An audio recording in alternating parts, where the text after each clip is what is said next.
I'm not gonna say that I hate jazz, but Tuliolol's theme doesn't really do much for me in the way of improving my opinion on jazz. Hi guys, welcome back to my channel. I am Chloe, of course, as you all know if you're here. Today, we are going to be, as it says in the title, we are going to be finishing the role quests. This is a little bonus stream that I wanted to do to follow up the main story marathon that I did a few weeks ago. 2 weeks ago, I think, now. And I power leveled a bunch of, actually I didn't really power level them. It took me kind of a minute, but I leveled a few classes so that we could finish up these quests, and hopefully I think it's been the case in the past expansions that there is an additional quest after that we can complete once we've done all 5 role quests. So we'll find out for sure afterward. So today we are going to be starting with Dancer. Yeah, that's fine. We're gonna start naked because I haven't actually been on this system or playing on this system for a little while, but this is the Dancer relic gear. Now, Dancer is, thank you, Post, for just being in my way. Dancer is an interesting one. It's the only class I had at 90 when the expansion started. So it is the only physical range DPS that I was able to quickly level up to max in order to complete the main story. And I've also got all my skills screwed up. I probably should have just done this in the first place, but we've got a couple of things. I want to say that this is probably my least favorite of the classes that we are going to play today. I'm not very good at it to start, to say the least, but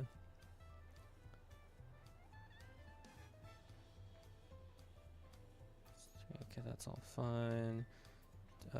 Where's my little lock button? Do this and that, and those can go there, that can go there, curing molds can go there, standard and technical, devilment can go there, that can go there, Palatinin can go up there, blade shower to all nearby enemies,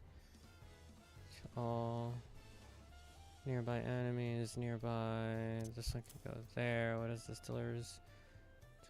Windmill 15, 25s. That one. Saber dance can go there, and blood shower. I think Avant can go there.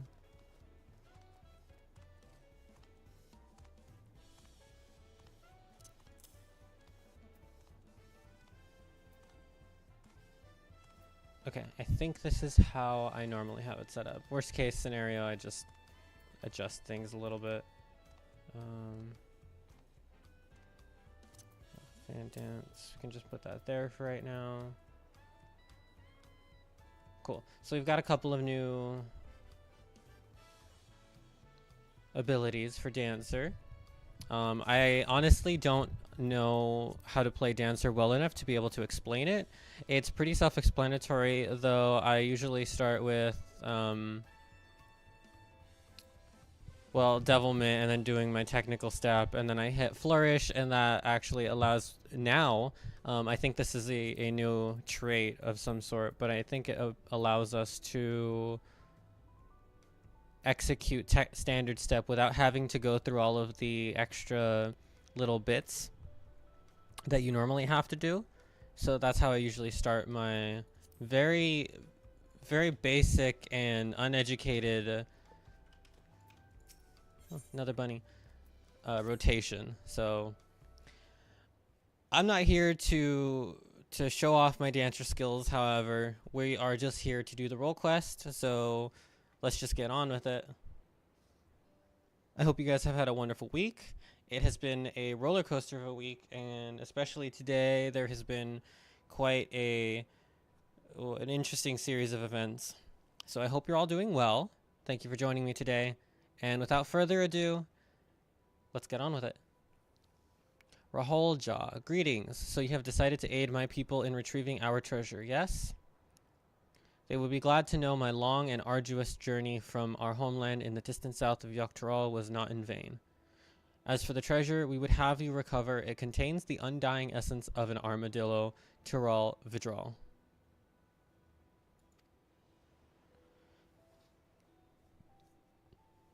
These steel hogs, as we call them, rely on their hides to protect themselves from predators. The legends speak of one that lived to an extraordinary age, perhaps due to its natural suit of armor, and came to be known as the Lord of the Forest. Yeah, me too. Like, okay. At the end of its long life, our ancestors enshrined in the Vidral's soul within the steel hog vessel. For generations since, the divine blessings it bestows have been a great boon to my people. Those under its protection need not fear wild beasts, for fang and claw cannot harm them. This allows us to hunt in the forest without risking our lives. This treasure, so crucial to our people, was stolen by a tall, slender merchant, or rather, a man posing as one.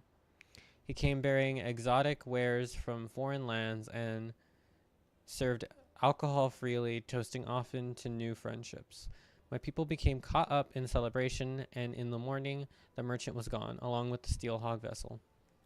Without it, we cannot bestow its blessing afresh upon our hunters. The effect wanes over time, and one by one, we are losing our protection against the savage predators that stalk our lands. Well, that's no good. And I, as my granddaughter, Sitol Jha, still possesses the treasure's blessing. We have been tasked with locating the steel hog vessel and returning it to the village. The trail led us here to Tuliolal, where we believe the perpetrator boarded a ship and made good his escape. That was worded oddly. The journey here has already pushed this decrepit body of mine beyond its natural limits, and a lengthy voyage by sea would likely be my end. Although I urged Sitolja not to make the crossing alone, she was determined to give chase. Given that you hail from across the ocean, your knowledge of those lands will prove invaluable to her. Not only that, but our quarry may use the steel hog vessel to his own ends. Likely, only a skilled warrior can stand against such a foe, and Sitolja is no warrior. You'll have your treasure in 2 shakes of an armadillo's tail.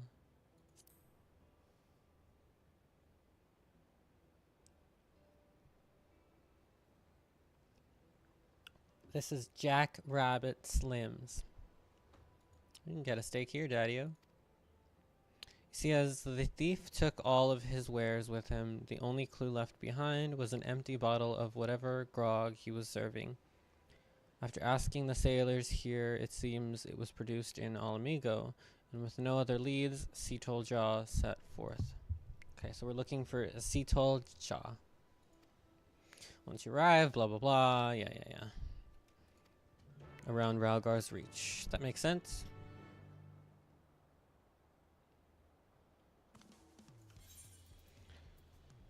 Okay, I feel as though I may have interrupted myself a little bit when describing? No, what's the word? When talking about Dancer and the changes made. I'm not a Dancer main or am even remotely good at playing Dancer, as some of you will see today. So I don't feel like I have too much in the way of opinion on the class, especially in terms of like updates to it, in terms of let's up the audio actually a little bit. when it comes to like the expansion and the changes that they've made to it. I never really liked Dancer. I just liked the pretty aesthetic, and I leveled it to 90 back in Endwalker because I needed a class for the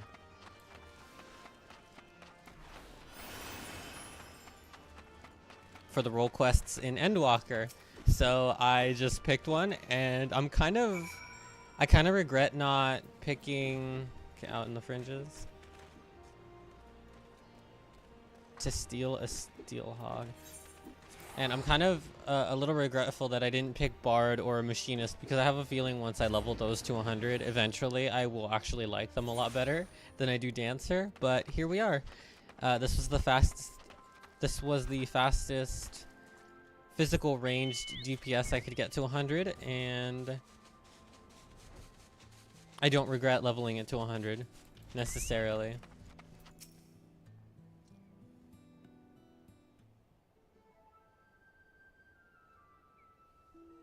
So I'll leave the dancer discussions to the real dancers. Here, let me apply some of this ointment. It's a common remedy where I come from.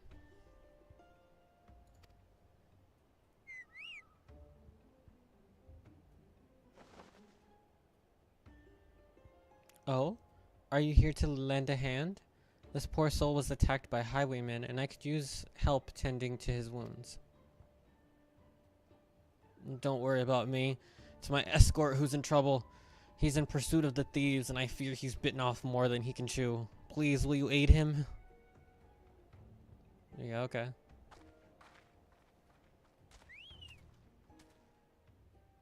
Just run off in a random direction. I guess I could gather based on the direction of the cart, but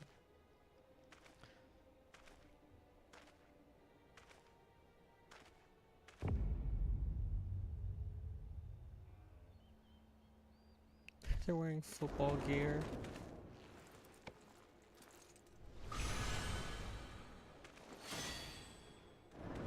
Ah, yes. The MacGuffin. What? But how?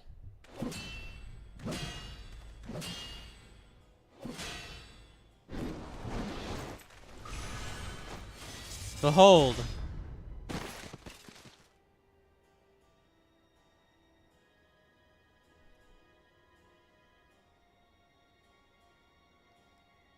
Nothing like a bit of divine intervention to tip the scales in my favor. With this artifact in my hands, I am invincible.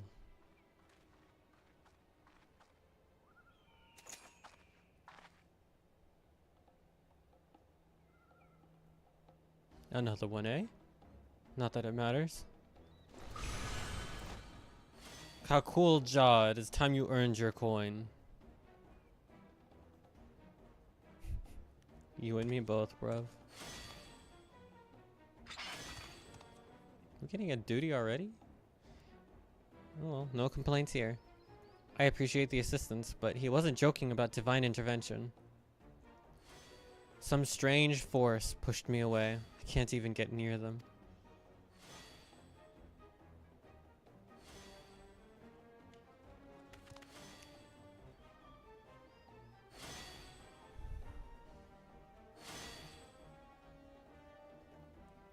The Steelhawk vessel. Return it at once, and the stolen goods.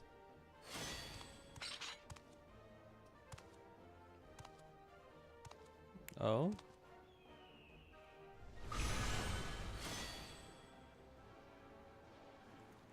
Is it just an impenetrable shield? Is that all it does? You followed me all the way here from your backwater village. Alas, your journey has been for naught. The vessel is mine.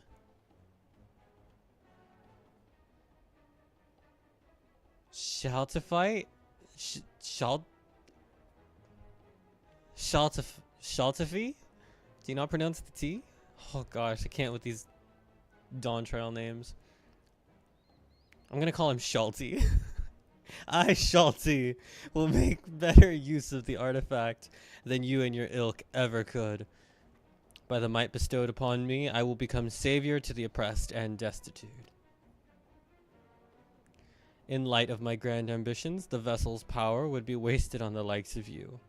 If you cannot hunt without it, might I suggest a change of diet? I hear the acorns are delicious this time of year. Oh, we got a funny guy.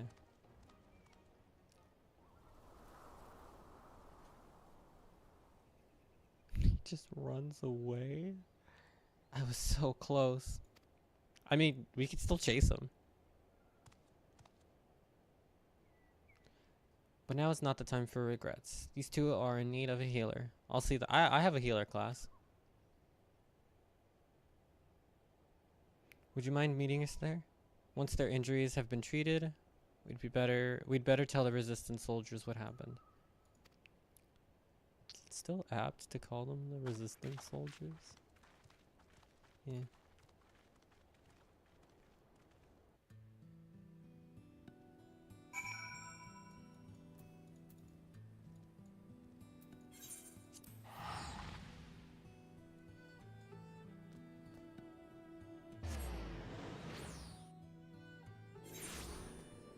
Hey Canine, welcome to the stream.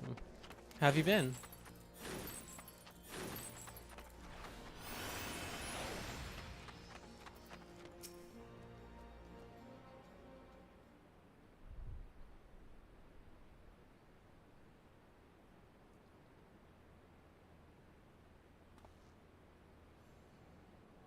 Well, I'm glad we made it to safety without any more trouble. Those bandits wouldn't dare step foot in this place. How rude of me. I never asked your name, or how you chanced across us for that matter.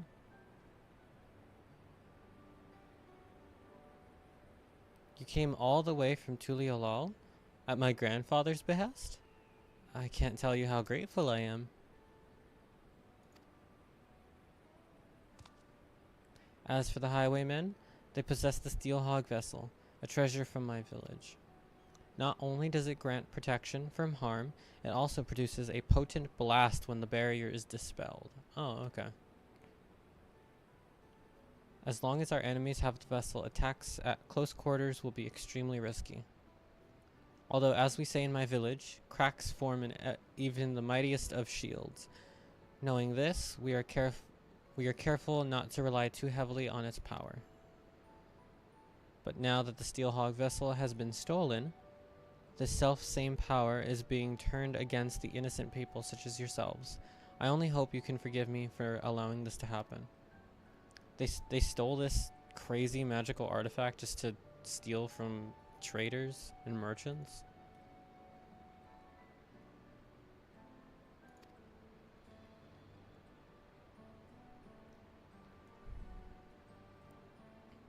Yeah, I'm kind of right there with you. Today's been something else. Hope you feel better soon.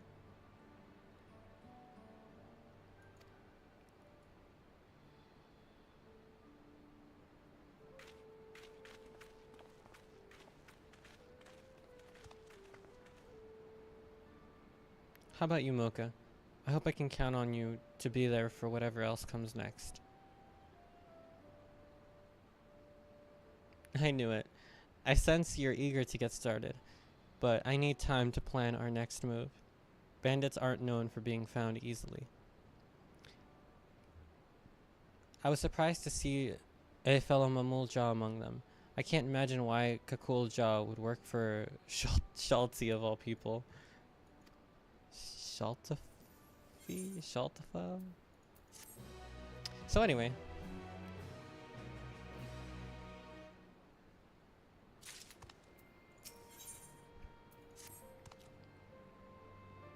I heard something that might help us. One of the soldiers has been contending with the same bandits who stole the vessel. I'll go and find him. Give me a moment, would you? Okay.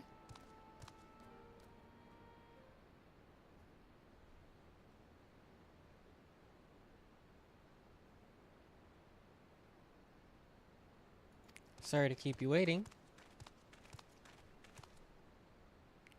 When she told me she'd been sent an assistant, I never would have guessed it'd be the savior of Alamigo herself. You're something of a local celebrity, I take it?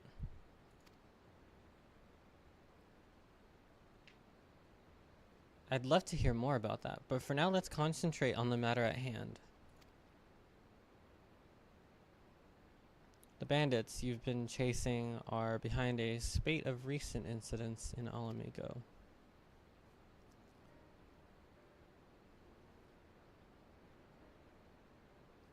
It appears that Sheltie is part of a larger network known as the Passage of the Unbound, which is spreading its mayhem far and wide.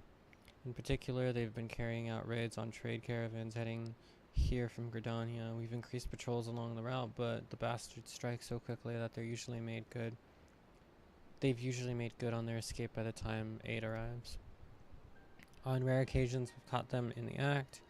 They use some kind of device or magitech object to deflect our arrows and send us sprawling.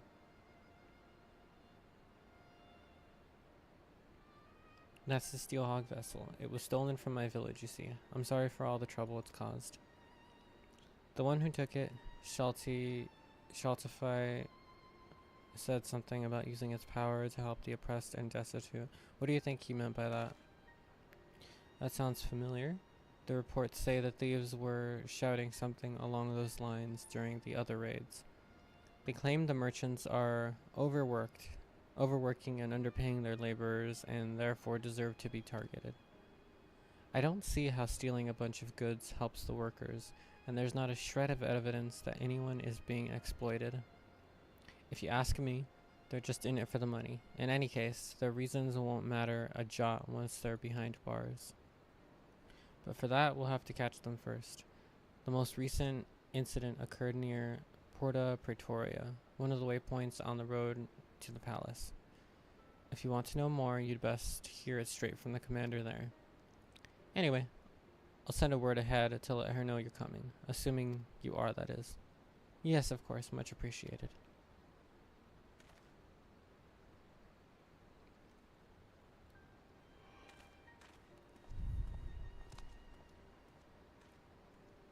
This sounds like a promising lead. The soldiers here are good enough to explain the lie of the land around here, and I shouldn't have any trouble making the journey by myself. I'll see you there.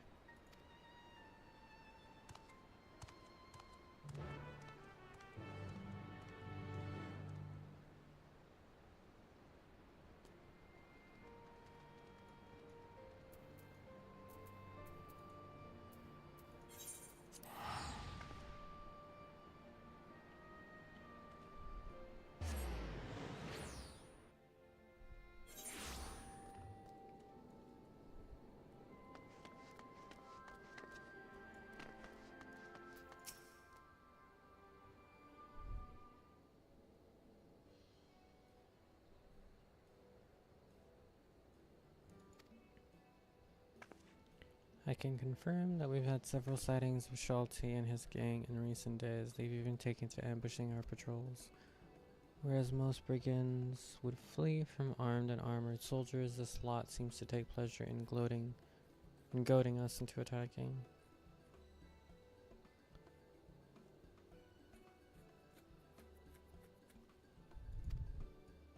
Invulnerable, really? Can also emit a devastating blast, but it's only effective at short range. Shaltie wants to draw your soldiers in close quarters, because there they stand no chance. Well, that explains why this is the physical ranged TPS role quest. Thank you, this information will go far in helping us contend with the bandits. Sorry to interrupt.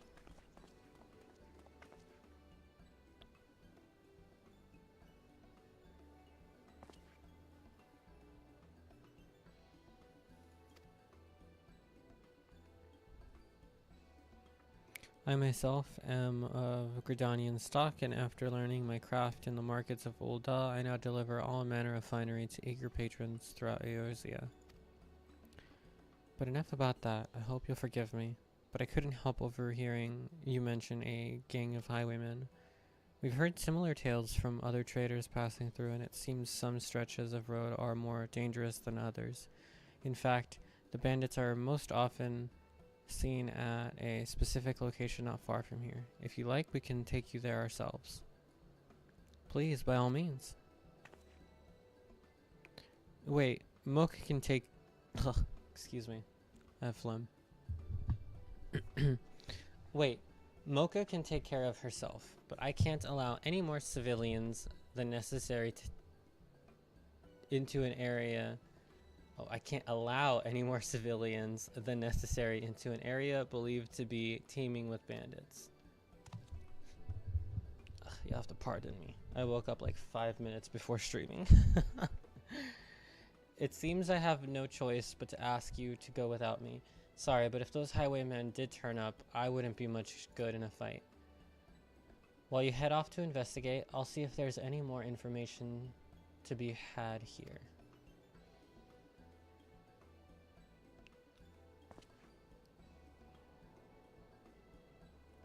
I shall leave our newfound friend in your capable hands.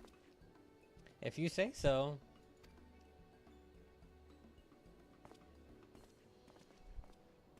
I suppose we should be on our way then. If we do run into one of those highwaymen, you'll protect us, right? Sure thing.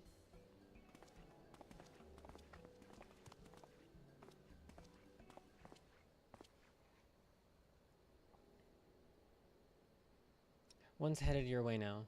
You know what to do. Either you do this without my help, or I'll find someone who can. And I'll show some backbone for once.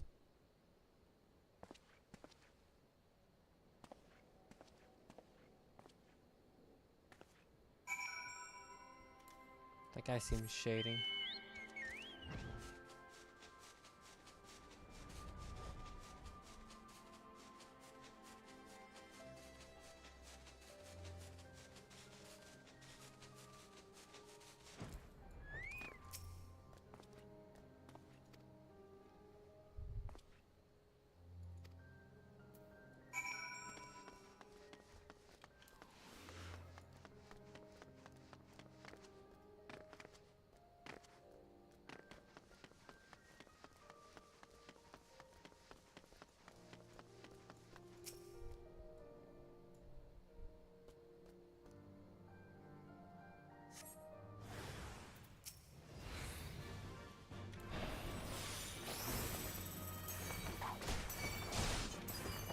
Oh, I hit 3.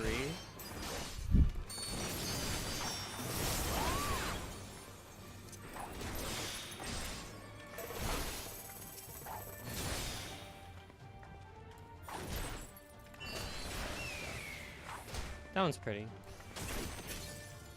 If nothing else, Dancer is a really pretty class to play. It's a really, really pretty class visually, I'll say. But yeah, as you can see, I'm no good at the like the technical stuff. Due to its randomness, it just totally throws me off, like, more often than not.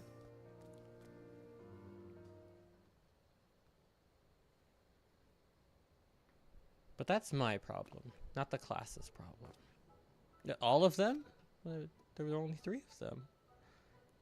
Well, then I'd best contact the boss. I'm sure he'll want to know all about this. No doubt, he's still talking to your friend and the commander. They'll be glad to hear you've come to no harm. Right.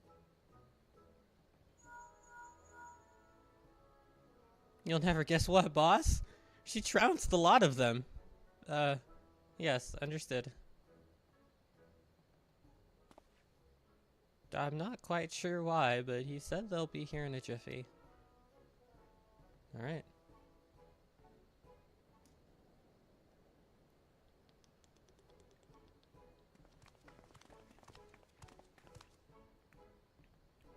Is it true? You beat them you beat them all single-handedly?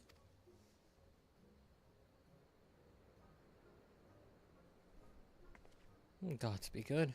I'm glad you're on our side. Anyway, I'll take it from here. My, very impressive. And how jolly convenient for those villains to appear exactly where we thought they would. But above all, I'm glad no one was hurt. Well, no one important, that is. I'm relieved to see that everyone's safe. Excuse me. Excuse me. Ew.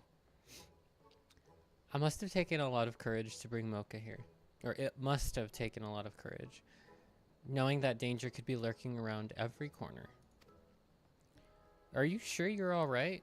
You're putting on a brave face for our benefit. There's no need, I assure you.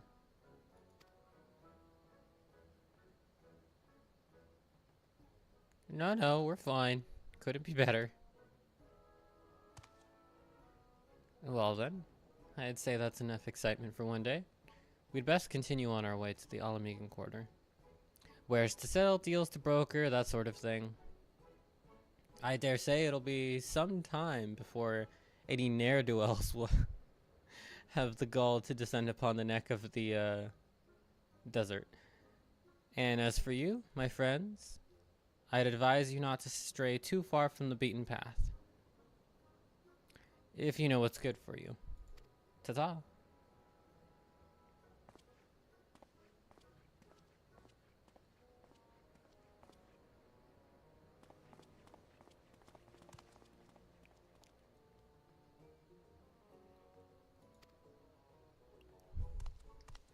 Is that the quest? Is that the whole quest? Oh, it's the whole quest!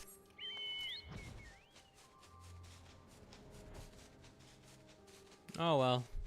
I had a feeling today's stream was gonna be pretty short. Which is fine. It's a little impromptu, and these are quests I need to do anyway. But damn, are they short. Well, that was all very strange. One moment they're helping us apprehend criminals, the next they're racing off to peddle their wares elsewhere. Well, they're merchants. Not that I'm complaining. Okay, see, told ya. Whatever. The quest is called Take Me to Your Leader. That's corny.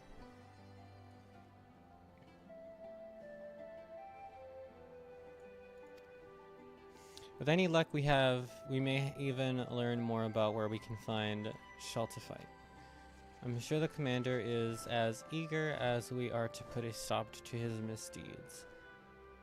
Let's go see if she's unearthed any useful information. Getting a whole bunch of phlegm in my throat, damn it.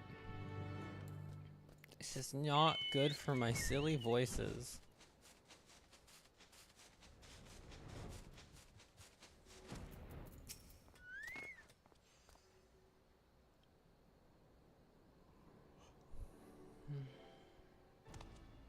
I'm also so sleepy. I mean, when am I not? But I'm extra sleepy today for some odd reason.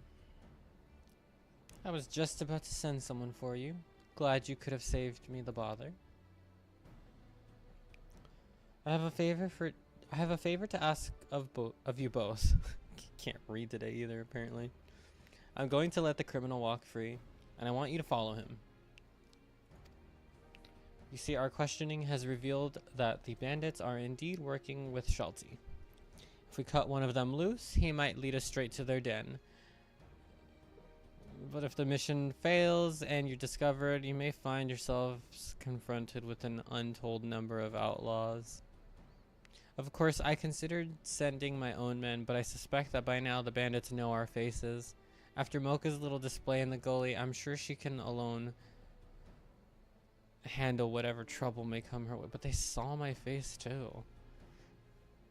I'm pretty recognizable. I'll go with her. If this really does lead us to Shelty, I need to be there when we find him. Very well, but if it comes to a fight, you stay behind Mocha, understood? I'll have the suspect brought over now, but remember what I said, and stay out of sight until he leaves.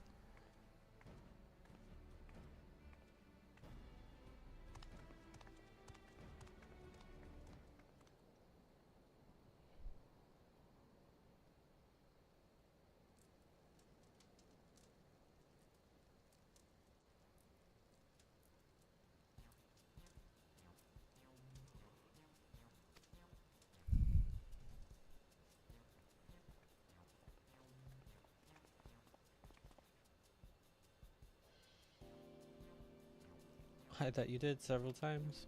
Oh, he said he's sorry, guys. Guys, he said he's sorry. You should let him go. He said he's sorry. What's that?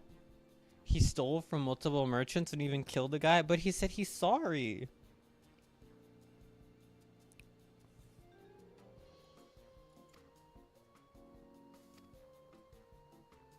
Well, I suppose I can find work loading caravans in Alagiri. Seems as good a place as any for making a quick gill. I mean, turning over a new leaf.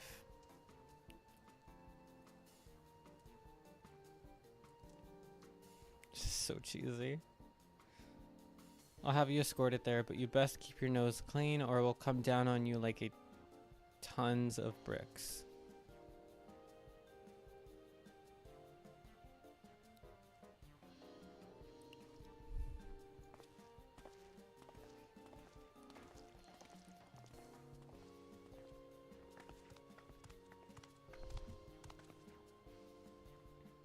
Turn over a new leaf, my ass. He'll be back among his thieving mates before long, and you'll be right behind him. It'd be kind of stupid to go back to them, though. I mean, he was compromised. They would just accept him back? Like, what the fuck sense does that make?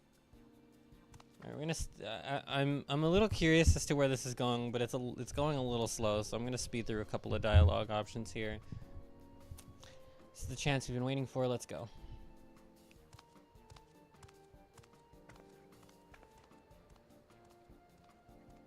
So far, I think I prefer the tank role quest that we did in our main stream, or streams, a while back.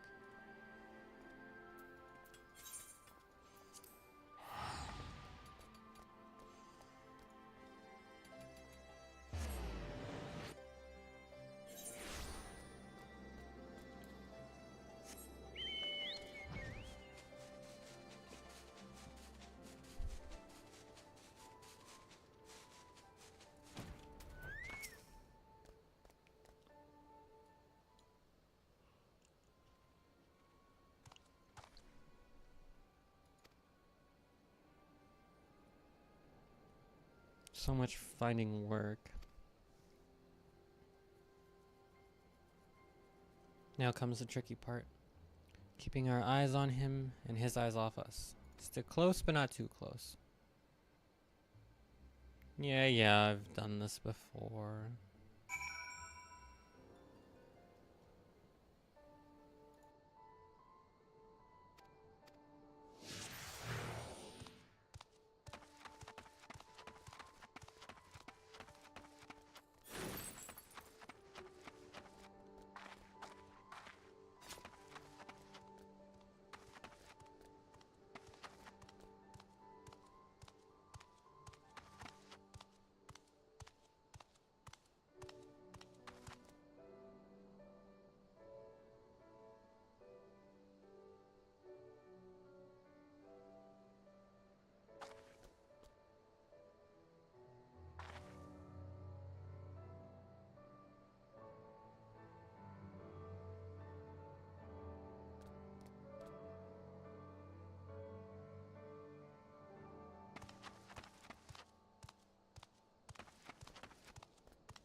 Was it?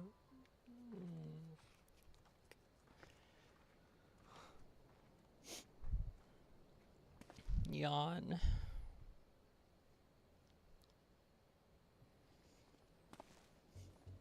I knew it. Those are the merchants we met at Porta Pretoria.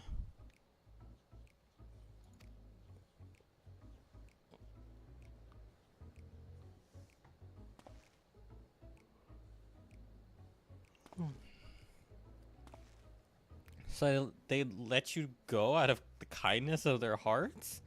Is that it? Not only that, but you came crawling straight back here, leading whoever they sent to track you right to our doors? That's what I'm saying! This guy's not only a colossal idiot for letting this happen, but I can't believe that was the plan the guards came up with. It's the best they had? What if he just fucked off?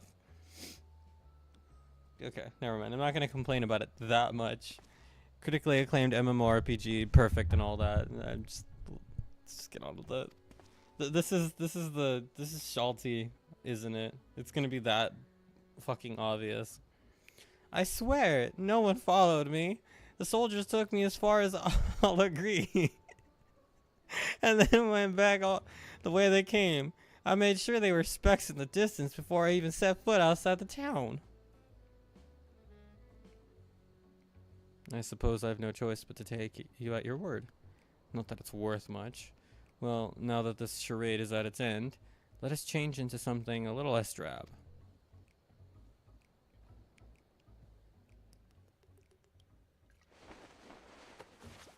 Remember to drink your water, folks. I knew it! Damn. Did Shyamalan write this script? Shalty, why did you make us fight that woman without the blessing? She could have killed a lot of us without breaking a sweat. A mere oversight, that is all. Oversight?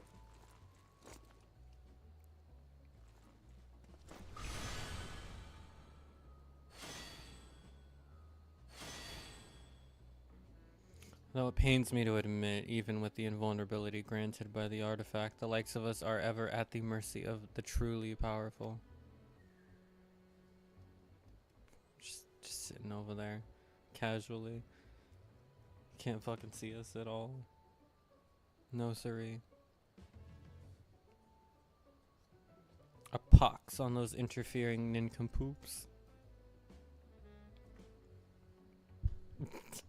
My character's face says it all. But the Mamulcha girl didn't seem a bad sort. Naive maybe, but it's quote unquote traitor. But it's plain that her heart's in the right place. You truly are pathetic. Not only did you fail miserably, but now you're sympathizing with the enemy. Give me one good reason why I shouldn't rid myself of you permanently. Oh, please, we owe you everything. Shaltified. Without you, Shaltifite. Without you, we are nothing. Damn, these guys suck. Get better friends, Shalty. They were all in on this from the beginning, with Shalty pulling the strings. If this is how he treats his friends, imagine what he'd do to his enemies.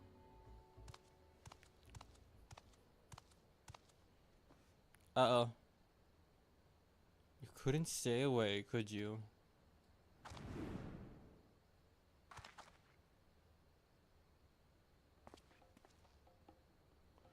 Imbecile! You let them right to us! Yeah, no fucking shit, dude.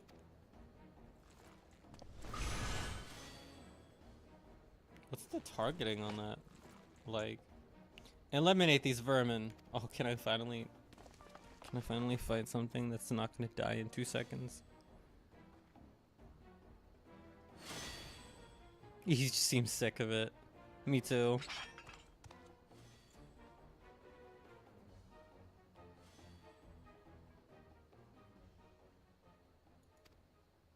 What?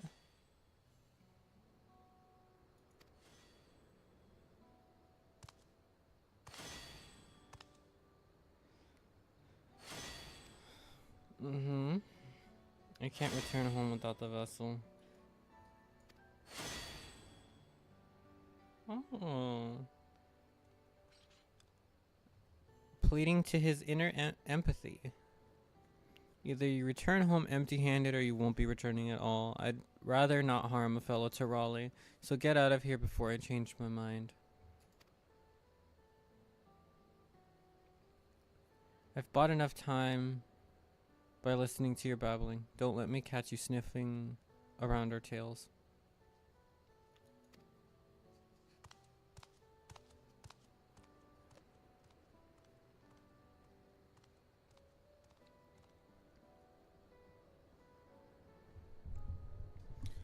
I thought I could make that cool jaw see sense, but he was clearly in no mood to listen. I'd say our best option is to report to the resistance members in Alagiri. Share what we have learned. Yeah, probably. I just wanted to kill something.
Are you gonna bore them to death?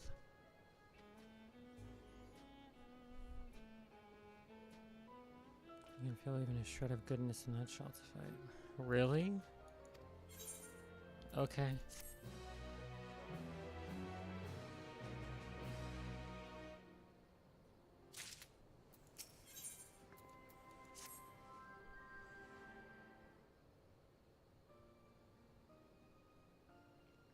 I have something resembling a plan. Firstly, we need to track down the members of Shalta's gang, then try to convince them to leave.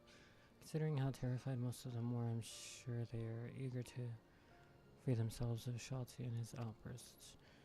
With fewer followers, he'll pose less of a threat to the people of Alamiko. We know how Kulja and some of the other members by sight, so it shouldn't take too long to track them down.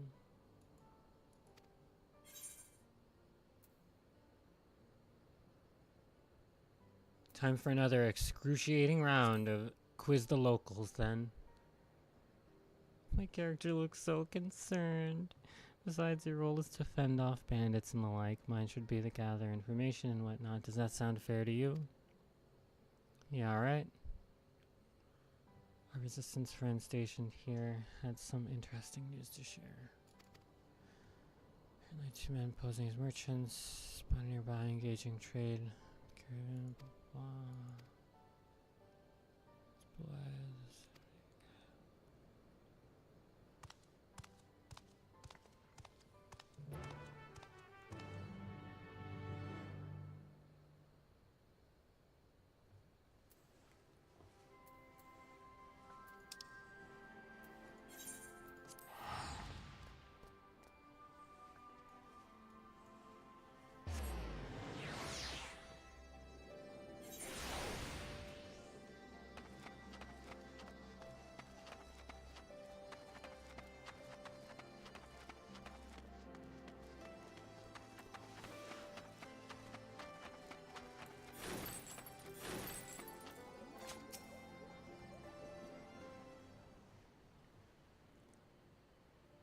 Oh, it's these dweebs again.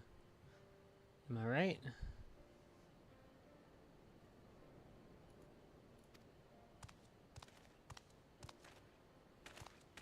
Oh, good morning. What can I do for you?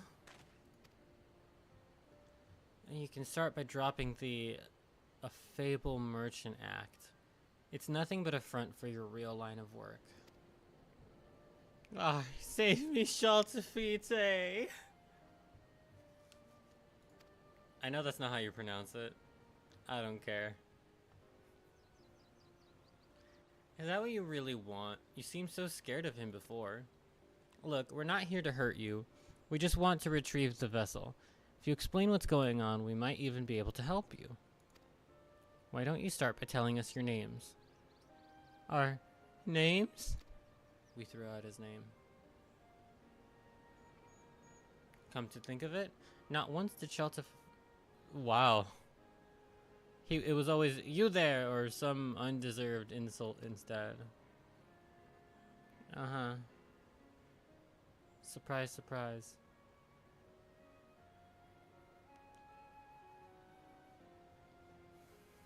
Pepin. His name is Pepin. Yeah, alright. Born and bred in Ul'dah, we were struggling to make ends meet until Shaltafite, claiming to be a merchant, took us under his wing. He said that he was just like us, exploited and sick of bending over backwards for the rich and powerful. Then he showed us the artifact, told us that it had the power to change the world for the better.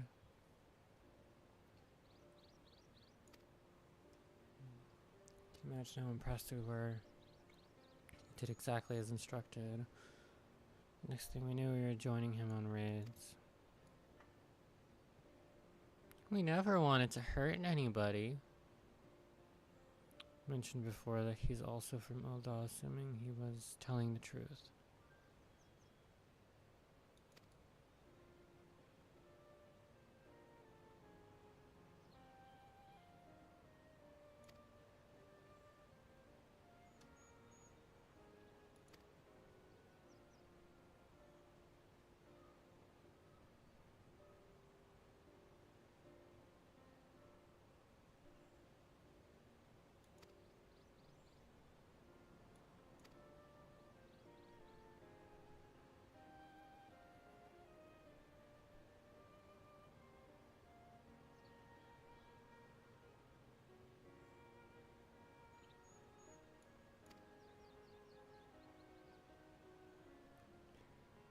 So noble.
Okay.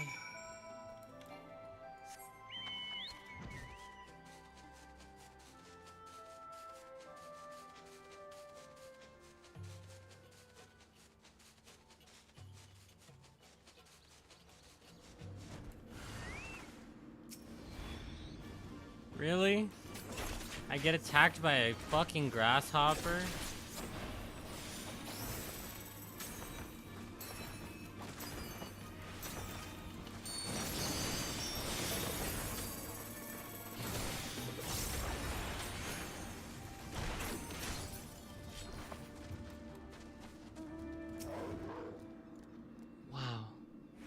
Such action.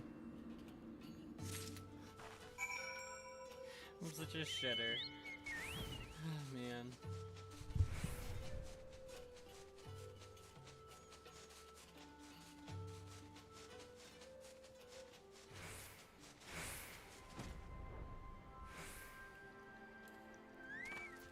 Here you go. Here's your sap.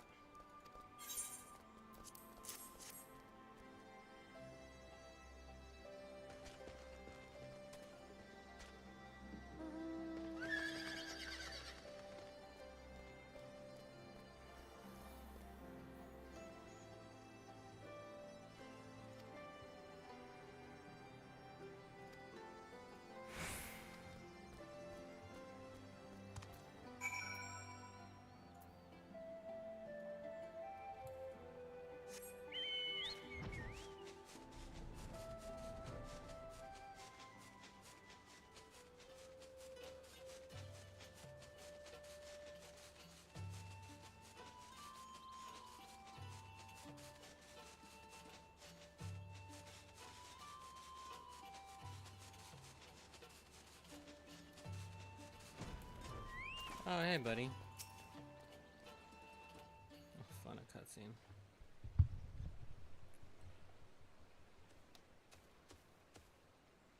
What are you doing here? Good question.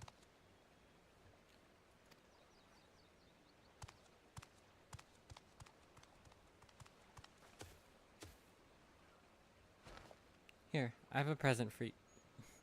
It's an incense burner. The metal case is an old one I happen to have with me, but I made the incense from fresh ingredients, including copal that Mocha collected. Why not try lighting it? I'm sure the aroma will bring back pleasant memories of home. How sweet.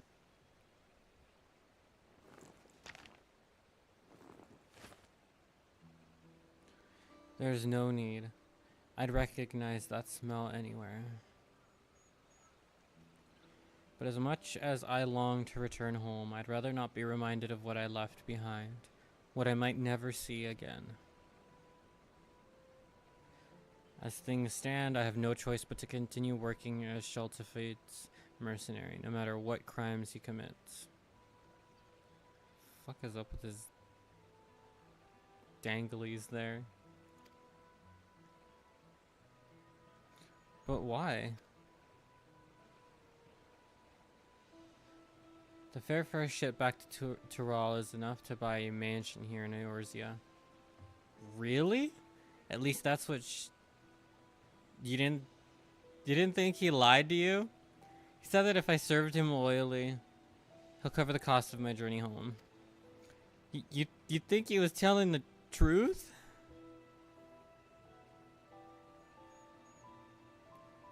People rich and poor travel from Eorzea to Tuliolal all the time.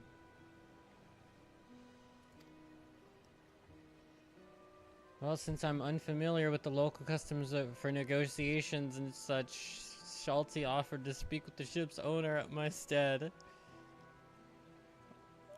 I think Kakulja has a case of this stupid. Compared to the journey from Tural to Eorzea, traveling in the opposite direction is far more perilous due to the weather conditions and so forth. Were it not for Shalti's skill at the bargaining table, the price would have been even higher, or so he said. Or so he said. I've been played for a fool, haven't I? What? No. So can I kill him yet? I have an idea. You should come with me to Limsa Lominsa, where I can introduce you to the captain of the merchant ship that brought me here. He's sure to give you passage home for a fair price. To tell the truth, I was rather hoping you'd join us in our cause, but you've already been through enough. Getting you home safe and sound comes first. That's sweet. I don't know what to say. Thank you for your kind offer, but I have unfinished business here. Yeah, like ripping the head off of Shalti. Though I may have been deceived, that is no excuse for the harm and suffering that I have caused. I alone must settle the score with Shaltify and once and for all.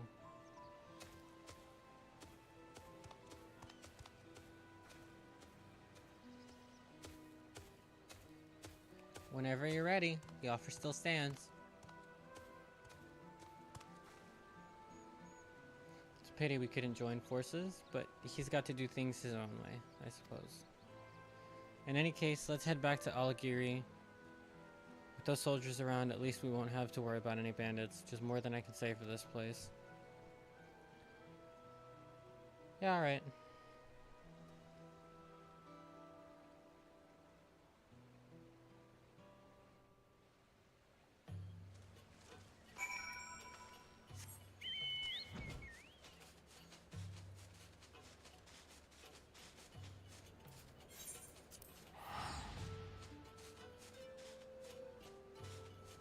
It just started flying off in a random direction.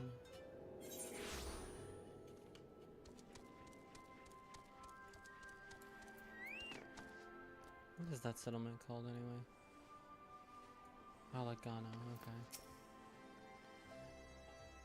You know, Kakulja isn't at all like his first impression suggests. It's actually rather sweet and perhaps a touch naive. Still, we can't blame him for being taken in by Shaltafite's lies. Shaltafite's lies, and Kakulja wasn't the only one. I can't bring myself to forgive that treacherous viper. Thanks to him, we've been led a merry dance and still have nothing to show for it. With any luck, our newfound allies, Avenel and Pepin, will have good news for us before long.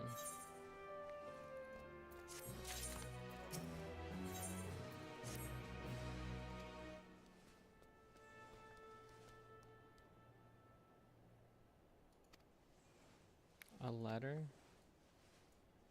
What's it say? Mocha is to come to the Alamigan quarter and meet with a man in spectacles. She must arrive incognito.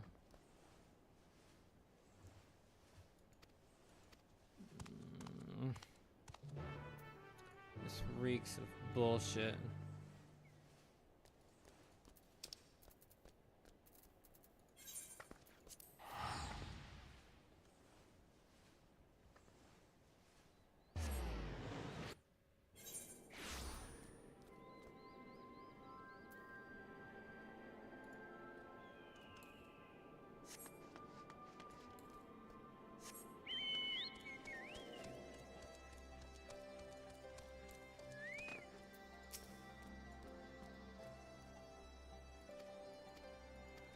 Oh no.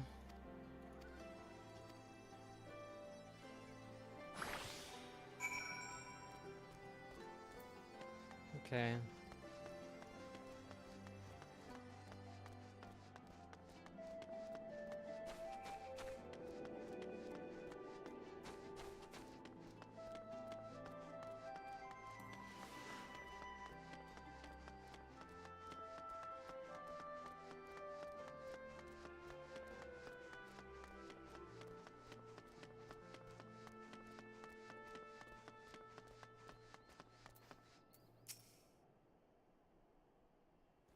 That's me.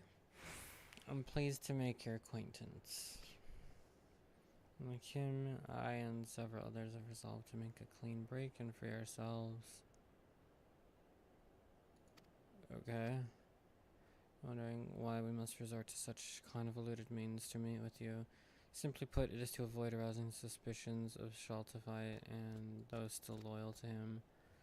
As for why we've brought you here, there is some wish for you to may for now ask that you remain in disguise. Okay.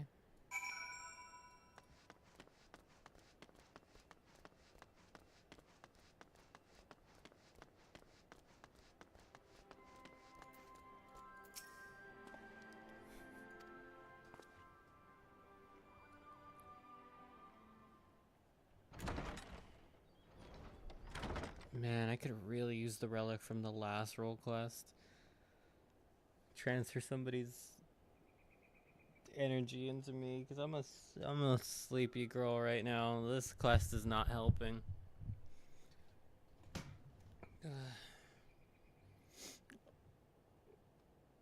His attempt ended in already? What did you do?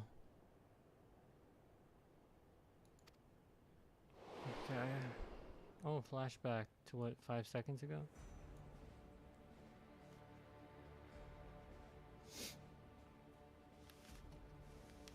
I wonder if Squeenix expected these quests to be done sequentially, or if you're really supposed to have some time in between them. The time has come to initiate the next phase of my master plan. Until recently, we have concentrated our efforts on liberating wares from hapless merchants, but this was all in service to something far greater. Give masks? Are you kidding me? What the fuck is this outfit? Our disruption of the flow of goods to Alamigo has plunged the markets, and as a consequence, the city itself into chaos, exactly as I had foreseen.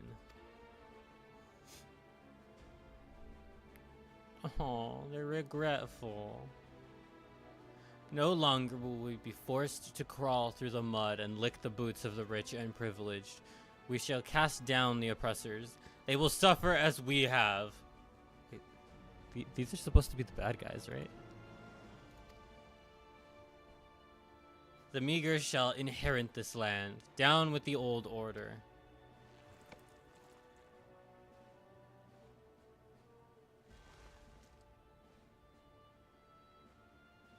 I have invested our funds into restoring and enhancing discarded Magitech weaponry.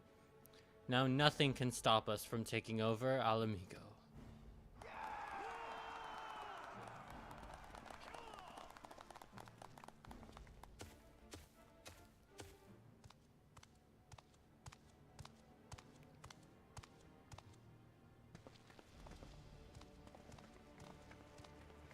Just gonna walk up and just try to take it. Oh no, okay. Your treachery ends here. All this time I believed your lies, but no more. Give me the artifact now. It belongs to Sitolja and her people. Change of heart.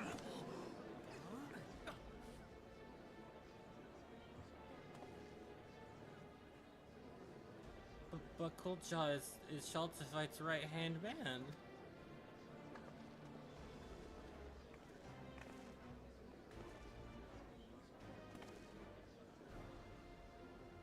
Silence. Look at this wretched soul. That Mamulja girl has turned him against me, his one and only benefactor. Be warned. Should any of you side with this traitor, no longer shall you bask in the artifact's blessing. Now seize him or face the consequences.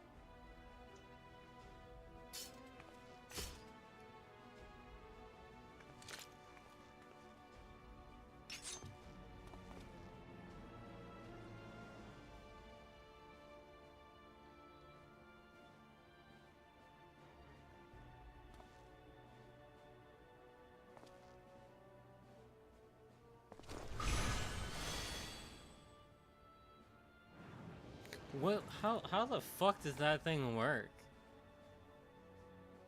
That's more like it.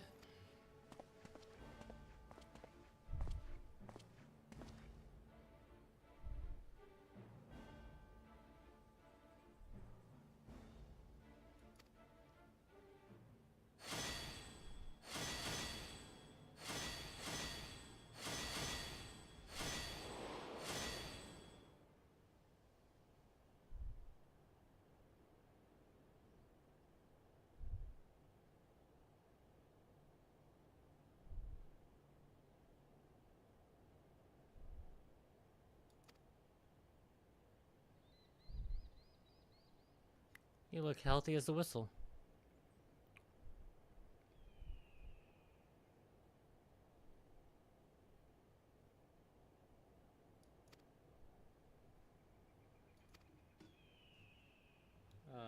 Sure.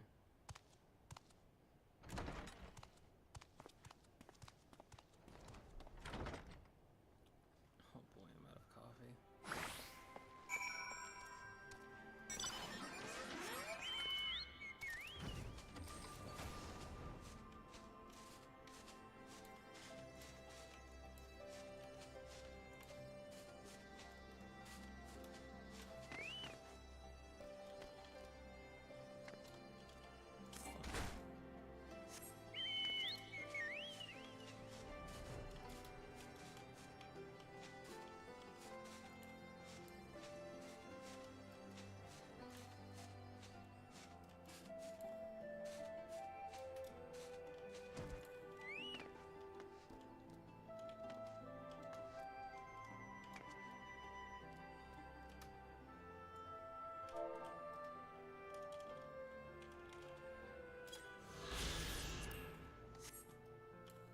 That was the most exciting thing I've done so far.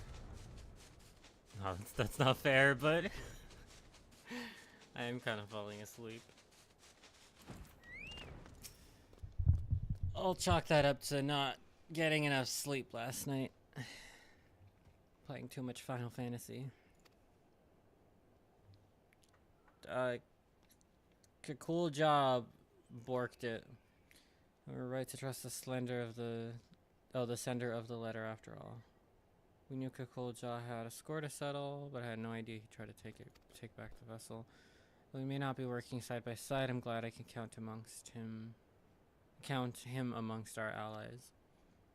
We must inform the resistance. Okay, yeah.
I just noticed that the relic gear for Dancer only has one sleeve.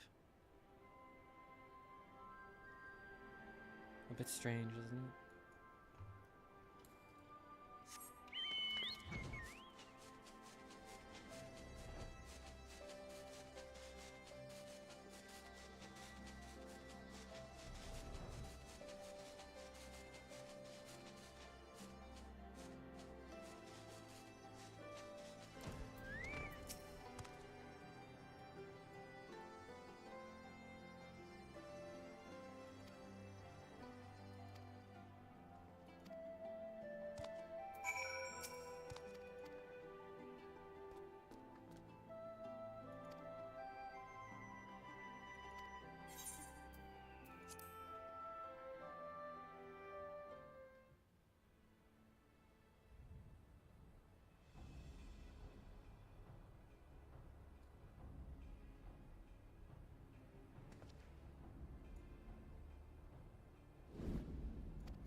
Oh, fuck.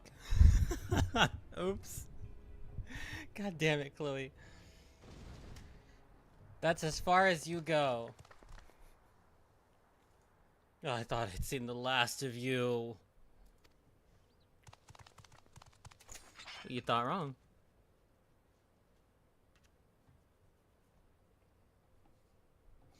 Do you not see that this artifact can lift up the meek from under the boots of their oppressors?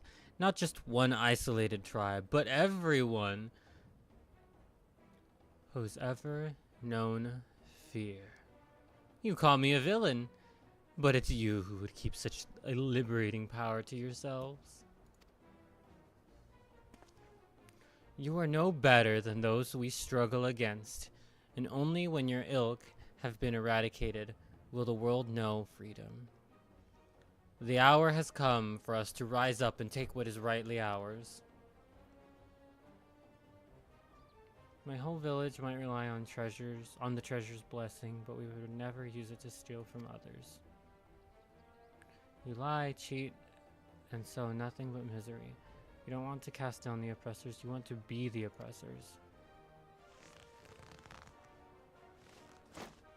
Silence! Enough of your sanctimonious prattle. She might be right.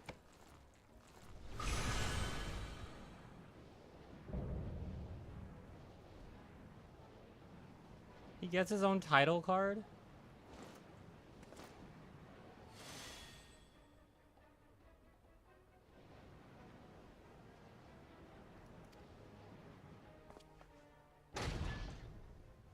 If you don't see the issue with that statement, I'm sorry, I don't know what to tell you, bud.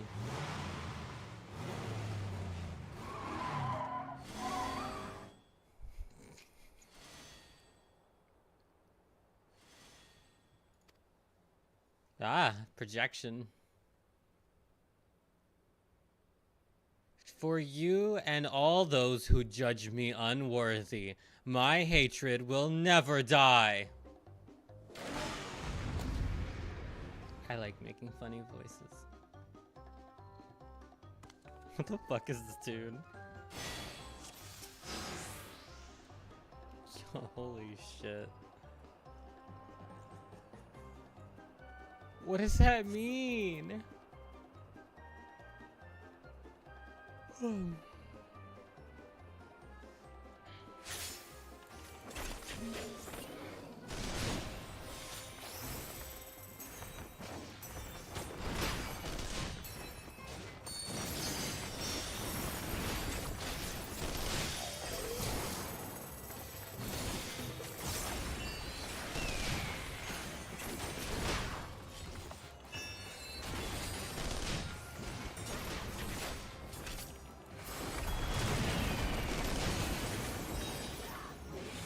Duh.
unfair. I was trying to kill them all at the same time, or destroy them all at the same time. I don't think you were supposed to get close to them, though.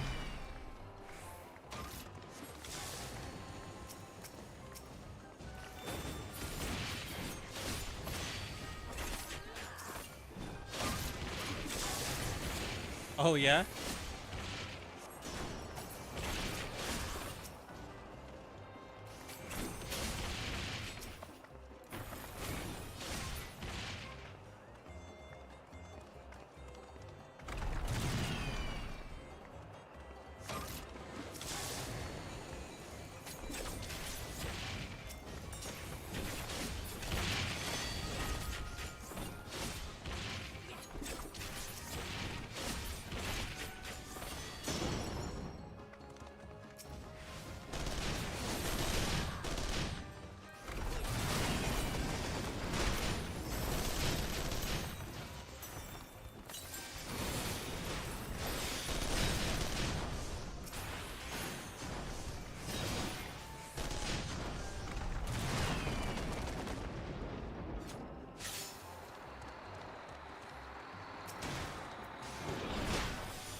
We got the vessel back, and it's still in one piece.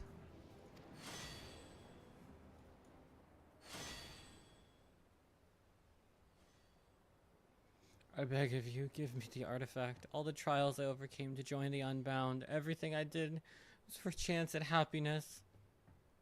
Uh-huh. The gladiator. Without the blessing, I'm nothing. My enemies will live on unpunished.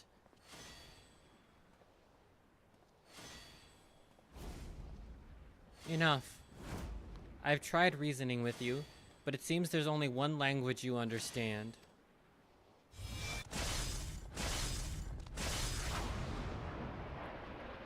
Damn.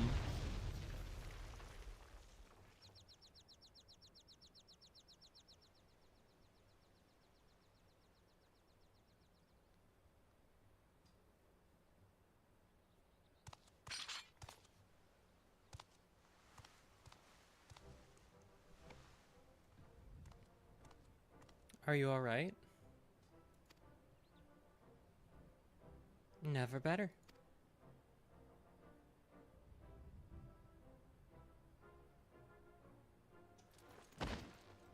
We surrender.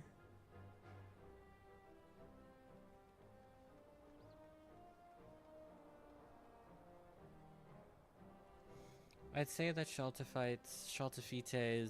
plans for world domination are well and truly over.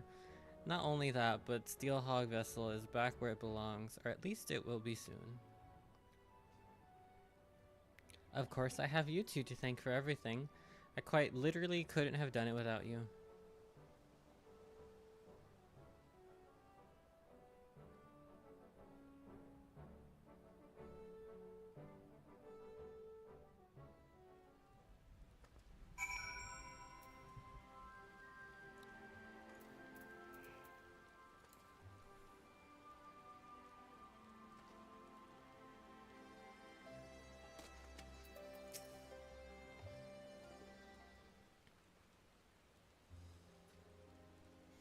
Although the resistance arrived more than a bit late, they've now taken Shaltafite and his cronies into custody.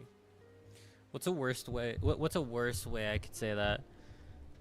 Chaltio fights. Oh fuck, that was bad. Ew, that felt weird even to say. They've now taken Chaltiufite and his cronies into custody. They're lucky we were on hand to confront the gang, or things could have ended very differently. I have to say, my first trip overseas was a lot more eventful than I'd have liked, but I'm glad I had the chance to meet so many interesting people. Well, apart from all the criminals, that is. As much as I'd like to spend more time seeing the sights, excuse me, and whatnot, I suppose I'd best get the vessel back to Tyrell. What about you, Kukulja? There's only one thing I can do, turn myself in, just like Pepin and Evanel. Even if I was dancing to Shaltafite's tune, the fact remains that I committed those crimes of my own free will, and I must pay the penalty. Perhaps if I am one day granted freedom, I'd like to pay my way home with fairly earned coin. The first thing I'd do upon returning is visit your village and offer my apologies for using the artifact to carry out evil deeds. After that,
too bad that we'll never actually see this village anywhere. What it's like, or the shrine that has the artifact, but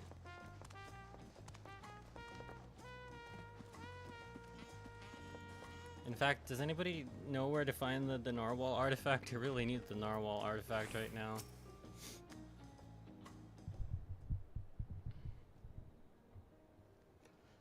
Hey, bud. But pray tell, what has become of my granddaughter? She didn't return yet? Why, I'm right here. We did it, grandfather. We took back the steel hog vessel. Beat you here. My dear, what a relief it is to see you safe and well. Of course, I am glad you were able to retrieve the treasure, but even that cannot compare to the joy of seeing your smile once more. Oh, how cute. Sincerest gratitude.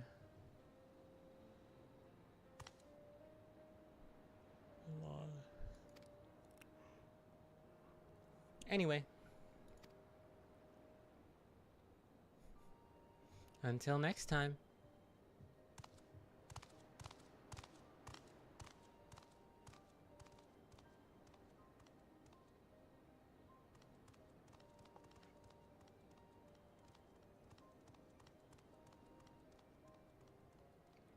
Gotta go fast.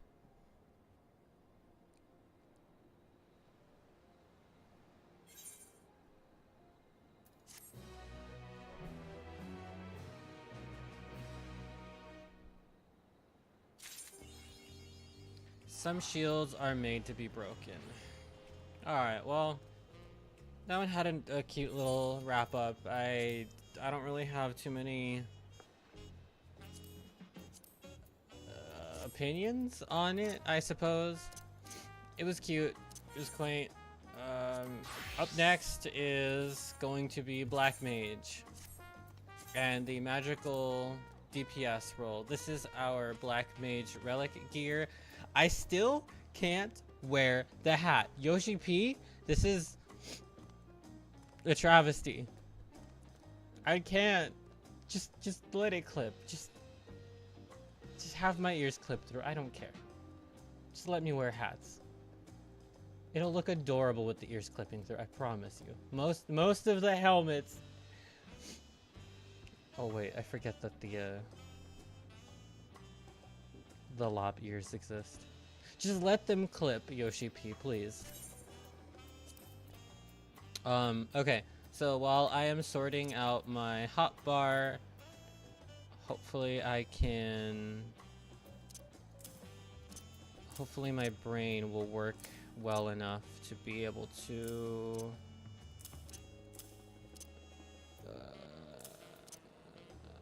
why was Sharpcast removed? I forget why Sharpcast was removed.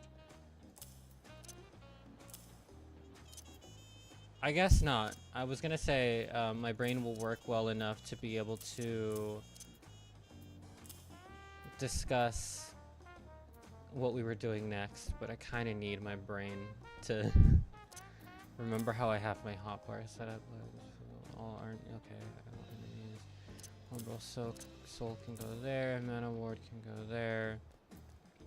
Transpose at 5? Yes, 5. Mana font can be, is that fully restored? That one goes there. Mana ward creates a barrier, that one goes there. What is this? Target member side, we can go there. That, put that there. I don't know how scathe is still a thing. Remove sleep, despair can go here. Flare is fine there, sure, whatever. Foul. We're missing a couple of things. I think amplifier and retrace. Amplifier, trace can go there. Between the lines. Grants polyglot.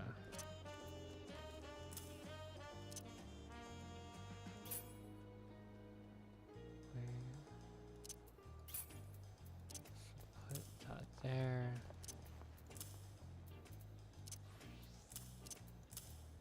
Xenoglossy. Xenoglossy goes there. Despair. We can just put Flare there for the time being. Battle is. Should cast a 6.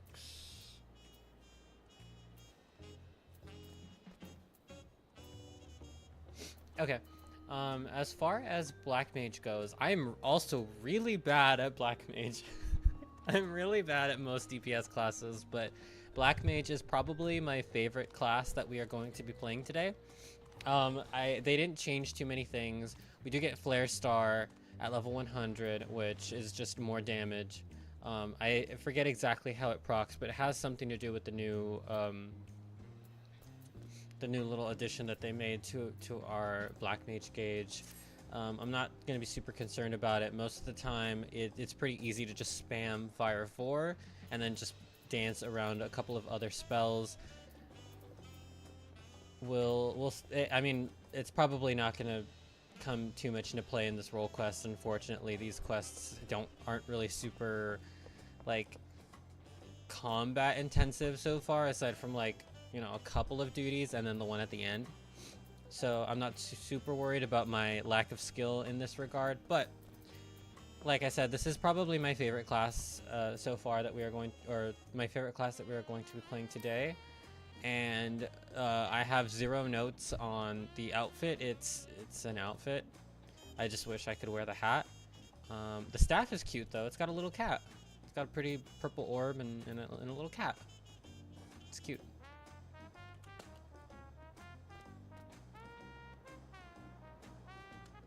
But yeah, Suhei, Power Forgotten.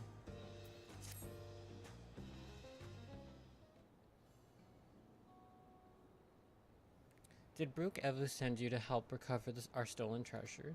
That he did. Thank the heavens, and judging by your... What? Accoutrements.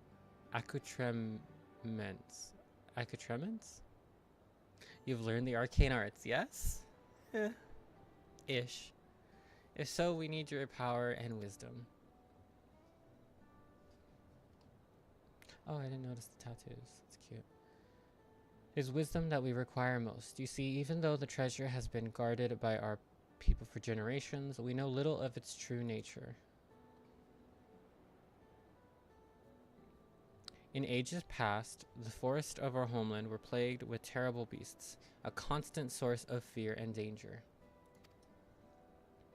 To combat this menace, our mages spent many moons researching the treasure, known as the Perch of the Apex. Upon unlocking its secrets, we were able to drive the monsters from the woods, bringing peace at last.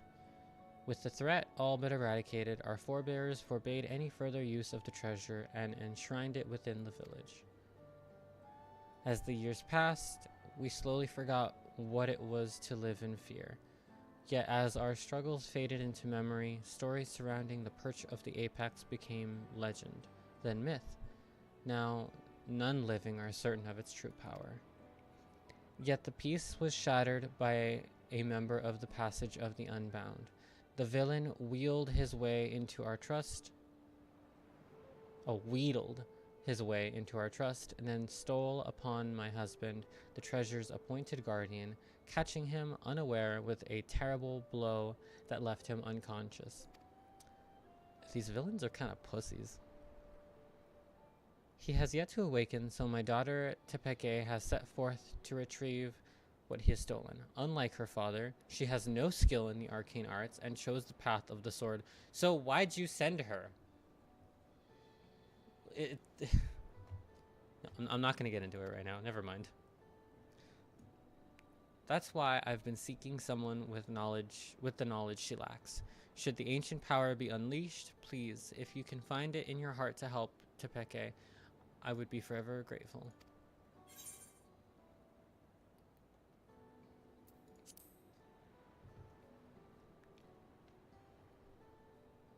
Oh, thank you. Thank you. Now, our only clue to the thief's whereabouts is from something he mentioned during his stay in our village. He spoke of his desire to bring change to a place called Radzat Han. I'm familiar.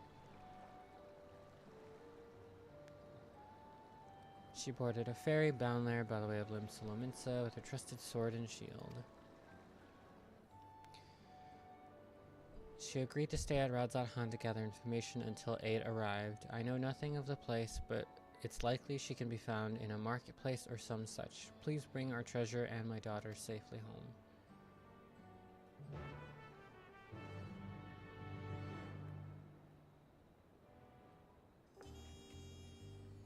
Can do.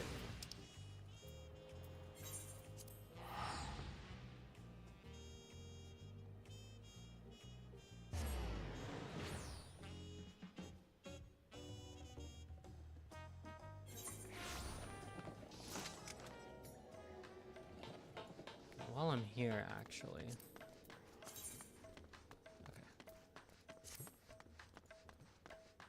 Never mind.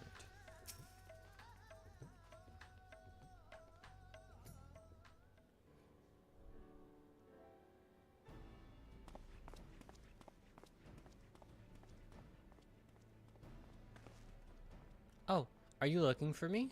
Whatsoever for?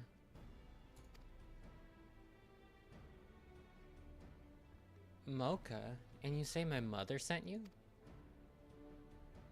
I take it she's already explained the details, such as how we know next to nothing of the treasure and its capability. Yeah, that's helpful. That's really helpful.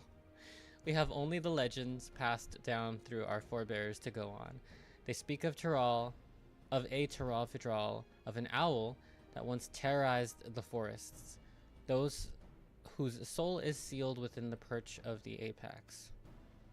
Details have only become more vague as the mist of time obscure the treasure's origin. Even our village's eldest members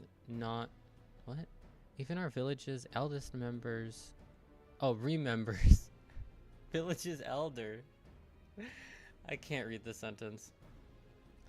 Eldest remembers not. Okay. Thought it was like eldest members. An ominous warning uttered by those who once wielded its magic. Maybe I should have slept longer this morning.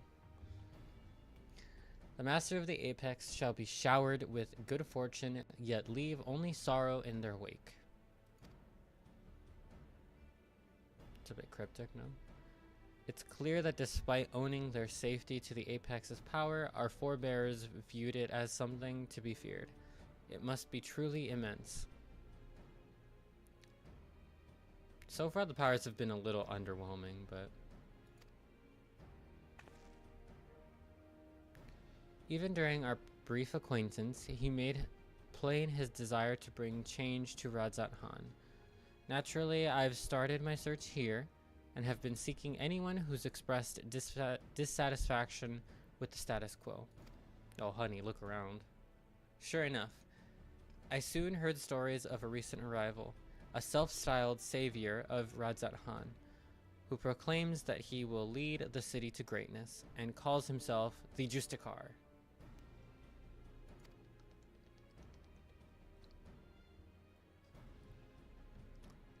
He's apparently taking on the burden of personally exterminating the beasts which infest Thavner's wilds. He made a great show of claiming he alone is equal to the task. While he certainly draws a crowd with his boasting, they only watch him with morbid curiosity as he sets off into the jungles alone. I realize this could have nothing to do with our problem, but even the smallest lead must be pursued. Well, when you've got nothing, can't argue with your logic there. I've heard he often gives his speeches at the region's smaller settlements. So, shall we go see this Justikar for ourselves? It's decided. I hear Gedlid Mad. I don't think I've ever bothered to say that one out loud.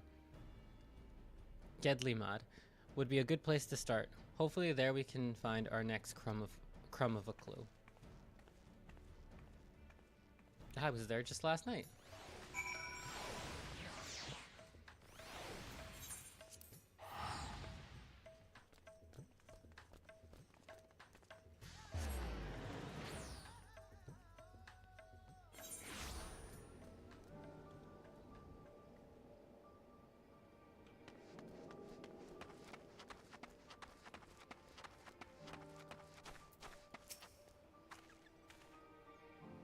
This boy saw the man we seek.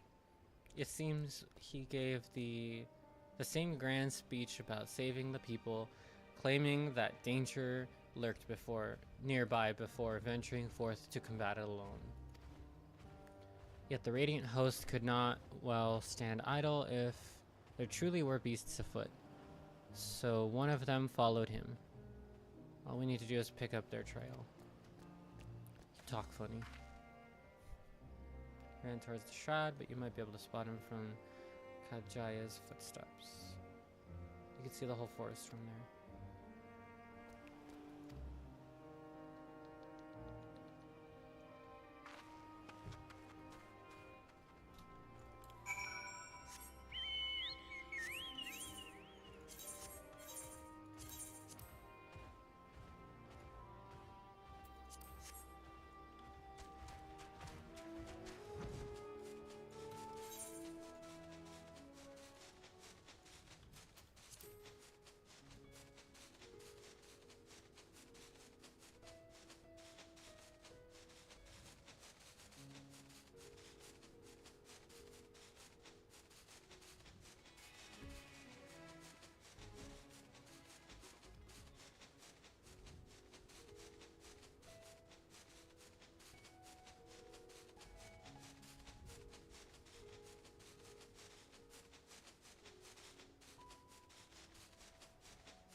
Do they? Oh, minigame. Fun.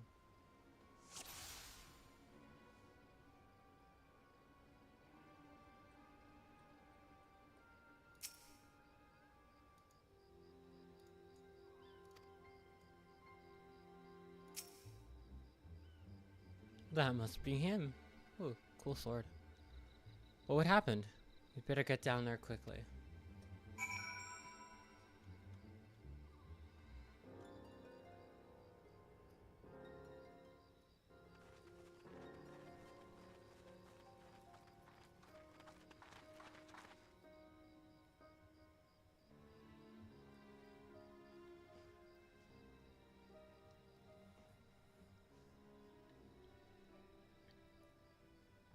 Otherwise appears unharmed.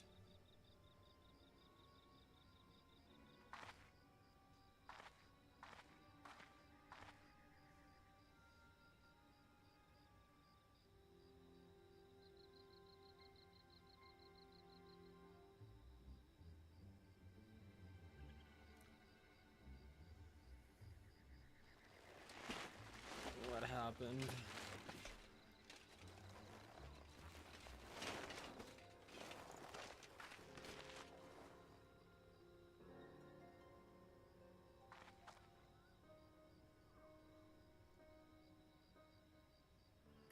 We heard you came here in pursuit of the Justikar. Do you remember anything?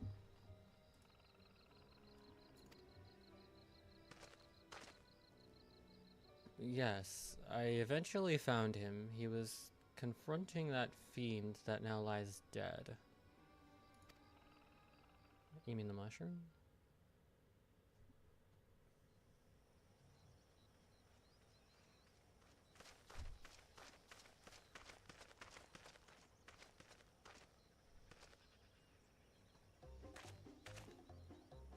Ah, there's that music again. At last, the Justikar graces Radzat Han.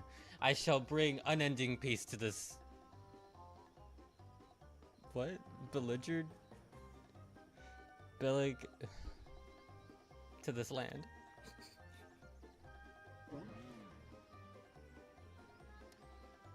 Yeah, one mushroom at a time. You are brave to follow in my path. Few indeed possess the mettle to even consider the terrors which threaten our home, let alone stand against them. Yet courageous though you may be, you are far too weak to fell the beast so mighty. Quit this place with your life, while you are yet able.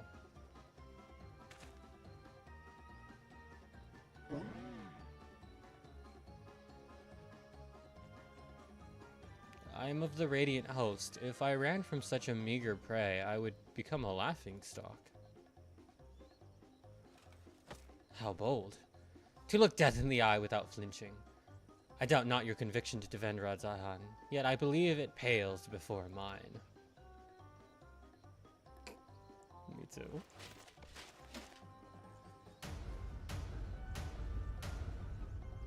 Oh, Apex, bestow upon me your divine might.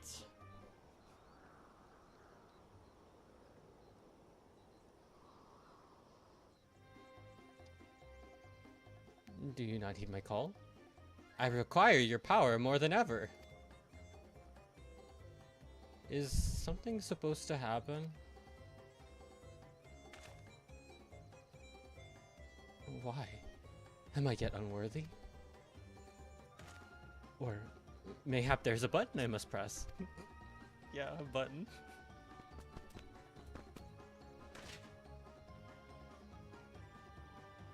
This is not what I expected. Stand aside, I'll dispose of this pest. Just give me a moment.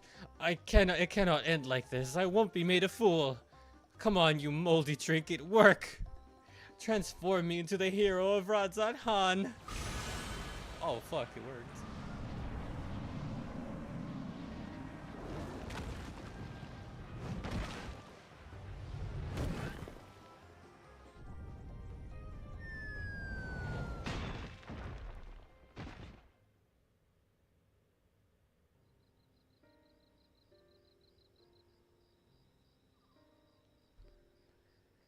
He brandished that idol and became wreathed in a mysterious light. Then boulders started falling from the sky. Down they came, one after the other. That's when I must have been struck unconscious.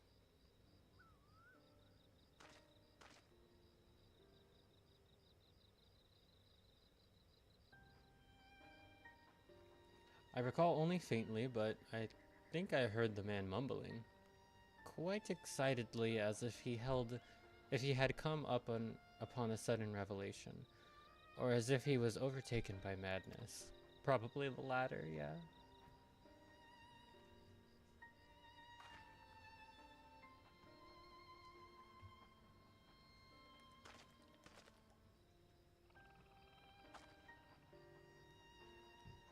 Either he had an incredible stroke of luck, or whatever he was beseeching to actually answered.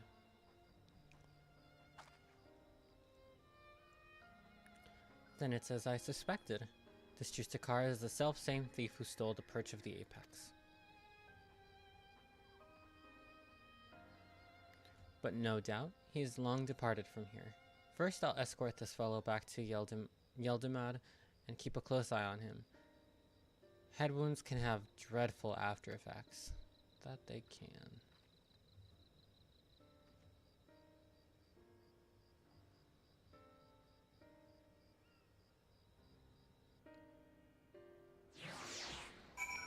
The rock he got hit with was nowhere to be seen.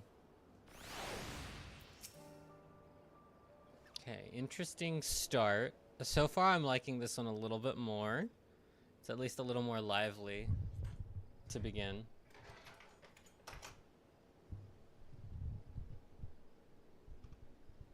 With. Okay.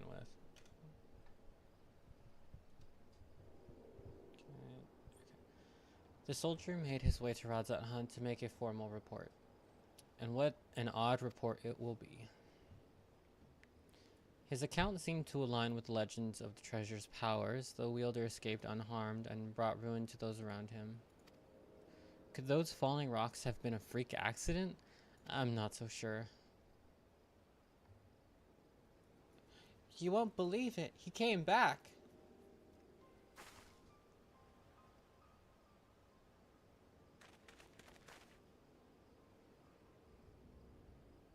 Who came back? The Justikar?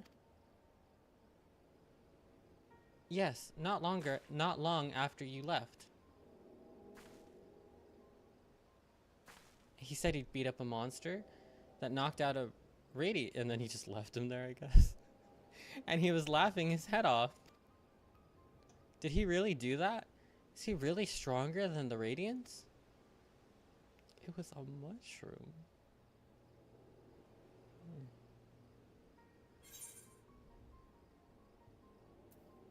Maybe he is, maybe he isn't. Well, my mate can't stop talking about him. He wants to be just like the Justikar. His mom and dad weren't happy about that, though. I'd advise you and your friend look for a different role model. But we thank you for telling us what happened.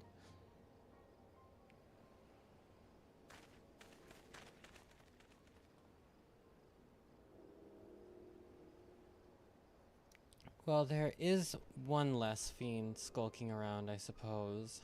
It was a mushroom. He may have been simply testing the treasure's capabilities, and as far as we know, he's yet to use its power to evil ends. What if he's not evil and just trying to use them for selfish gain? I mean, that's what they all have done so far. I find his motivations a mystery.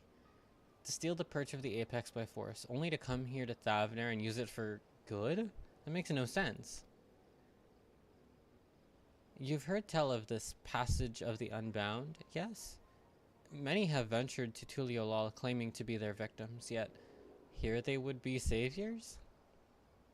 If he had such noble goals, then why did he stoop to such devious deception? What could he be plotting? But that's neither here nor there. He stole from my people, and that misdeed can't be forgiven. The perch of the apex helped us win peace. By its might, our forebears built the foundation of the lives we now lead. Until recently, it stood silent, a symbol of our pride as a people. It reminded us that we carved out a home within that inhospitable wilderness. Being trusted with its protection is a great honor. I was so proud of my father when the elders chose him, so proud to be his daughter. Yet, since the day it was stolen, some of the other villagers made their disdain towards him only too clear. I couldn't bear it. That's why I must get it back, to restore my village's pride and my father's reputation. There's still so much we don't know about the Justikar, but we have to assume he's learned to wield the Apex's power. I can't say whether those falling rocks have anything to do with it, but I won't discount it outright. I'll continue looking into his whereabouts. While we still have so many questions, with both of us working together, we'll find answers soon enough. Just leave it to me.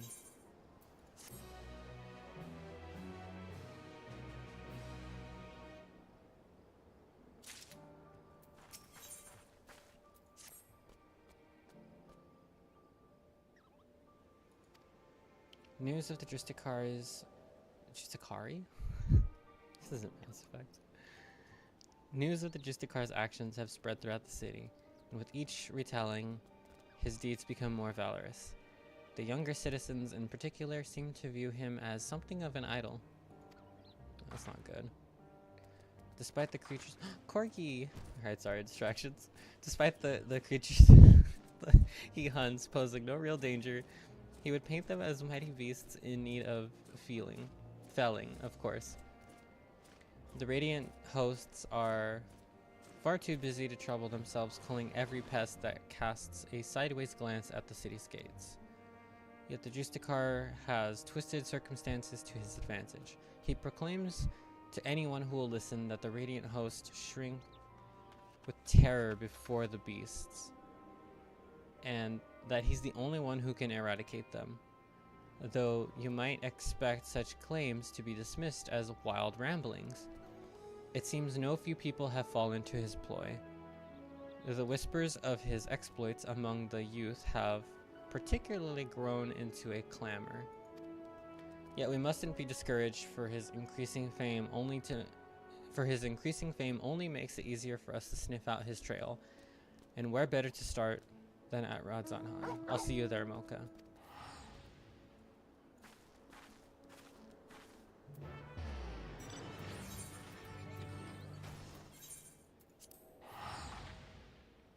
Talk about a mouthful.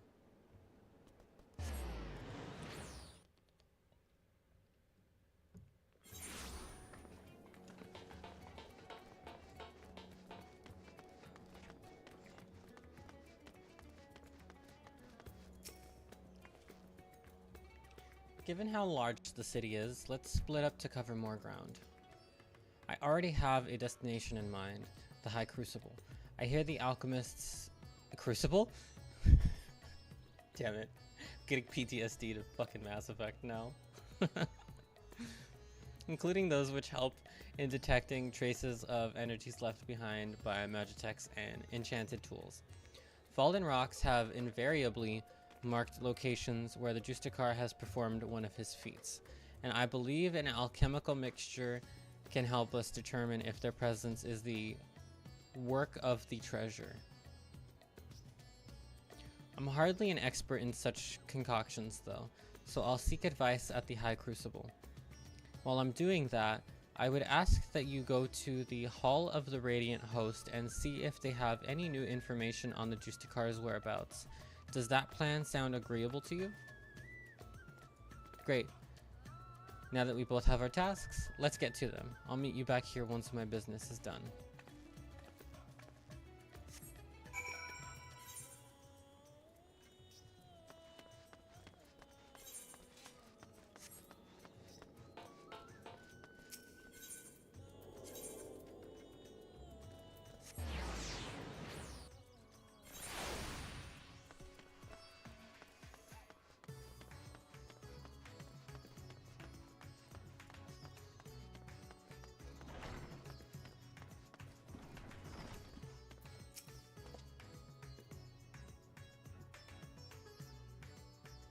I'm tired of hearing about this Justikar.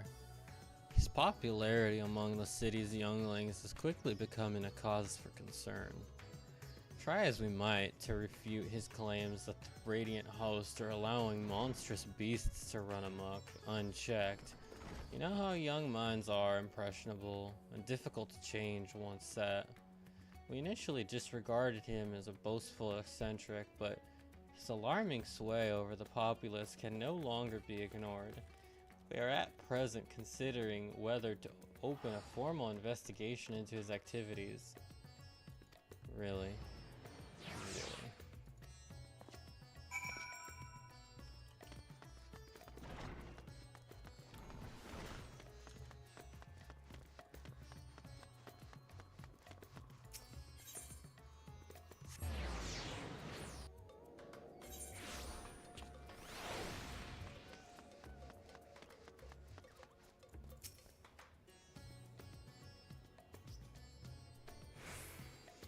It's heartening to know that the Radiant Hosts are taking this seriously. Thank you for speaking with them. I have good tidings as well. I explained the situation to the alchemists and they provided a power that should help detect traces of magic in the surrounding environment. I say help because the powder reacts only faintly on its own. To function properly, it requires the skills of one practiced in the arcane arts. Luckily, I have you. Luckily.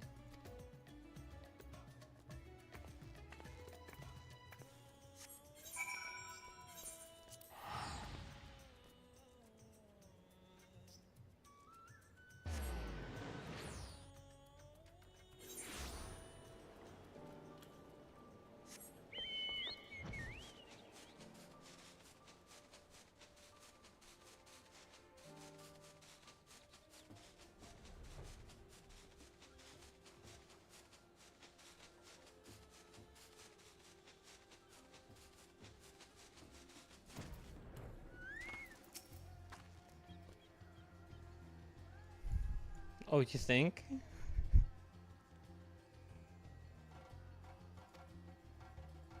If the talisman, if its power is just to spawn giant stones above the heads of your foes,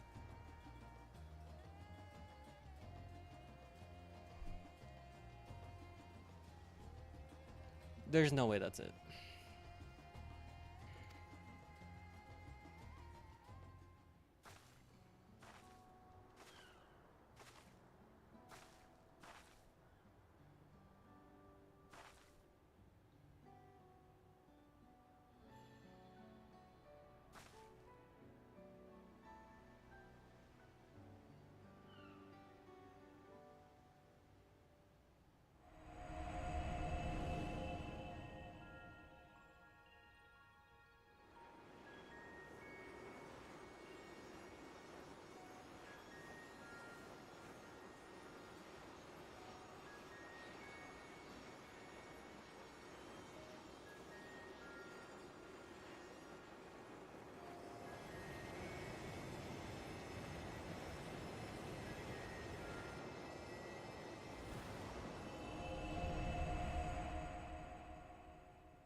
So, were you able to detect anything? It's a rock, all right.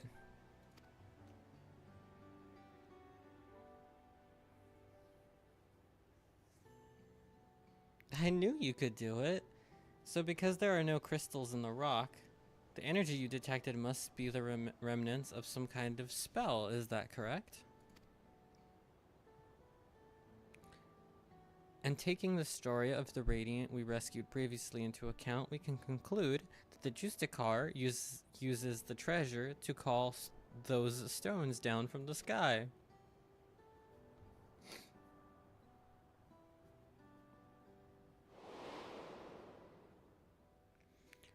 At least we now have an inkling of its true nature. Even so, not every question has been answered. The Radiant told us that even as the Justikar stood before the creature, he seemed to have trouble calling forth the Apex's power at first. My father once said that the perch of the Apex is much like the wand he used to weave his magics. Of course, the main difference between them is the unique nature of the essence stored within the treasure. I know little of such arcane instruments, but you must be quite familiar with them. How do you use yours? Channel Aether into it. I perform incantations. I bonk them with my stick.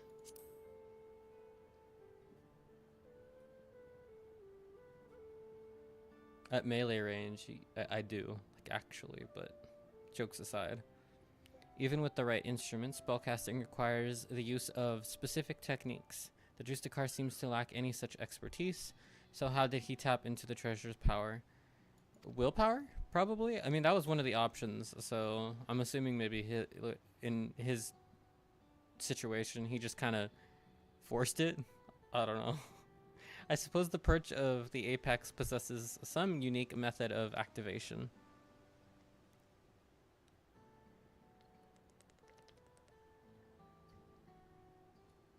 When I spoke to the representatives of the other tribes about the treasures, no one mentioned special techniques being required. Not that the relics should have much in common to begin with, aside from the way they look. And so far how they behave. You two, did you see an Ari girl pass through here by herself? An Ari girl? I'm afraid not. What happened? Wait, I recognize you both. The hero of the final days and our recent visitor from Tyrol. Apologies for the imposition, but may I beg your assistance? Excuse me. It's all that Justicar's fault. The girl said she was off to join that fool's crusade, and ran out of Gedlimad. Let's say Gedlimham. Before anyone could stop her.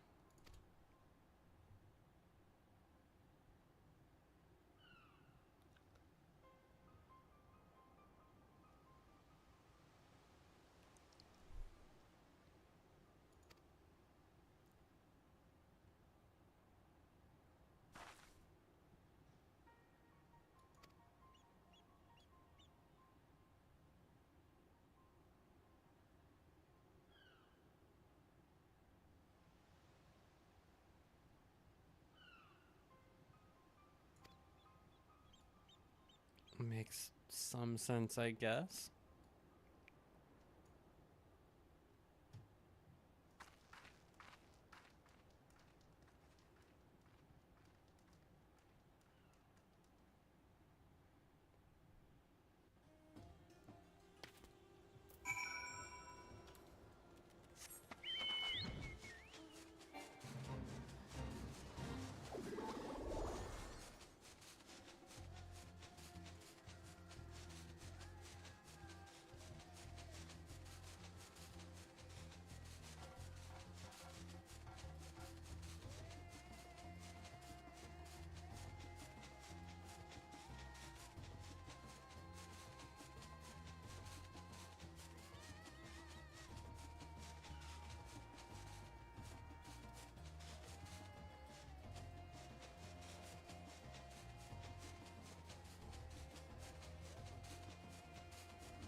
Oh, here we go.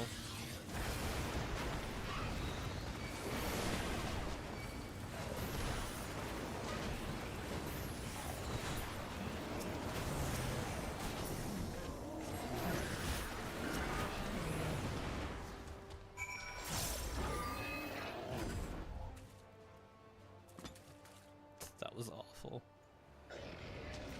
I'm so bad at this class.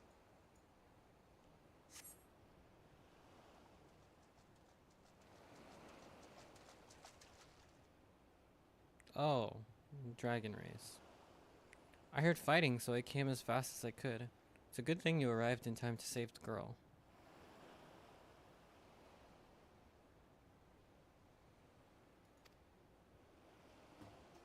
Don't mention it. I'm glad you're safe, but your mother must be worried sick. You shouldn't wander off like that, especially in— How the fuck did she walk all the way up here? You know what? Never mind. You mean he's a bad man?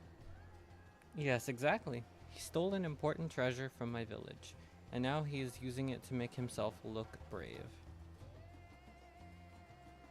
But he needs it to kill monsters to protect us. That's no excuse for stealing. He might have fooled you younglings, but the Radiant hosts know what he's up to. But he said he'd save us from the monsters. He's our hero.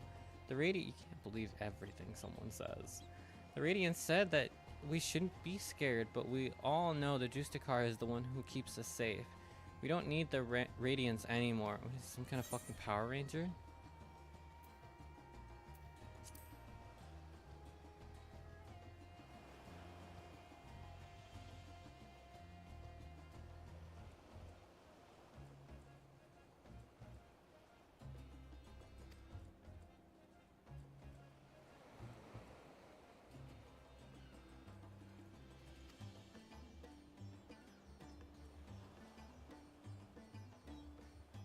I shouldn't have spoken to you like that after all you've been through. You said that Justikar is a thief and a trickster, but I hope it's not true. He's my hero. Well, I'd best escort her back to Yelimad. I'll see you there later, Mocha.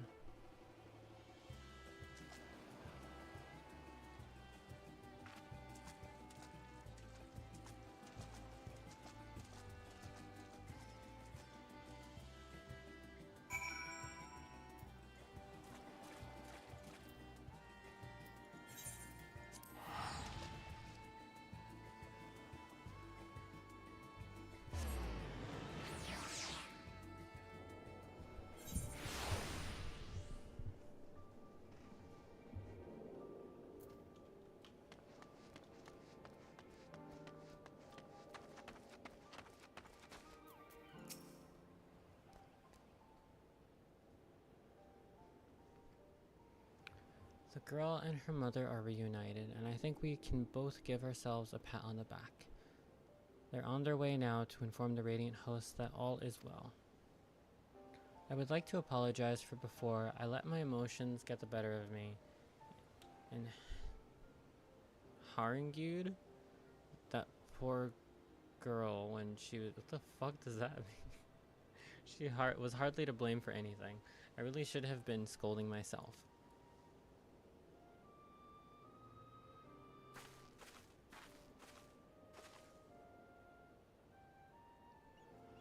There's something I neglected to tell you before. The man who now calls himself the Justikar came to us in the guise of a worldly merchant. He was eager to ask about the perch of the apex and its history, and I was equally eager to help him, not even considering what he might do with the information. I'm so proud of my father for being appointed as its guardian. I suppose I was trying to impress the stranger out of sheer vanity. The vanity led to my father being attacked, and the treasure being stolen from under our noses. I have no choice but to make amends for my mistake and bring it back. Yet some are convinced that the Justikar acts only to serve the greater good. I couldn't accept that he might not be as rotten as I thought, and lashed out at the wrong person.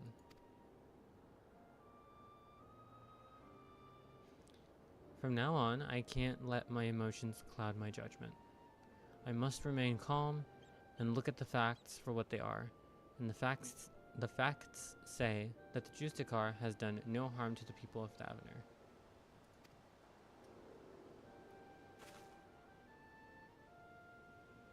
Even so, the organization he serves, the Passage of the Unbound, is evil to its very core. If its actions at my village are not villainy, I don't know what is. The situation is fraught with contradictions. I still don't know what to think. What about you, Mocha?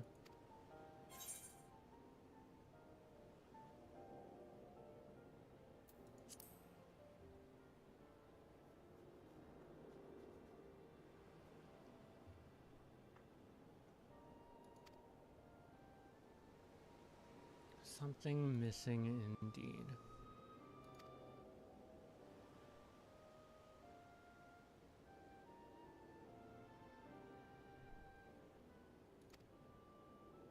I'll continue to pour my every effort into the search. So stop by from time to time. Something to share with you.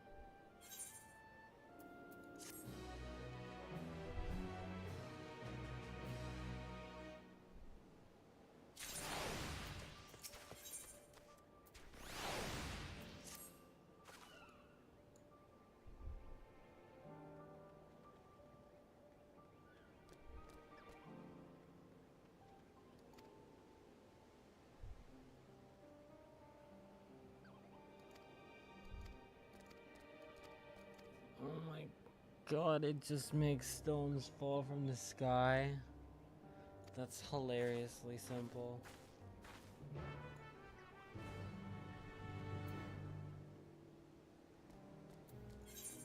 There's no way that's all it is. For fuck's sake.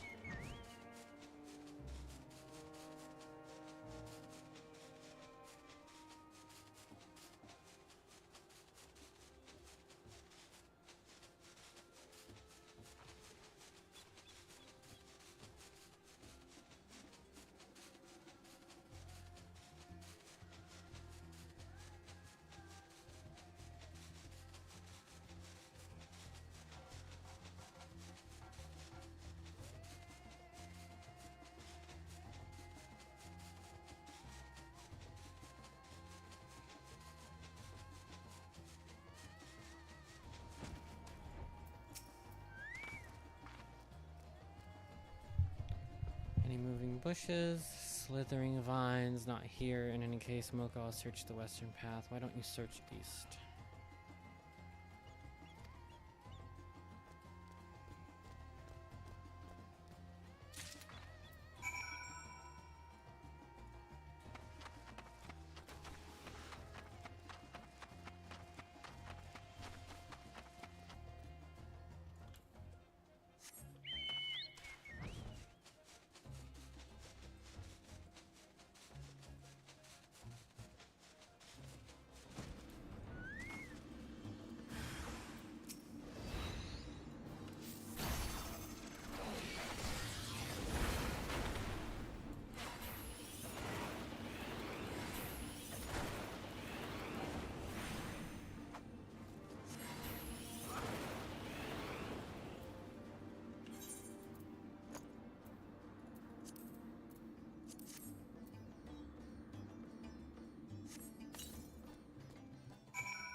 Oh. Oh boy. Mistress Tepeki told me what to expect. Well then, let's see the thing.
I'm having a little trouble here.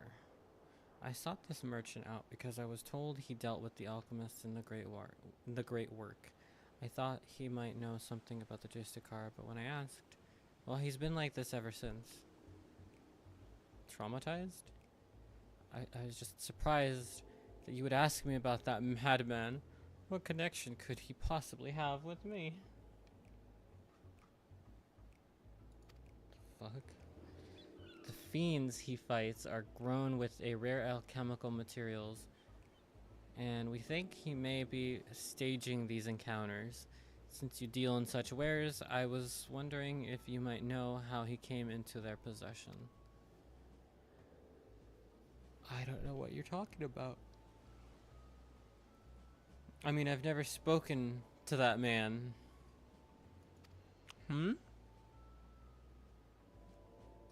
I very much doubt that. Perhaps he'll be more receptive to questioning from you, Mocha.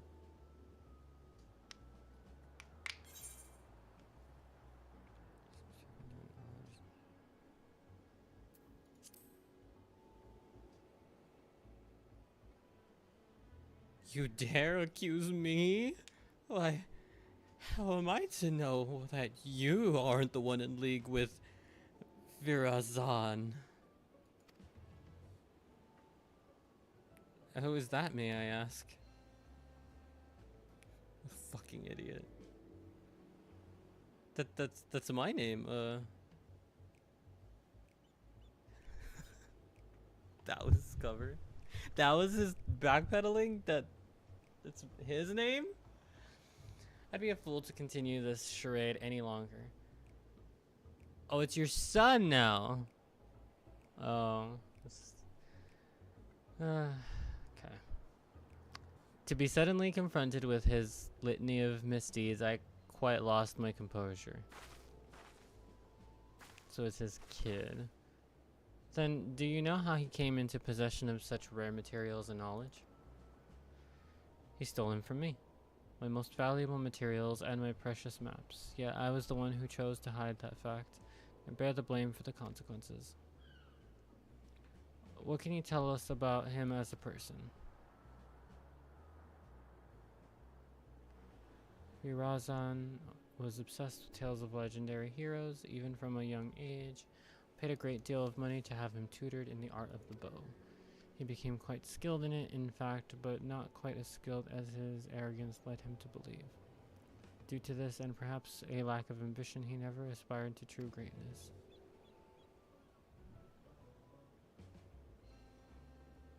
Exotic potions. It pained me to see him fall into disillusionness. Dissolutenness? But he would brook no counsel. So several years ago I gave him enough coin to support his lavish lifestyle. I told him never to speak with me again. He didn't, until recently, when he darkened my doorstep once more. And that's when he stole your goods. Although I would have willingly given them if he had asked, he was rambling almost incoherently, saying that his heroic deeds as the Justikar had caught the eye of someone named Apiahi, leader of the Passage of the Unbound, whoever they are. He claimed that the power of the guidance of his newfound allies, that under the guidance of his newfound allies, he had obtained a great power enough to eclipse all heroes who have come before and shall come after, as he put it. It seems he gives what money he still has to these people. To think that for all his fanciful words, he has only deigned to grasp at hollow glory, all at the expense of Razahan. There is no greater shame as a father. Given what we know of this shadowy group, they most likely aim to sow discontent through Virazan's deeds. He may be so blinded by his own desire for adoration that he can't see whose hands are pulling his strings. Makes sense. You're saying that he's being used? If that's true, then I can no longer remain silent. Despite what shame it may bring, I see now that sharing my story might be the only way to save my son. Indeed, I suggest you tell the Radiant Host at once. Of course, we'll be pouring our every effort into stopping him. Thank you for giving me direction. I didn't imagine our meeting would end this way.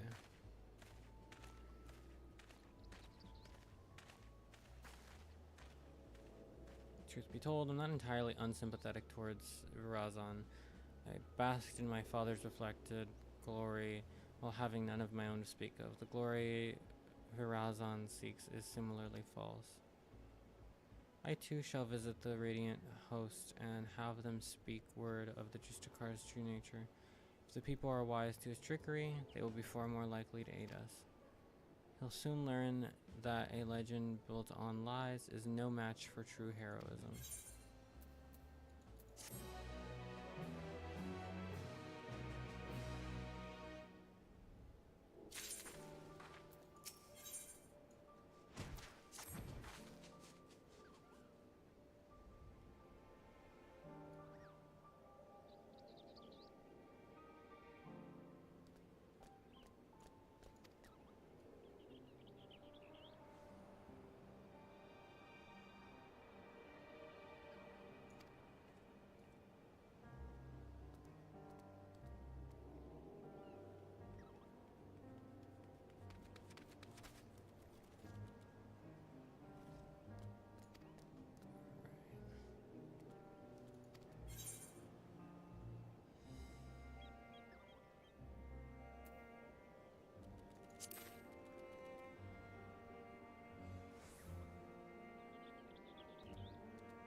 city's western quarter. Okay.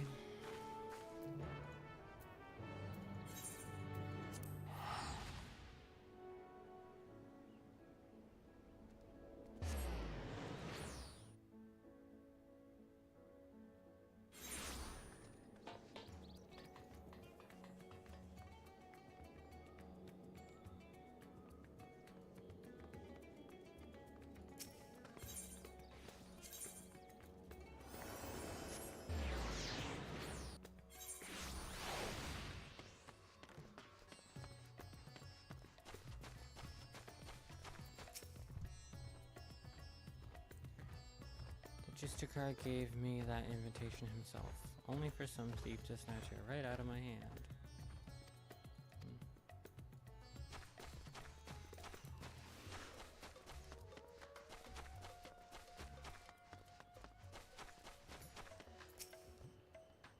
You're the one who's always following that Tepeke around. I heard she's spreading rumors about the city's savior. Right.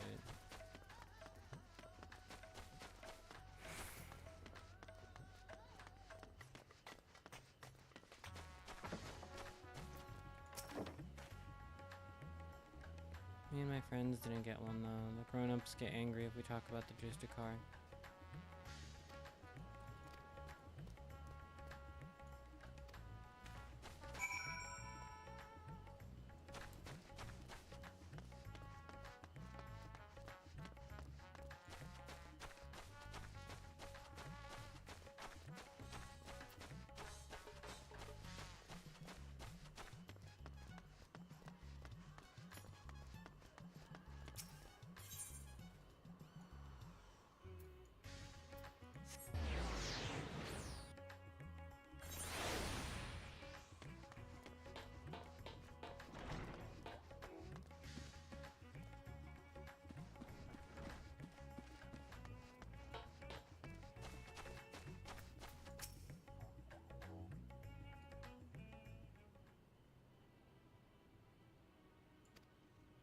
Oh shit.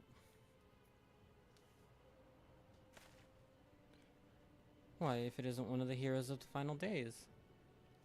This isn't about the map I sold to your companion, is it? You'll find it points the way to the vaults of Al-Zaldal III, exactly as described. I may have employed a few creative methods to entice my customers, but what merchant doesn't?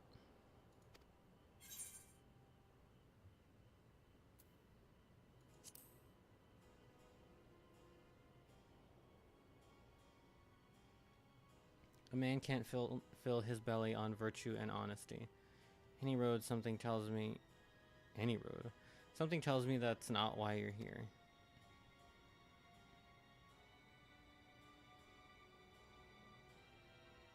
The choice of quarry is unusual to say the least, but perhaps I can help you along, eh?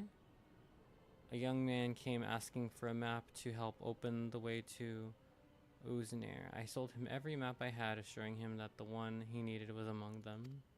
Wow.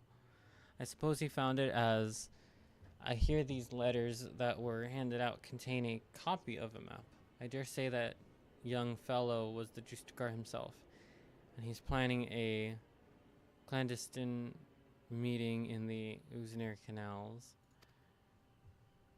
Mind you, it appears he has no shortage of enemies. No doubt they'll try to interfere.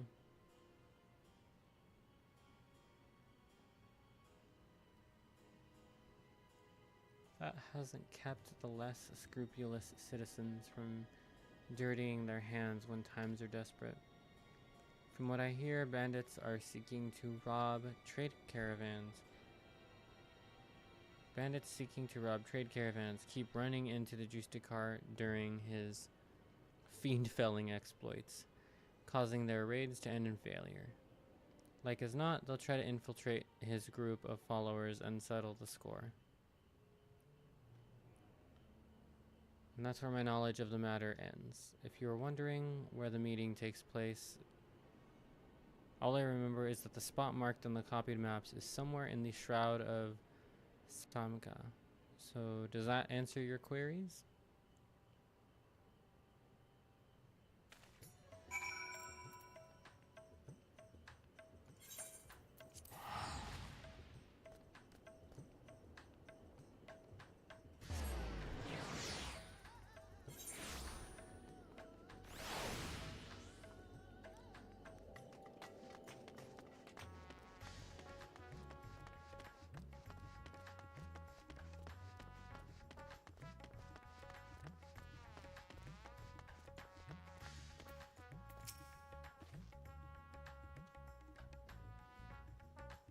Those in support of the Justicar didn't seem surprised when I told them of his misdeeds, but still they were reluctant to betray them. In short, I had no luck. What about you, Mocha? We had all of the luck.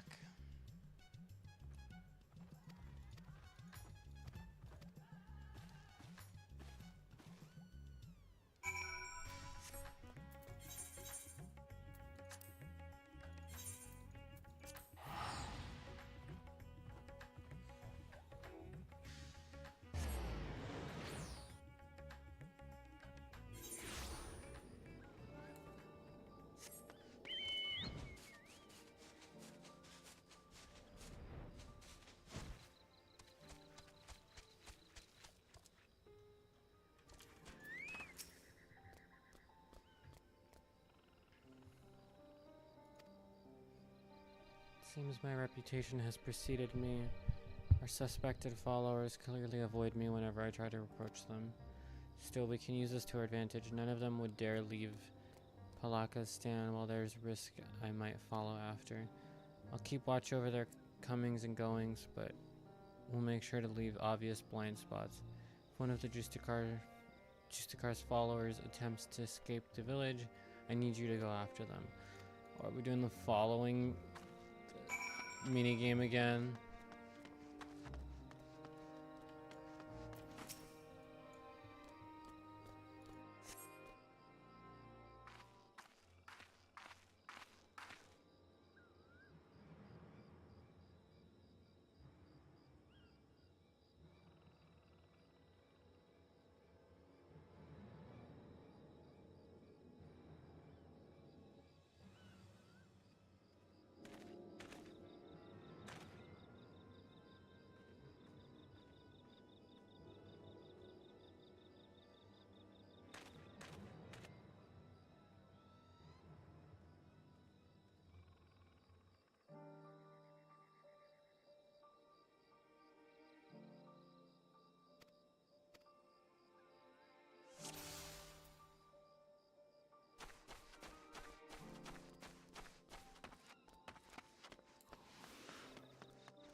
He saw me through the bush?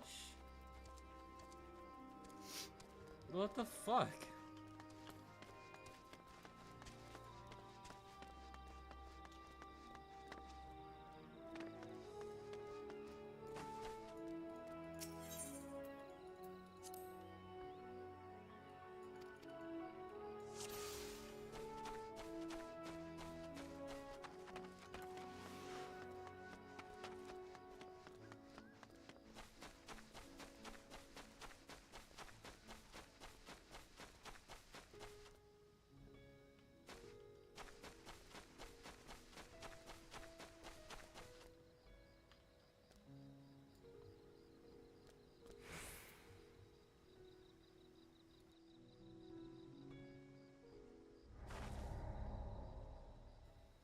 Excuse me?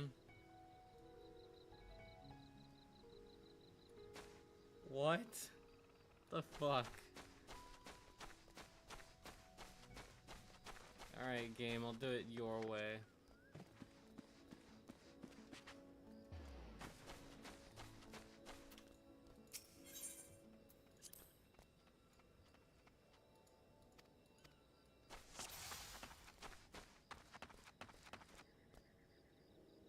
Oh, fuck. Alright, fourth tries the charm.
does he mean by portal? I just make myself apparent to him anyway. For fuck's sake.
What a sight.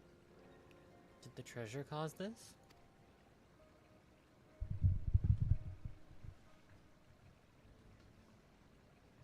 Oh shit, I didn't even notice. Our boy's wearing heels. Oh my. If it isn't the hero who saved Radzat Han. Nay, the world itself. I never expected someone so vaunted to attend my audience, but I am honored nonetheless. I kind of forgot what voice I gave him earlier. Oh well. Enough of your games, Virazan. Stop this madness at once. After giving you such a warm welcome, these are the thanks I get? Well, 'tis true that I once was known by that name. 'Twas merely a guise I wore until I discovered my true self. Until you donned your clown outfit.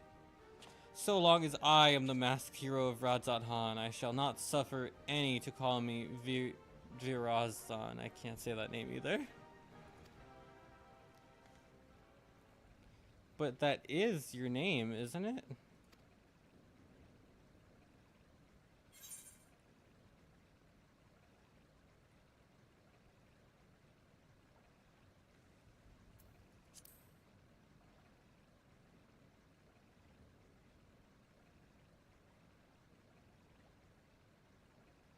It would seem the Justicar's meager alter ego has been brought to light.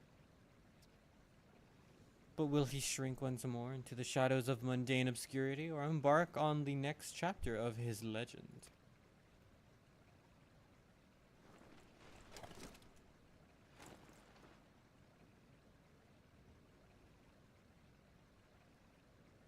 Very well, my name shall ring through Radzat Han. Let it be known that the Justicar is Virazan, and Virazan is the Justicar.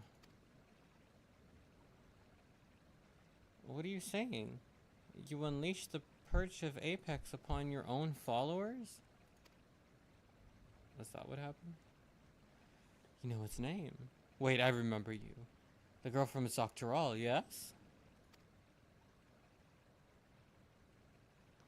Your village's artifact is not discriminating in its wrath.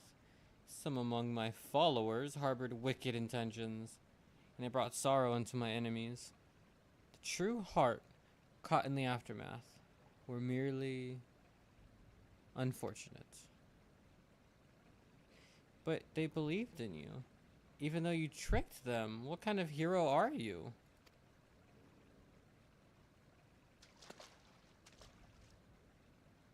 I'm sick of it. You, too, would oppose me? I had thought that as fellow saviors, we might find some sort of common ground. Yet it would seem that we are destined to walk different paths.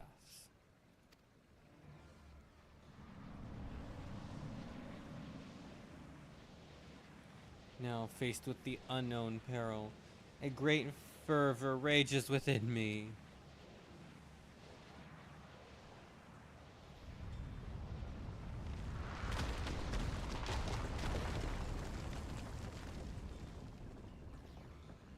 Um...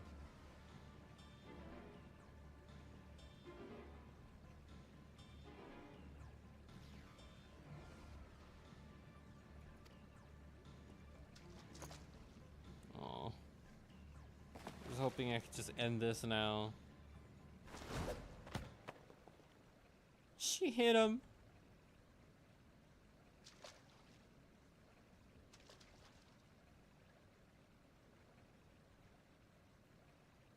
Hmm.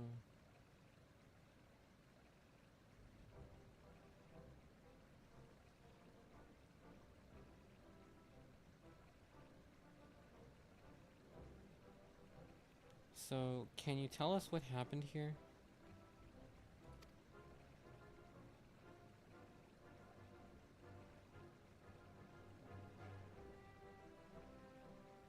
He gathered us all around and made a grand speech, claimed he was the hero that would drive back the flood of fiends threatening Thavnir.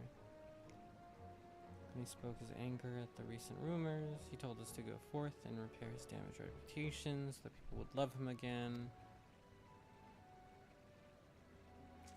As for us two, we were here to teach him a lesson, biding our time until his back was turned, but we couldn't stomach his self-righteous drivel any longer.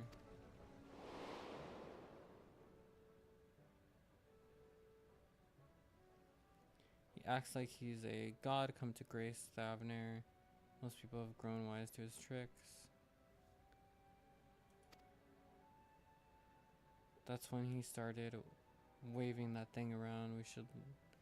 We soon learned that the rumors of its power were true. Rocks started falling down all around us.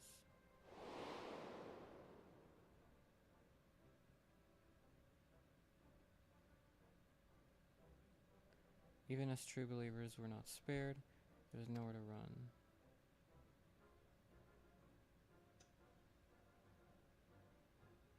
Sacrifices are unavoidable. All the while he was laughing maniacally. Pleaded with him for mercy, but that just made him angrier. He flourished. Yet more rocks assailed us.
Everyone has returned to the care of the Radiant House, just for the ruffians who meant to attack. Verazon seems to have a history of violence for which they may soon answer. So several among Virazan's followers were dealt serious wounds. We can be grateful that none lost their lives. The master of the apex shall be showered with good fortune, yet leave sorrow in their wake.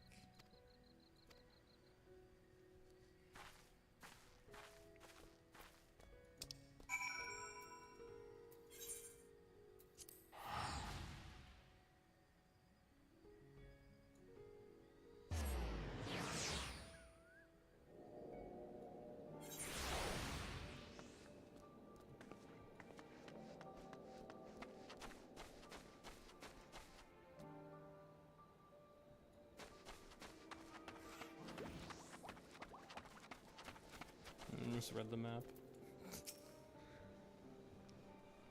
Yawn. Well, that was certainly an ordeal. Although Virazan got away, we can look back upon what transcribed to plan our next course of action. It appears that the treasure takes rocks from its surrounding environment and makes them rain down upon the wielder's surroundings. Fun! Learn his lesson soon enough. Yeah. I'm gonna shove my black mage stuff up his butt. Okay, we got 2 more on this one.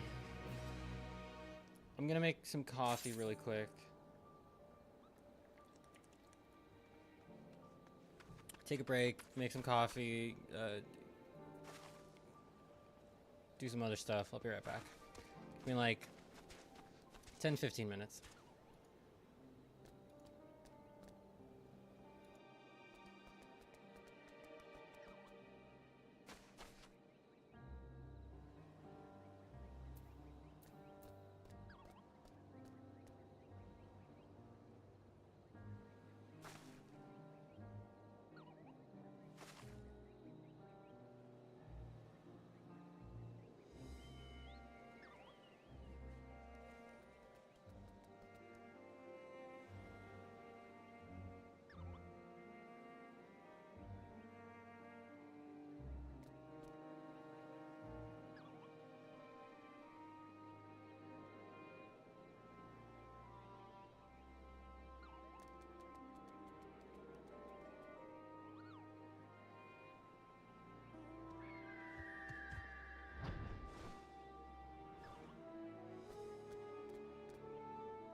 hope you guys are enjoying the light tunes in the background.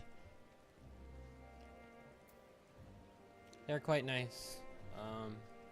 I'm not sure why I'm so exhausted today. I kind of need to give myself a little bit more of a break these coming days, I guess. But, you know. C'est la vie.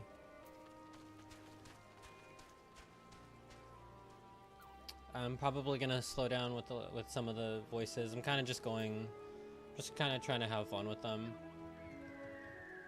I kind of forgot the voice that I was using for Firaza at the beginning. I thought it was kind of funny, and then I just lost it. So I'm not like really trying too hard, but just trying to have fun with it because it's a lot of reading and a lot to go through. Hope you guys will forgive me for skipping some of the bits. Especially Tepek's dialogue here is very wordy. She goes on about stuff for a while. Just fine, I guess. Most of these I skip through or skim through anyway with side quests, but I want to try to not miss out on too much context, so I will remain diligent. However, I won't really try as hard, maybe as I have seemingly been.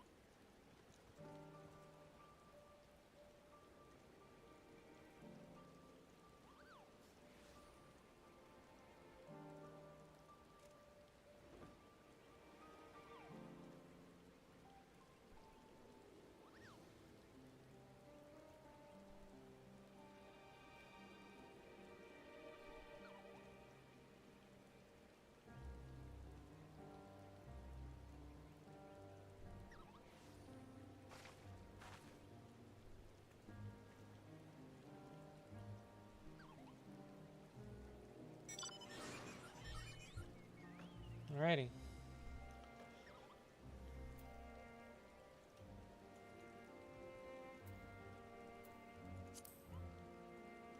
What else do you have for me to pack? Roast warning. It seems Farazan has been laying low since our last encounter. I'm sad to say, however, that my investigations have uncovered little. But still, there is cause to celebrate, for I've received a letter from my mother with good tidings. My father has finally awakened after the grievous wound dealt to him by Farazan. He's well enough to travel to Tuliolal, in fact, and may have already arrived. Ah, okay.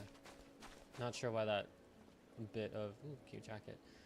That bit of information confused me. Of course, I'd love nothing more than to go with him, but I pledged not to return until I had the perch of the apex, just as the previous have. I'm soon to depart with the Radiant Host to try to sniff out Firazan's whereabouts before he acts out of desperation. That is why I ask that you go in my stead. As the treasure's guardian, no one living is more knowledgeable about its story than he. If you share with him all that's transpired since we began our search, he may be able to point out something that we've missed. I know it's a lot to ask, Mocha, but you can get a leaf as an umbrella? That's cute. And please give my family my regards. My mother should be able to tell you where in Tuliolal my father is staying. Once you're finished, let's meet up in the Aetherite Plaza in Razat Han to share what we've learned. Alrighty.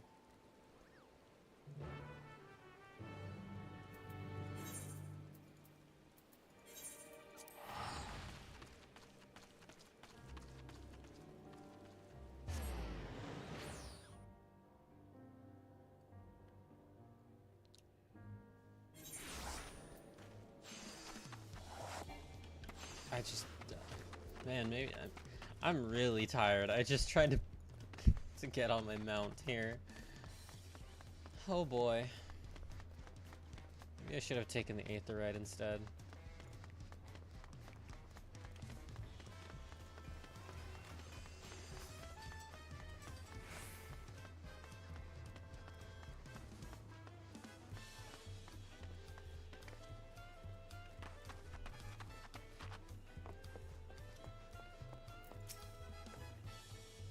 if it isn't Mocha. But I don't see Tepek with you. Did you come alone? I'm glad to hear my letter arrived safely, and that Tepeke seems to be as tenacious as ever in her search. Her father, Nestle, has already arrived here in Tuliolal. I know there's no L, but has barely stayed in one place, excuse me, since. He seems desperate to help Tepeke from a distance in whatever way he can. He told me he was traveling to the Pyare Yonan plain in search of information he assured me was quite vital. If you wish to speak with him, he'll doubtless be in the area. Okay.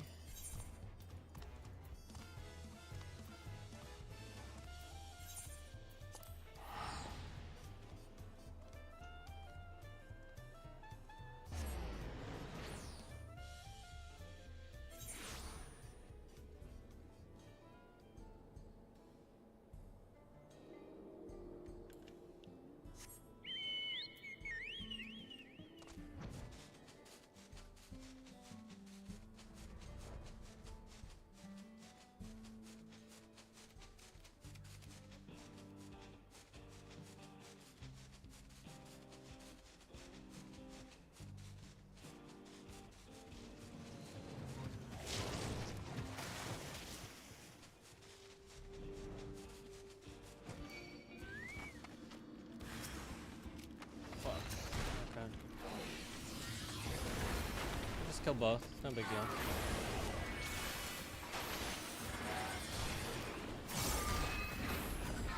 Why did I use despair?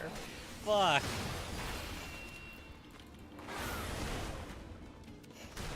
Oh boy. Oh, wrong one. Okay. Well. This is ass.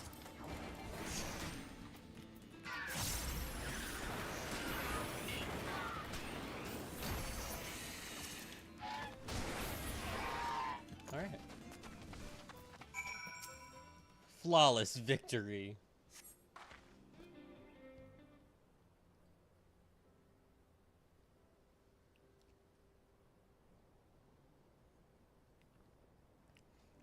Thank you, traveler. I overextended myself, but I've recently recovered from a severe injury, and it was fool to confront such a beast alone. So, you're the Mocha I've heard so much about. I owe you many thanks for all you've done to recover the perch of the apex. News of your progress in Daphne is most heartening. Despite my position as its guardian, I never knew it could rain down stones from the heavens. Since arriving in Tuliolal, I've done what I can to shed light upon the Tyrol Vidral sealed within the treasure. After the nations of Tyrol were unified, some left our village to build new homes in the city. I've sought them out to see if they know anything of use. Unfortunately, none could offer insight into the treasure's magics, but one of them told me that owls lurked around this place. Do they? And since the Tyrol Vidral sealed within the perch of the apex was once an owl, it seemed logical to pursue such a quarry. I've been farming fates around here for a little bit, and I don't think I've seen owls anywhere near this location. Though perhaps I could glean something about the ancient beasts from their behavior. Like as not, some fundamental aspects remain the same even after transformation. But having heard your account, there is one fundamental difference that stands out. As far as I'm aware, no owl native to these lands possesses the ability to hurl rocks, large or otherwise. No doubt the Tyrol Vidral gained this power following its metamorphosis. I do believe, however, that it would retain an owl's core instincts. That one you fought didn't strike unprovoked. Instead, it watched me from afar with fear in its eyes. While this is normal behavior for most animals, I was surprised by how suddenly it descended upon me in the moment it started approaching. It's the only owl I've seen in this area.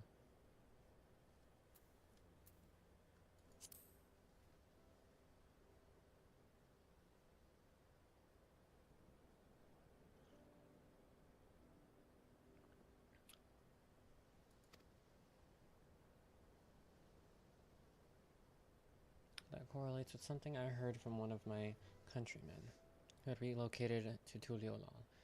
He spoke of a continuation to the tales passed down from the elders.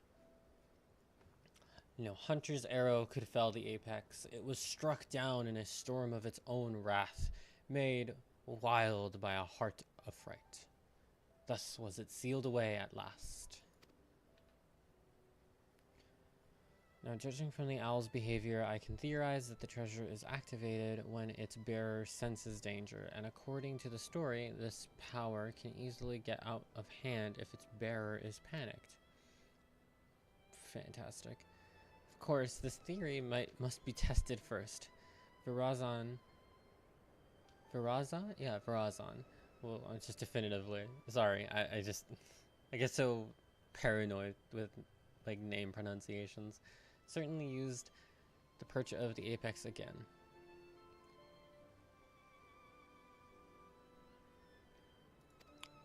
Special attention to the circumstances. You have my thanks. Low though I am to admit it, I've yet to recover my long convalescence and would only be a burden to you. I wish I could aid my daughter in another way, but more make up for my absence. Please lend her every bit of knowledge you have, Mocha. Go.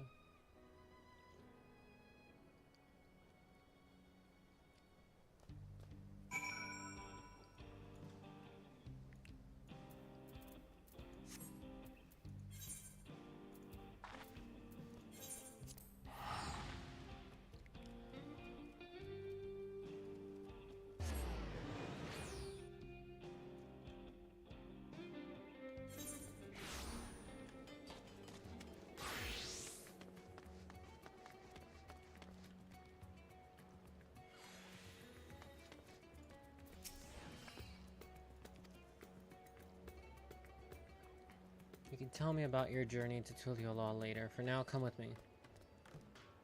You don't want to hear about what your dear old dad said?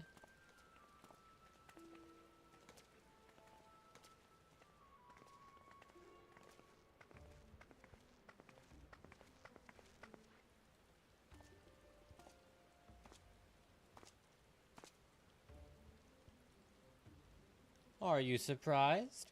Thanks to the sage counsel of a fellow hero, I have decided to doff my mask. Although my face may be unfamiliar, I believe you know who I am. I was once the Justikar, but now you may call me Virazan. I am Thavnir's protector, its savior, its hero! You may have heard salacious rumors that I have orchestrated the very attacks which I so valiantly drive back. Mushrooms. They're mushrooms. That I was behind the catastrophe at the Uznair canals. I am here to assure you that those are false aspersions. That those are false aspersions all, cast by those who are envious of their betters. I give my life for this fair city and its people, and I would give more still if I could. What should we do? It might be best to lock him up before this gets out of hand. Oh wait, we don't want him raining down rocks with all these bystanders around. For now, keep a careful eye on him. All I ask is your respect, your adoration. A dream held by all, but realized only by a few. And I would be one of those few. I have proven myself worthy of being your savior, and now, with an entire city watching with bated breath, I shall declare my intent to reach even higher.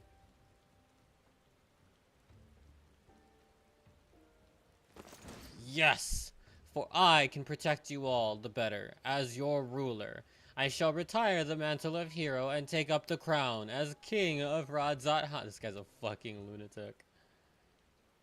There's like 10 people here. The bastard's gone mad. I wield power unassailable. With me on your throne, you would never again have cause to fear. All would live in peace. All would shower me with love. They would shout it to the heavens, and from that love would spring a new Razat Han. A greater Razat Han.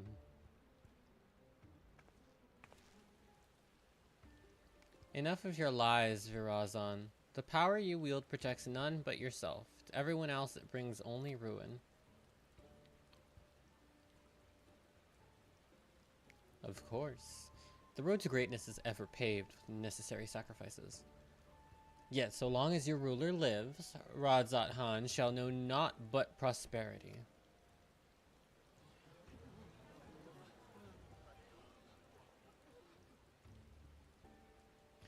You think you're better than the Master Vitra? He bore this city and his people on his back, while you look fit to collapse under the weight of your own armor. You're no leader. You're a damn joke. Snap. Does this man speak for you all? Is there not one among you who would follow me into a brighter future?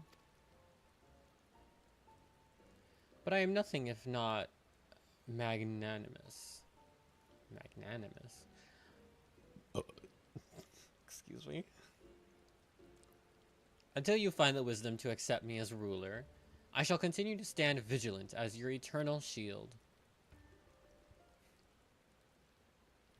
Stop this, Virazan. You're only making it worse for yourself. Oh, it's dear old Pop-Up. Can't you see you've become a laughingstock? Give up this facade and answer for your sins. Do so now, and the radiant host may yet grant you mercy. My sins? Are you not the one poisoning the people against me? Do your worst. I dare you.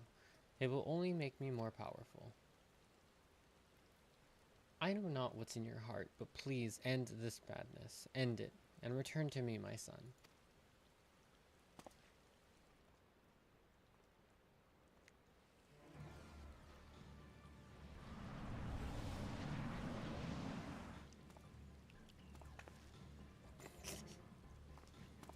That was a face.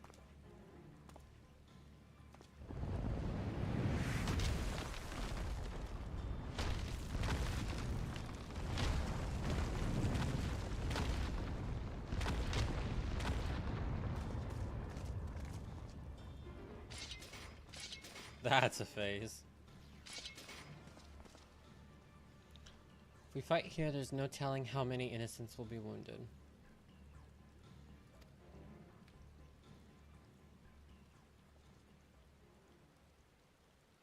I tire of this farce.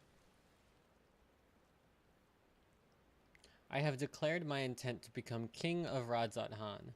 As for you two, this is no place for a battle between heroes. We shall meet again, mark my words, and then we shall decide who is the mightier.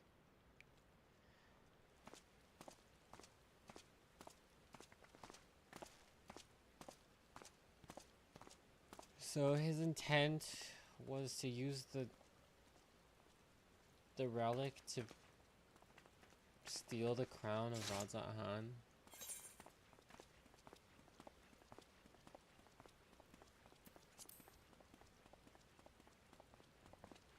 And it simply drops rocks on people's heads. Ugh. I guess it's a little bit more magical than just that. It's basically telekinesis? Yeah, it's essentially telekinesis because the rocks have to come from somewhere. But it's just so strangely simple. He didn't even look back at them as he retreated. Perhaps he couldn't bear to look at them in the eyes, or none of them at least. Or one of them.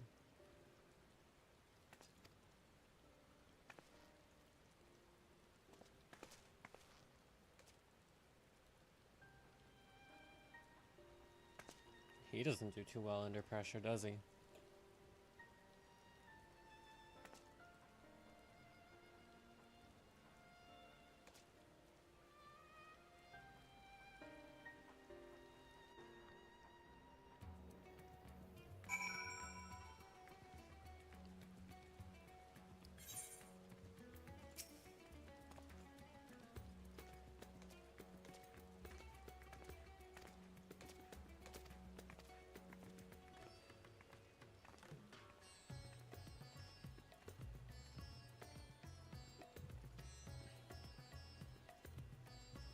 When I used to scold him for losing himself in make-believe, he would get that same cast in his eyes, a look of petulant rage, as if he resented me for pulling him out of his reverie and into a harsh reality.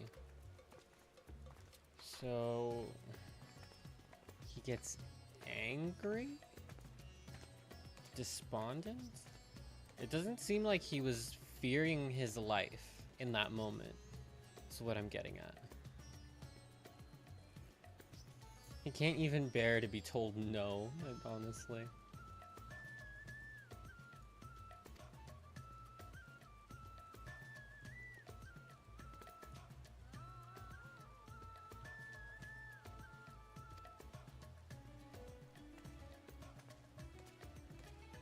I appreciate that this umbrella lets light through it. The transparent bits. No, don't stop the rain. Fuck. That was a cute detail. I was actually gonna point out. Oh, I guess actually it doesn't matter. Hold on. Fashion accessories. I guess it can continue raining. So I can. Nice.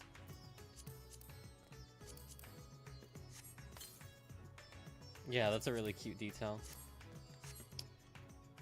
Where are we going? Ah.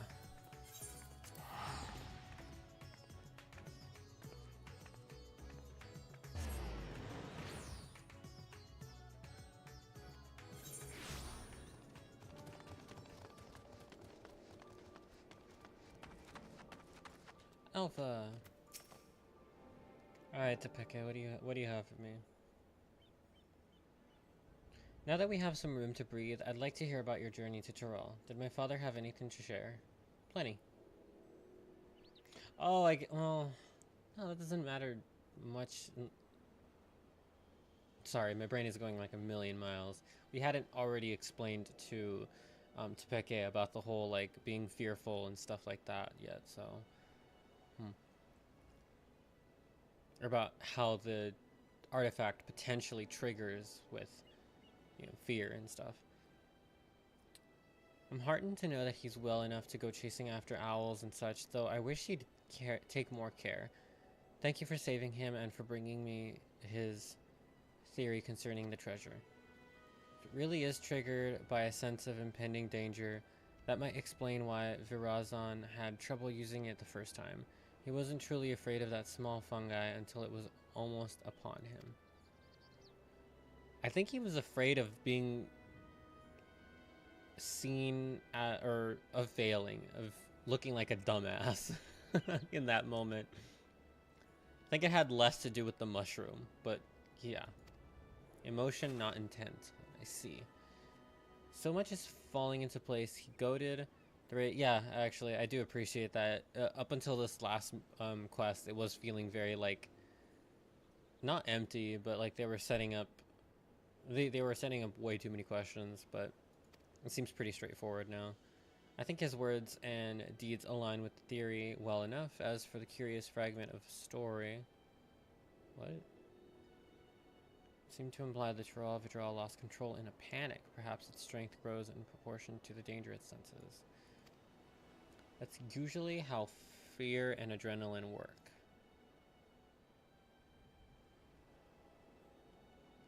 Speaking of which, I really want to play Bloodborne right now.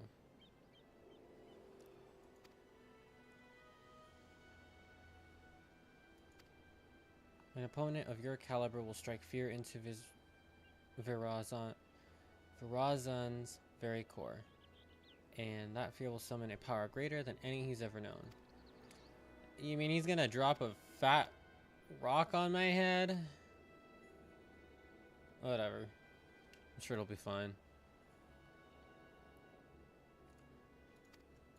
It'll probably be marked with an AoE marker on the ground, and I'll just move to the side. It'll shatter into pieces, and then another one will show up, and I'll move to the side. Heroes and Pretenders. You'll be pleased to know the Radiant Host were most helpful in finding a place fit for a duel. When I saw it, I even began to believe our account. Okay, so they picked the spot for us. We're not gonna go fighting him in that cave or wherever the fuck we found him earlier.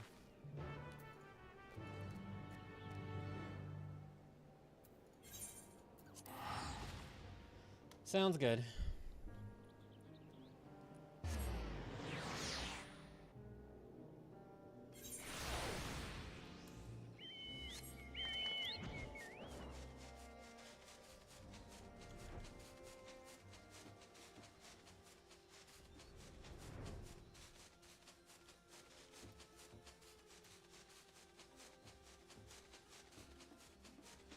I love the chocobos in this game because they defy all laws of physics.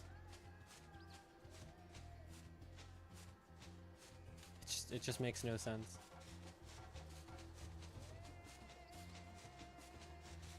So adorably paradoxical.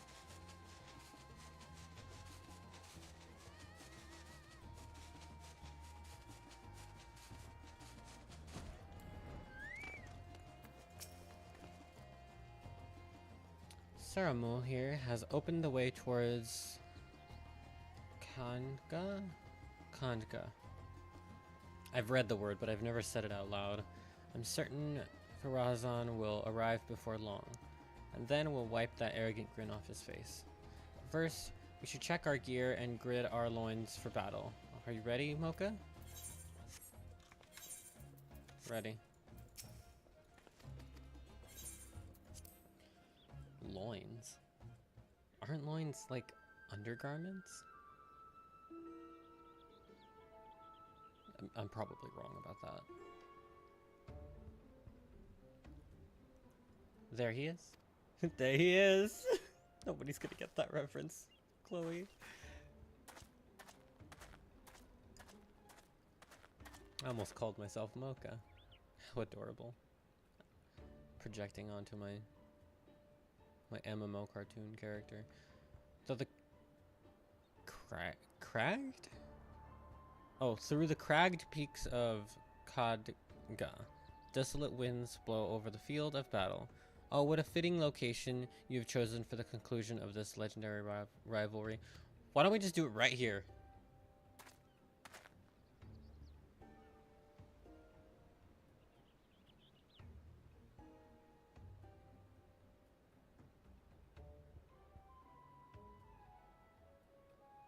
Maybe we are. Maybe I'm getting a little too hot-headed. I was right not to face you before. It environs unsuited to a struggle between titans. Titans, he says. Now my patience has been rewarded, and my heart races in anticipation.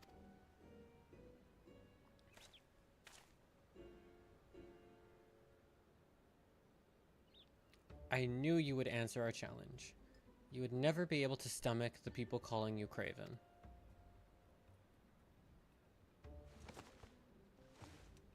Such boldness in the face of impending doom. Have you not realized by now that so long as I wield the perch of the apex, I am invincible? No, the perch of the armadillo, not the perch, but the talisman thingy of the armadillo is the one that makes you invulnerable. You rely too much upon stolen power. It deludes you. You claim to be a savior of the people, but they have seen through your lies. Even your own father can scarcely bear your... I didn't finish reading what she said. Me and my twitchy finger.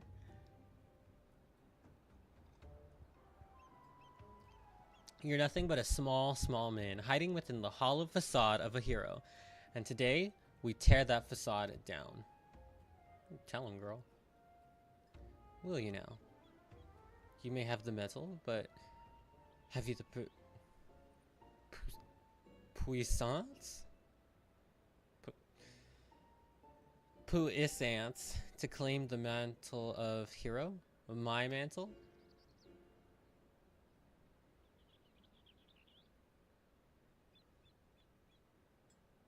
I'm gonna hit you with a Xenoclassy right now.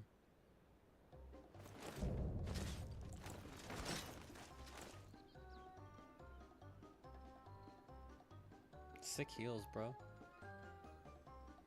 Time for words is past. Follow my lead.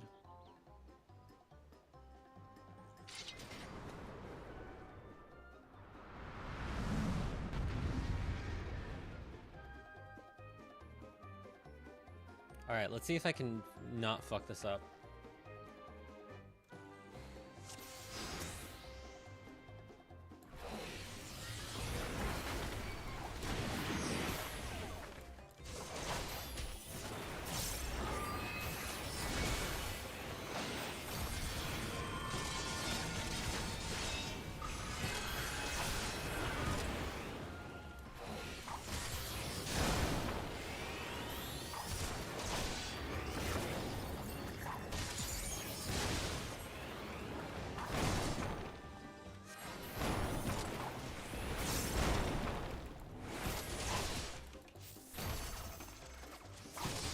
Wait a minute.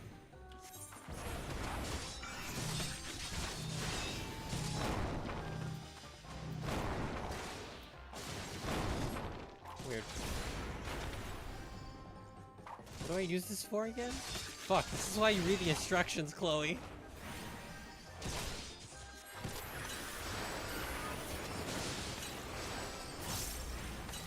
Oh, fuck. Damn it.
He lost his armor?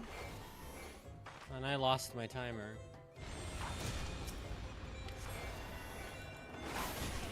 That'll do.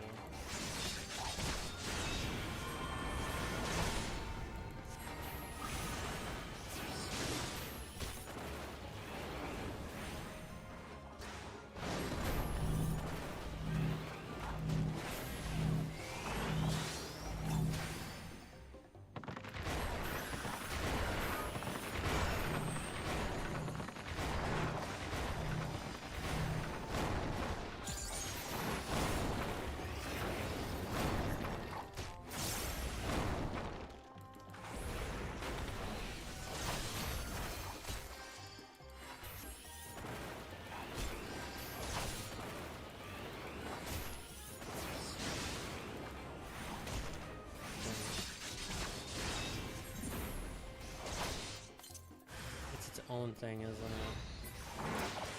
it? It is, for fuck's sake.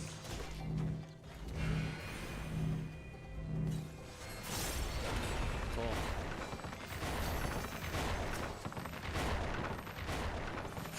Shit, why did she go all the way over there?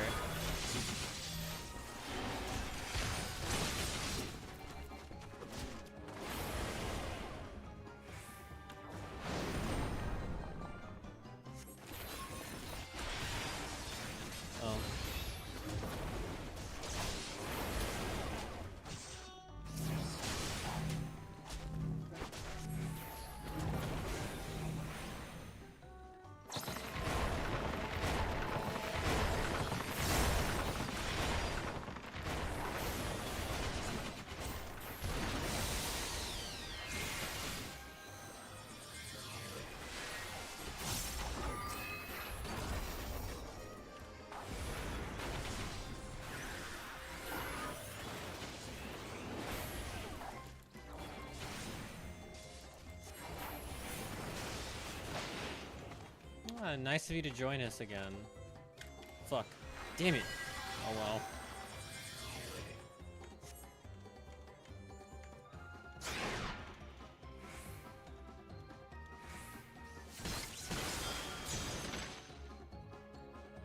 Nice hit.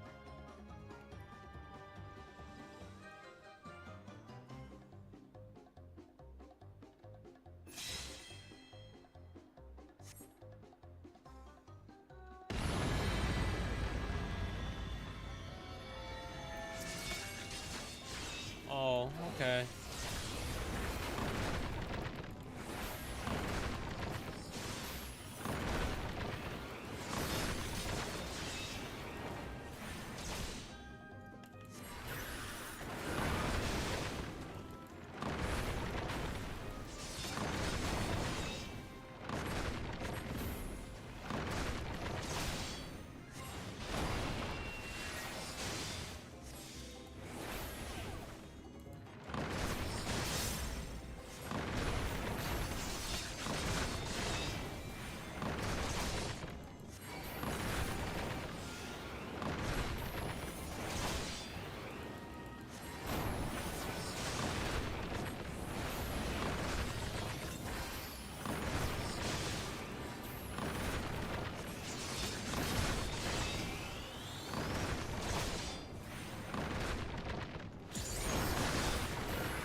That was pretty cool.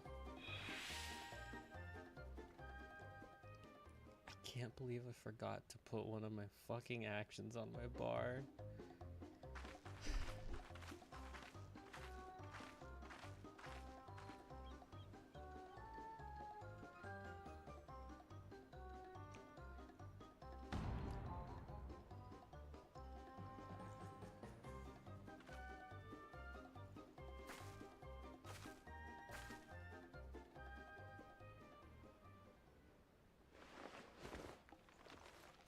Heroes never die, or something. I don't play. I don't play porn watch. A noble retreat, so that Justikar may live to save another day.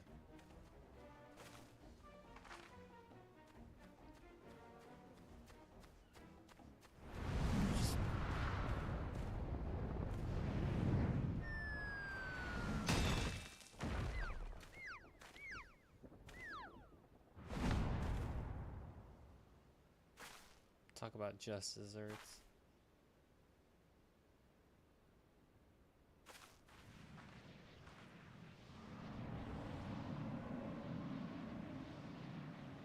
The spirit is angry. Vindictive. And now hopefully asleep. I suppose the apex wasn't finished yet. And it seems that Farazan, in his cowardly haste, neglected to look skyward. Was it an unfortunate accident?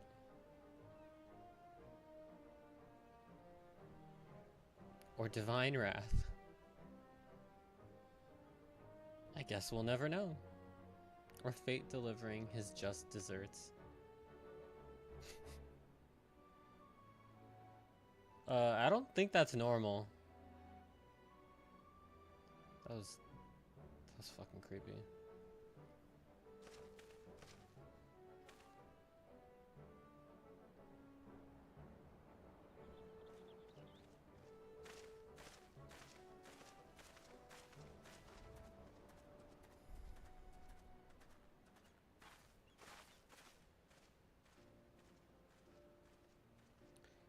Claimed to be Radzat Khan's savior, yet he sowed only discontent among its people. Perhaps some days in a sunless jail will give him time to reflect upon the error of his ways. My cadence through that sentence was a little awkward. Excuse me. And now I've finally recovered the perch of the apex. Thank you for coming this far with me, Mocha. What was that?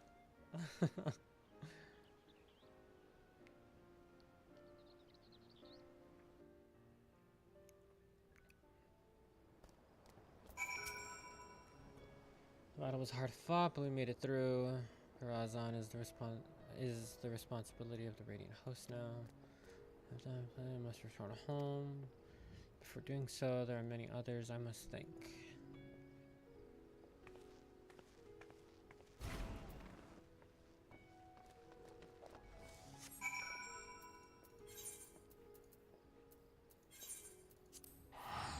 Okay, let's not make the same mistake twice.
I didn't expect to see you in Tuliolal again so soon. Is Tepeke well? Oh, her dad's here too. How cute. Big cat family reunion. She really did it. And the man who stole our sacred treasure will answer for his deeds? Oh, that wasn't a question. Father, mother, it's good to see you.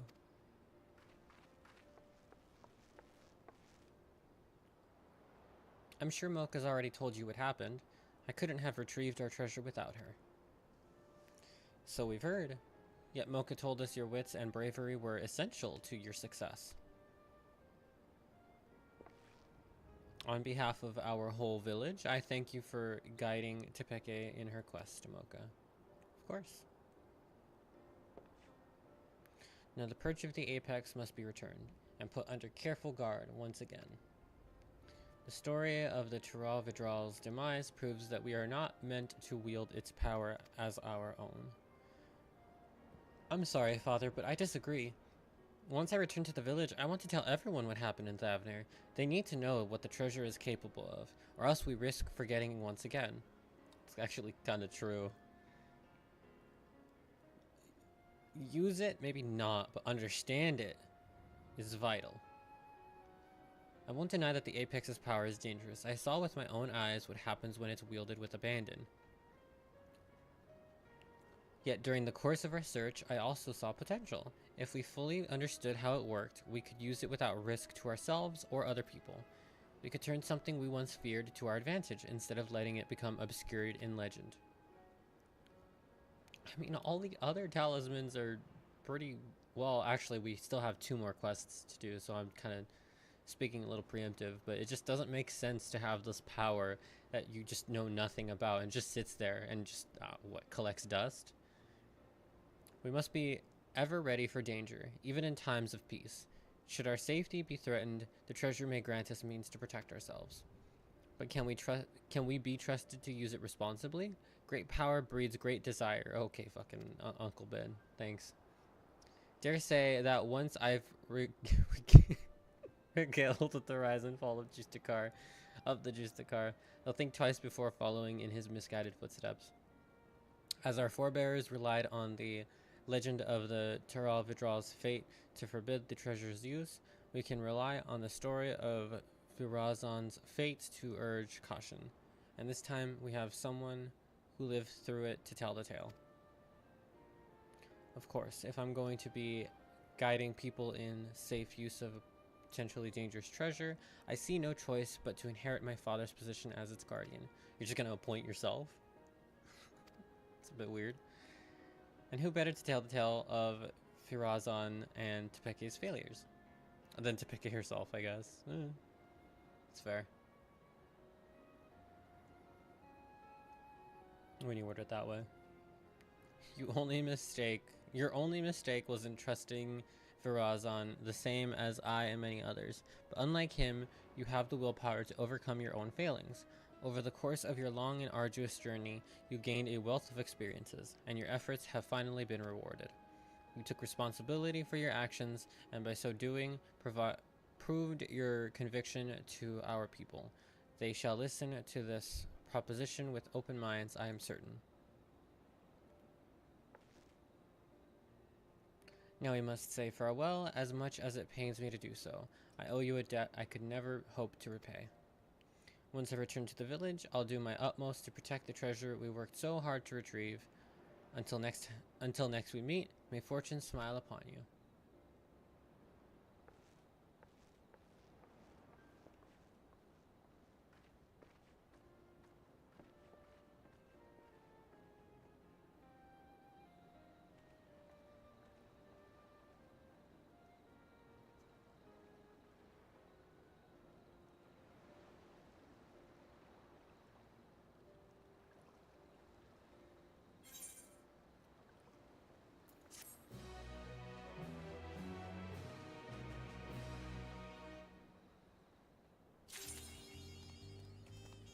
Reach for the apex.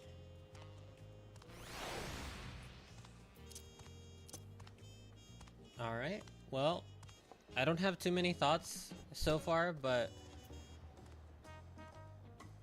Or, I should say on that quest line, but I did like it a lot more than the dancer one, or the physical range one, I should say.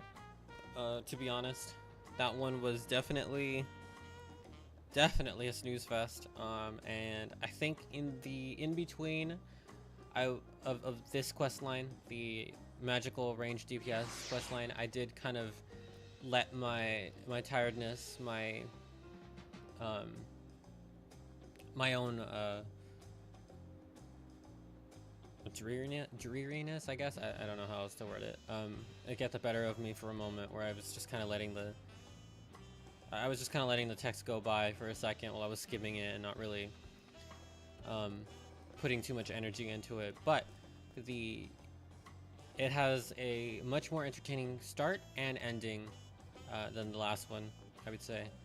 With that said, our next role quest is going to be the...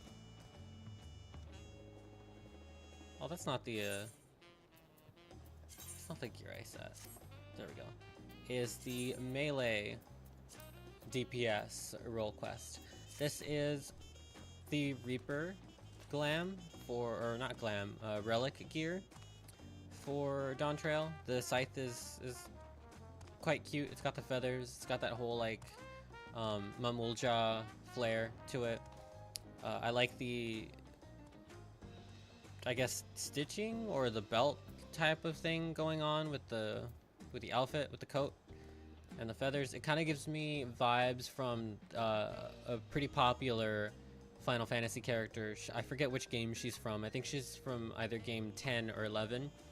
One of those, one of the late PS2, early PS3 games, I want to say, where she, her design is like she's covered with belts and stuff. I'd have to look up her name, but I like it. It's okay. I believe I can actually wear the hat for this one, the hood. Not my favorite, but hey, it's there. And you know what? Our ears clip through. Our ears clip through. I've got some hair clipping through. I don't know why I can't just let me wear the hat. Just let me wear the hat. Please. I'm begging.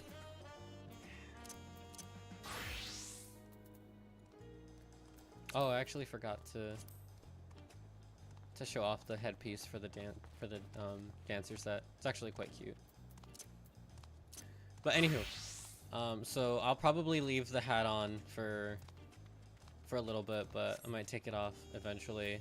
While I'm going to take a moment to just adjust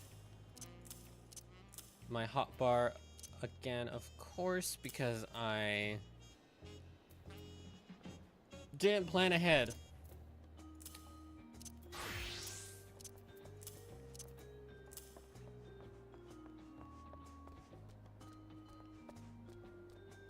Let's see if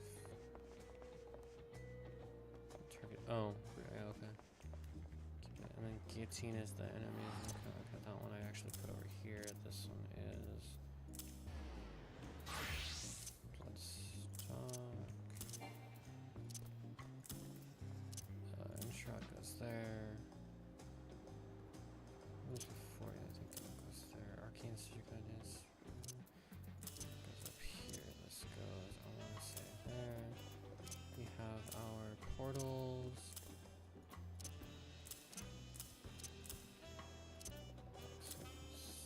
Six, I think.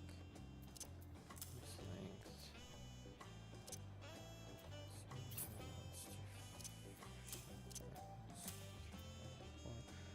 All nearby enemies, that's what level 25.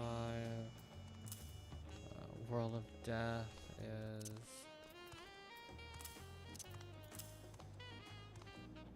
That's what Harvest is.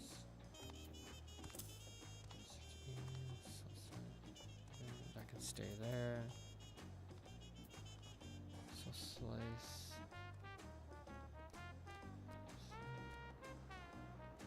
Shows a recast time at Soul Site. Oh, these are much more confusing.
What did I put in 4?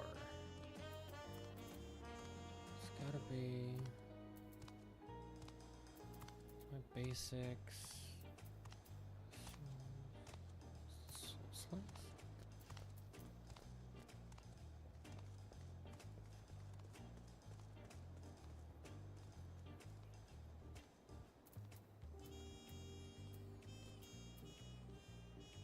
Where did I put Pineapple? I think that went there.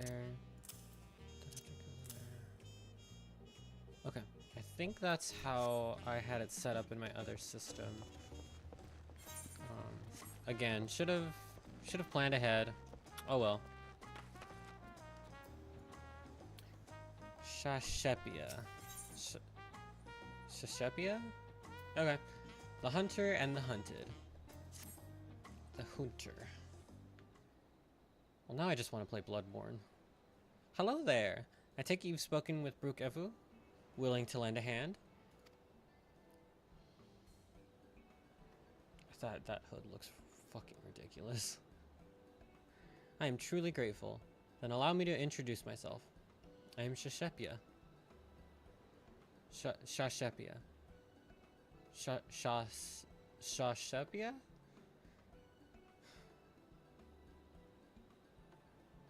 I have traveled far from my village in the forests of Zaktaral in search of a brave soul to help us retrieve her stolen treasure.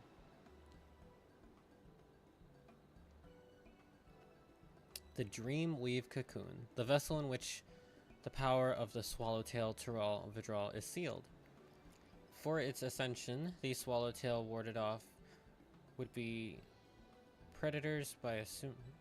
For its ascension, the swallowtail warded off would-be predators by assuming the form of more threatening butterflies, poisonous ones, and the like. Explains why it's called the cocoon. So it survived, day after day, summer after summer, until the dawn of its great new existence. It became capable of taking on the form of any creature which crossed its path. Okay. Its fearsome power was sealed within the cocoon, and any who possess it commanded the self-same abilities. Indeed, the wielder too may assume the form of any manner of beast or man they've beheld. Yet this mimicry is not limited to merely physical forms. No, the wielder may replicate the talents and abilities of their target, so long as such actions fall within their ken, that is. In an instant, they may become a master of the hunt, a twin-blade wielding viper, or a savage Brox with claws and fangs to gut whomever they please. So it can mimic abilities as well. It is this power which has protected my village from the predators of the forest. For though it grants many boons, the forest contains threats in equal measure.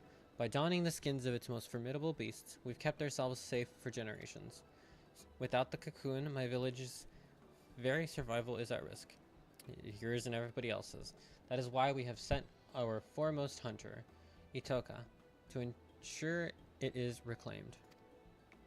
She has never failed to capture her quarry, so I thought she would make short work of this ordeal. Yet there has been no word from her. I fear that this may be a hunt she cannot undertake alone.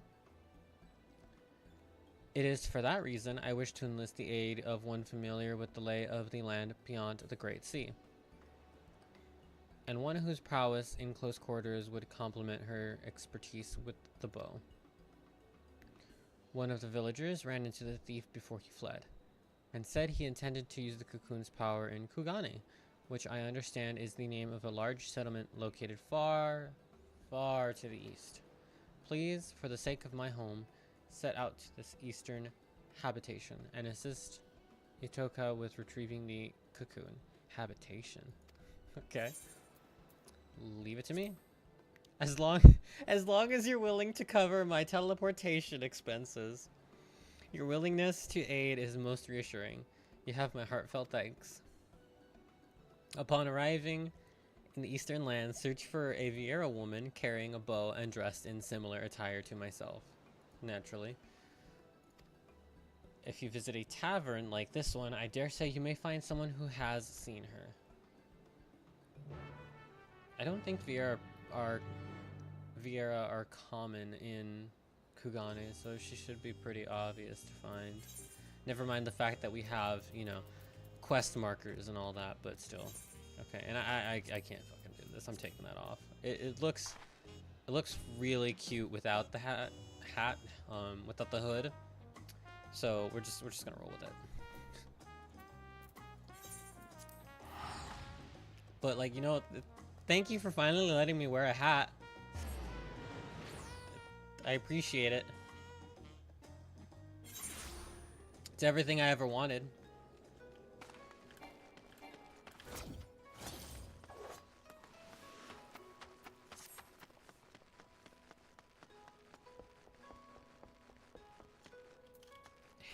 Hey, Shitan.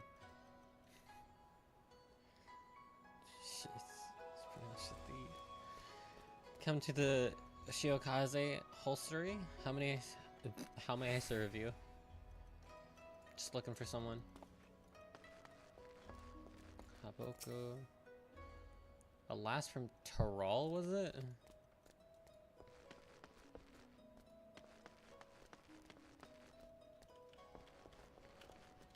I gotta be upstairs.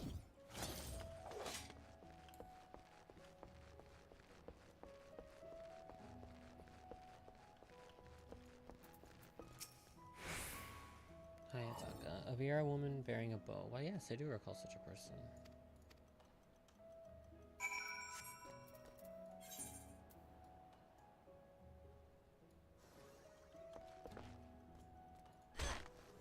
Ow.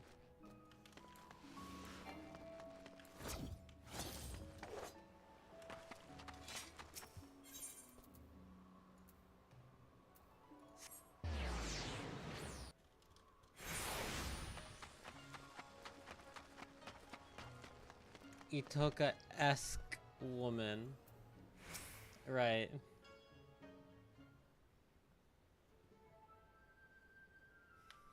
The city is simply too large for me to cover alone. Perhaps it's time I returned home.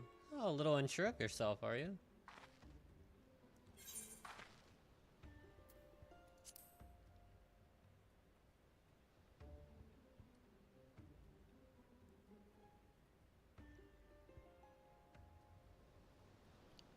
And you are?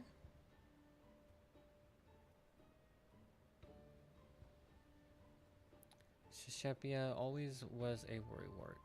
I won't deny I appreciate the help, though. Ascertaining the whereabouts of the cocoon has been no easy task. Why did I suddenly give her a southern accent? I managed to secure room and board in this lodging after arriving in Kugane, and I've been using it as a base to track down the thief ever since. I'll tell you all I know.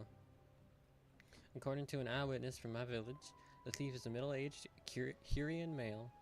That's all we have to go on regarding his appearance. Yet so long as he possesses a cocoon, he can be anyone and anything. An elderly woman traipsing along the street, a child throwing a ball, mayhap even the dog chasing after it. Truth be told, I was not at wit's end trying to find him. That is, until I discovered that series of unusual squabbles have been occurring around the city.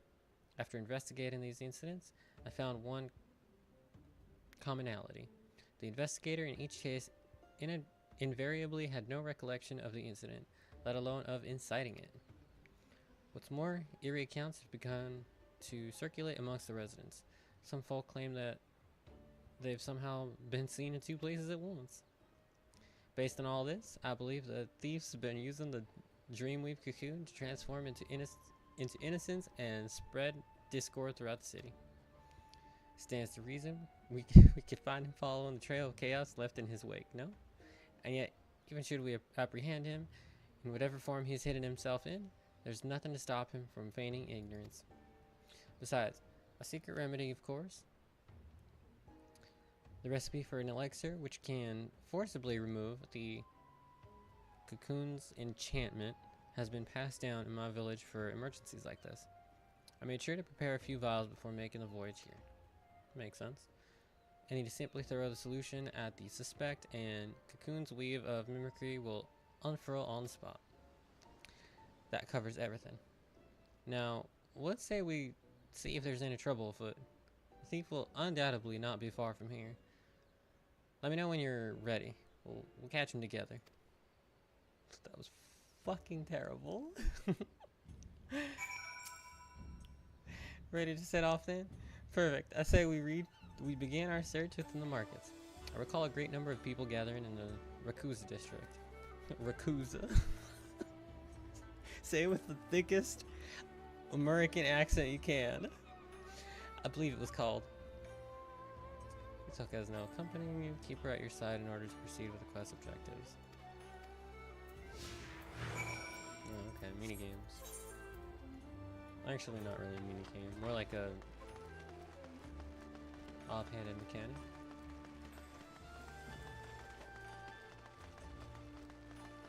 One day.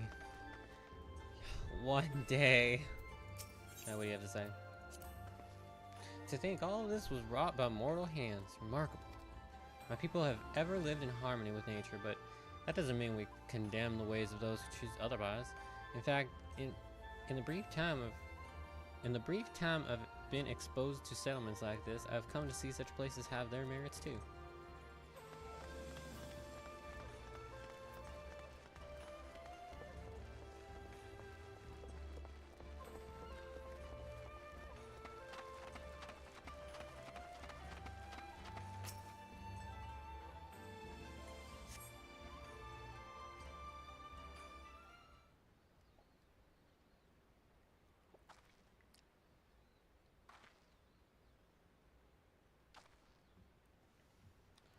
Look, you thieving whoreson. I told you this isn't enough.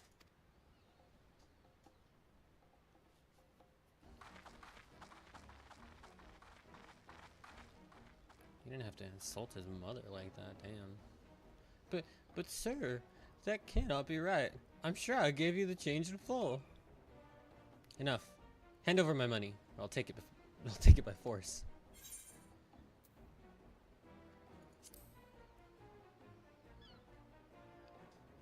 Doesn't make sense that it would be the clerk.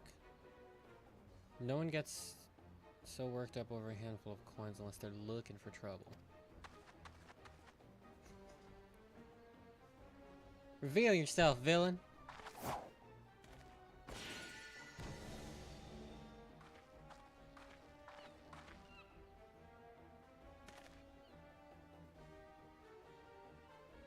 What in the blazes do you think you're doing?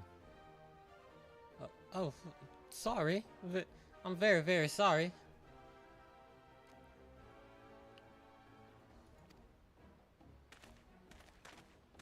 A thousand apologies, sir. I gravely miscalculated your change. I'll return what you are owed immediately. I beg your forgiveness.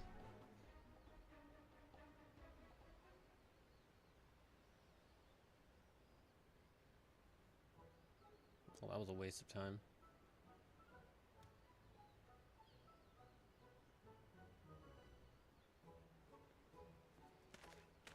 Well, I guess I was wrong. I didn't think it would be the clerk, but I didn't think it wouldn't be the customer either. How dreadfully embarrassing. Well, a hunter doesn't quit after a single arrow misses its mark. Best not to dwell on what's done, and instead focus on our next course of action. Let's see how things fare on Kugane Dori. Drawl.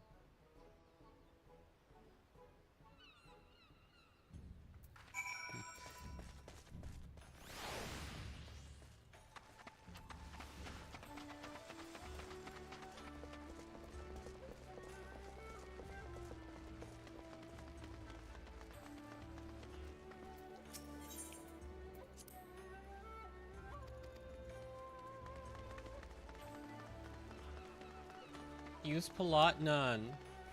Use Peloton, please.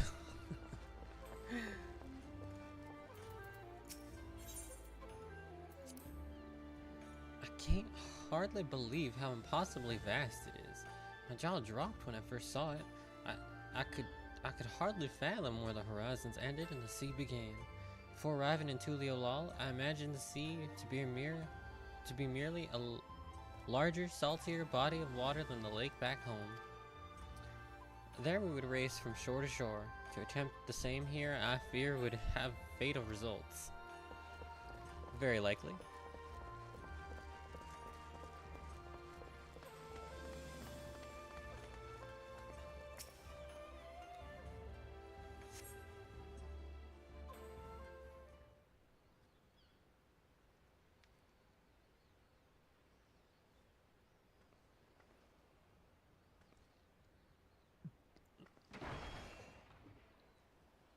Cut you where you stand, you lecherous Lumox. The fuck's a Lumox?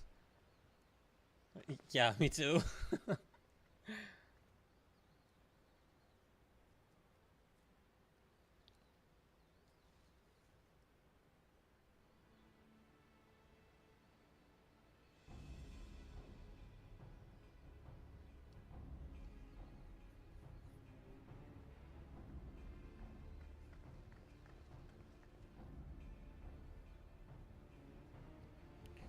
What's going on here?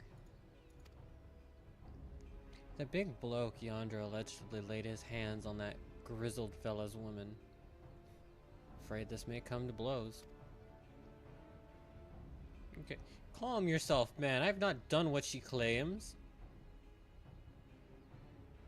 You dare add insult to injury by calling her a liar?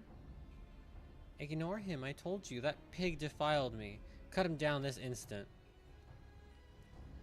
There is no truth to her words. Wherefore does she spout such rubbish?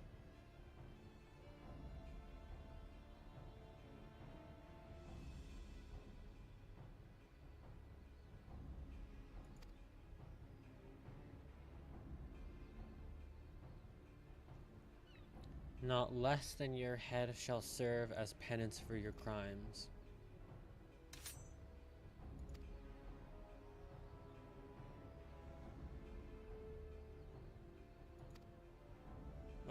It's her, right? It's gotta be with that tell. Yeah.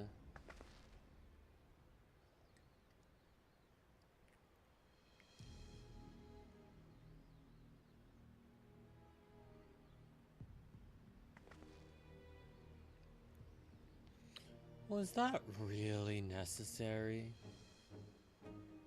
No matter, I was growing weary of this pretty face. It's time I moved on to bigger and better things. It's a little butterfly.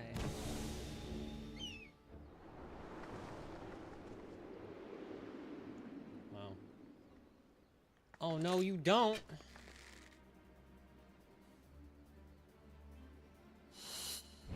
Come on, eyes on the money.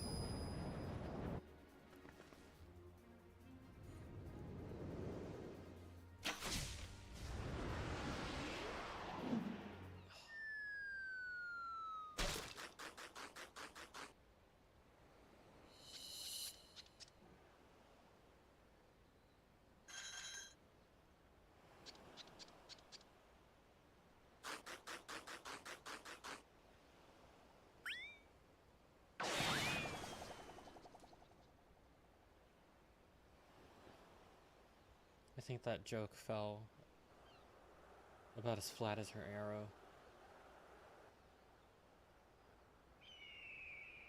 It was close, but not quite on the money. How odd. My bow is more out of tune than I realized.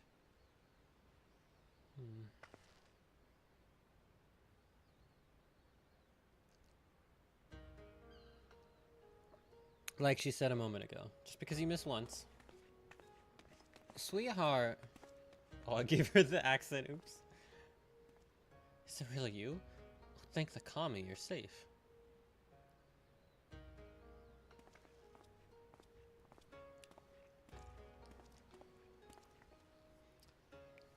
I found her lying unconscious in a nearby alleyway. She could only vaguely recall being attacked from behind before losing consciousness. So the villain knocked her out before assuming her visage in a ploy to deceive her husband. I fell for the deception like a complete and utter fool. I do not even know how to begin to make amends. There are no amends to be made. You simply acted as any husband would. Due to your involvement, this matter was resolved without bloodshed. The Seki Segumi, thank you. It is regrettable, however, that the villain managed to escape. A criminal who can change their shape at will is exceedingly dangerous. Know that the Seki Segumi will alert the populace to this menace and remain vigilant for any suspicious activity in the city. Careful, don't want to cause mass panic.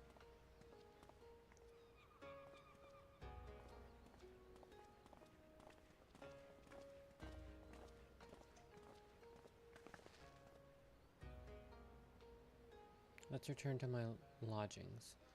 I'd like to go over where we stand with our elusive quarry.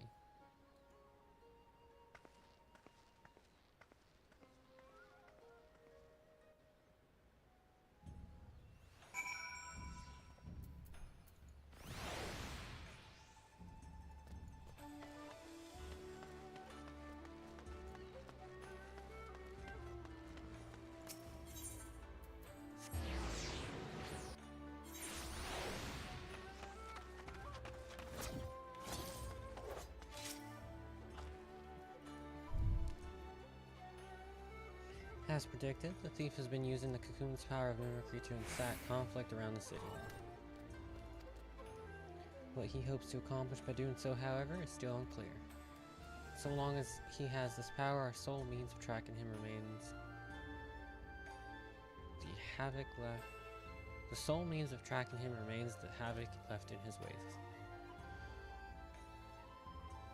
A trying trial for any hunter, but I'm heartened to have a warrior like you, I'm a reaper, beside me as I tread it. We'll catch them together. And when we do, we'll mete out the justice he deserves. Mete?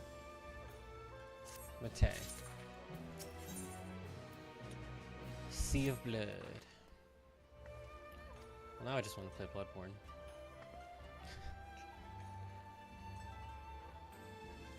There may be a reason for that. Do you remember when he claimed he was moving on to bigger and better things? If we were to catch him, we may have to expand the scope of our search beyond Kugane. Yet he traveled all the way from Tyrol to this eastern land for no reason, and I can't imagine he'd go too far. Do you know any other settlements nearby?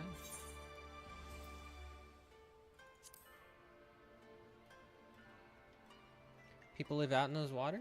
They're so vast. Where would we even begin? Ah, so the Bakufu has an outpost at the Ruby Prince. That sounds like the perfect place to start. Let's make our way there and avail ourselves of the soldiers' intel. If anything out of the ordinary has occurred, no doubt they'll be aware of it. Shall we?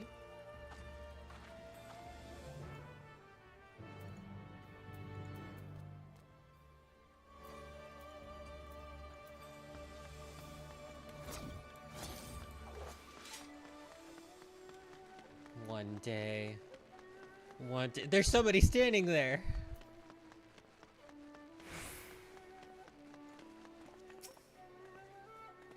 I've never even gotten to the top of the tower. This parkour challenge is like, well, I mean, I'm no good at parkour in general, but it seems fairly difficult.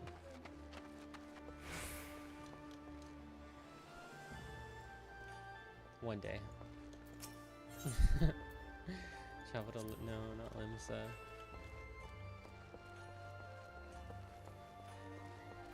Are you the one that takes me? Oh, for sure, Ghana. No.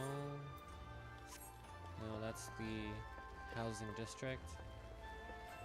Oh, do we just... Yeah, okay. Color me stupid.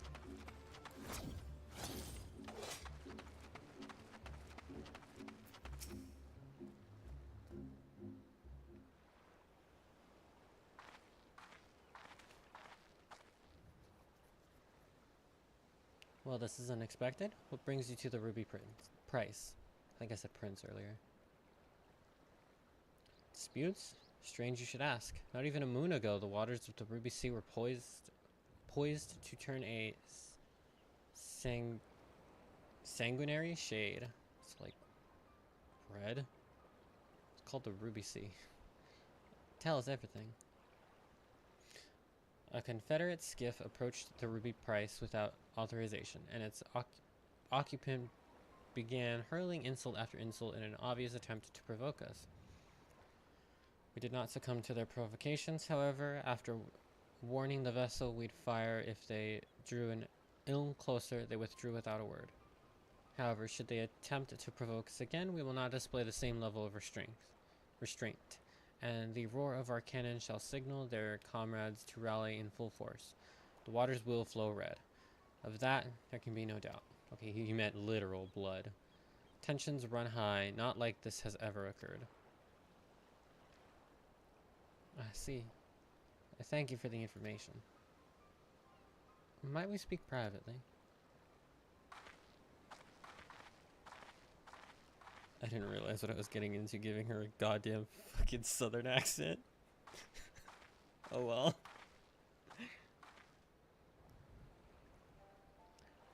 Based on the testimony just now, I gather there's an agreement in these waters that the Confederates are not to draw near the Ruby Price, guarded as it is by Bakufu sentries.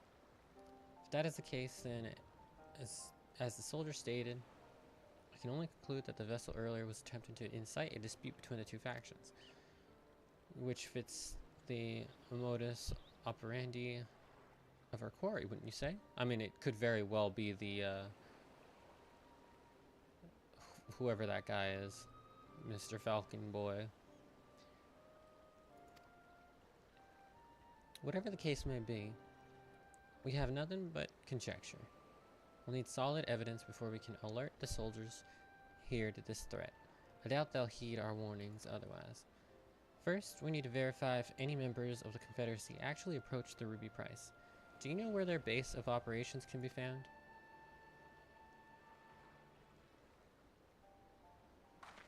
spoke, but nothing came out.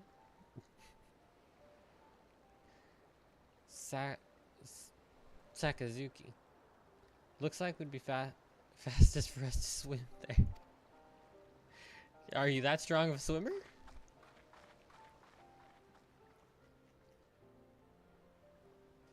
I mean, they're shallow waters, but like, still. It's just exhausting.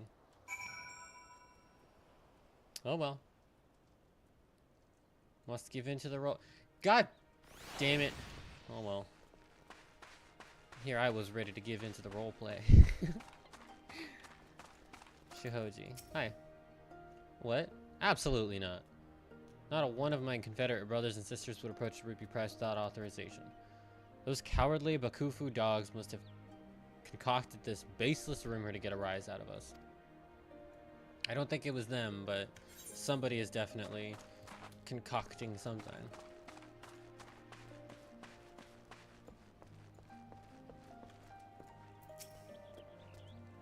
Soldiers at the Ruby Price said that, did they? Pardon my language, but that's a load of shit. He says shite, but I find that word very odd. You have no interest in Hingen waters. If anything, I've seen their skiffs encroaching on our territory of late. If you ask me, they're the ones thirsty for blood. Blood. What's this, man? God damn it, I need to get Bloodborne out of my head.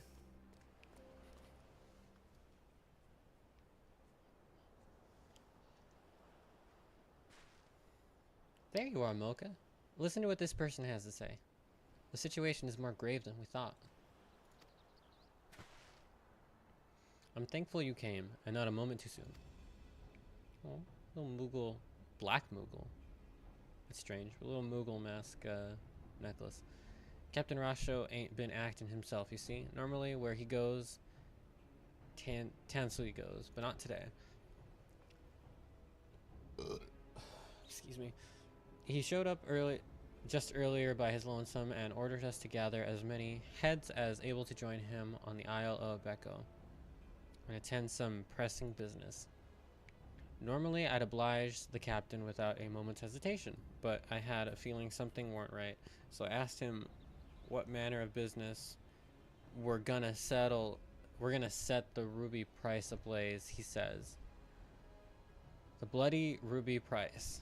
Yeah, that sounds like the mimicker. Okay, so definitely stirring up trouble. This Rasho acting strangely can't be a coincidence.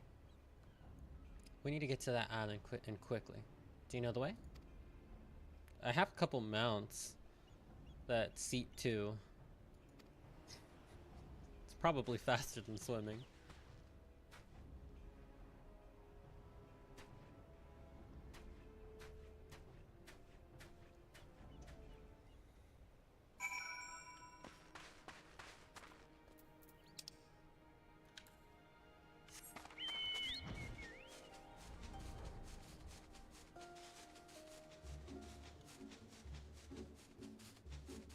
One day.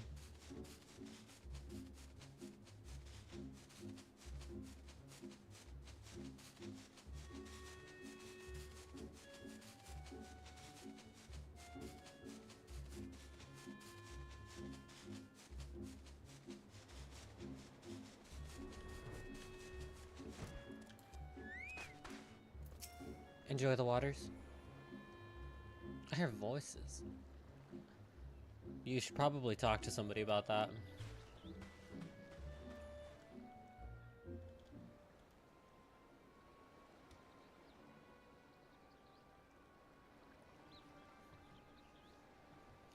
Those scum think they can encroach on our territory and get away with it. I'll be damned if we let them tonight. We lay siege to the Ruby Price and seize it for ourselves. I'm not gonna keep that one up. But are you sure? If we do this, we won't just be starting a battle, we'll be starting a war. You've been acting strange, Captain. What's gotten into you? Silence. I didn't ask for your bloody opinion. Blood? Those lying dogs claimed it was us breaching the agreement. I say we give the bastards what they deserve.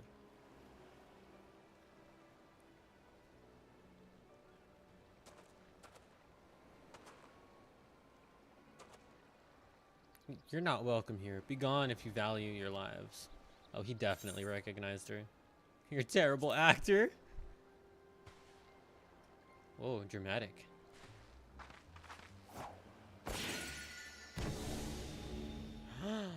Gasp! Exclamation mark! You saw through my disguise once again.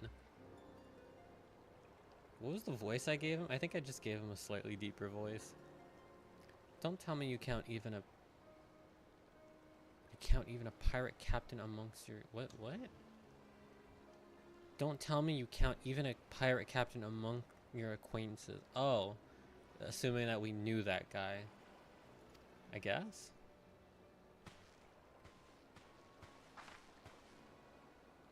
What are you trying to accomplish? Why incite such conflict wherever you go?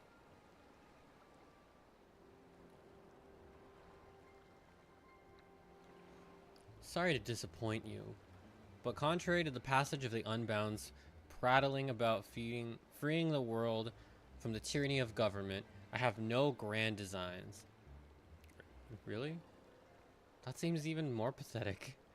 I wish merely for everyone to show their true faces.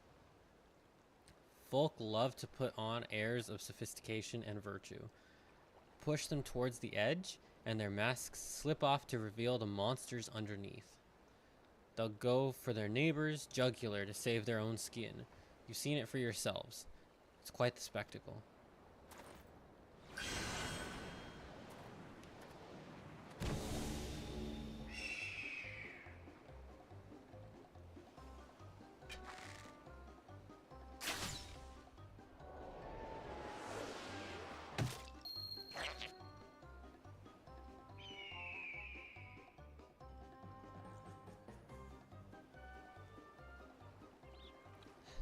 Damn it.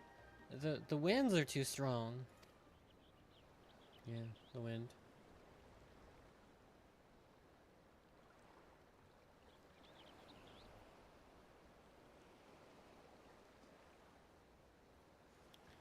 A man of 1,000 faces is a true menace indeed. We'll return to Onokoro forthwith to alert the captain. Rest assured, the Confederacy will keep a close watch over the Ruby Sea. I didn't think for a moment he was an imposter, and the lies he spouted about the Bakufu soldiers were enough to make my blood boil. Blood?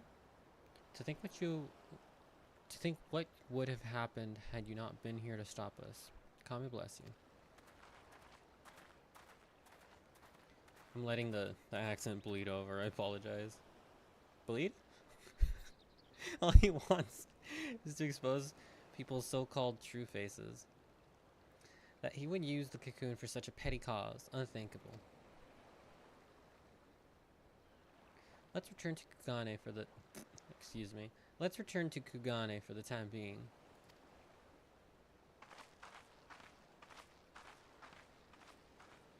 Something is definitely up with her, though.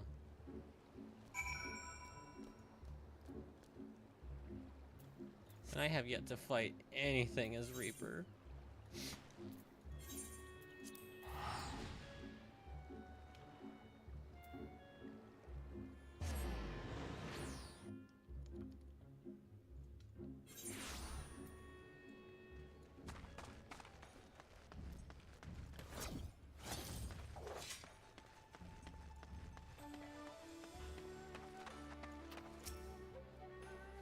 Damn it all. I can't believe a bastard like that. Forgive me. I find myself more disgusted with the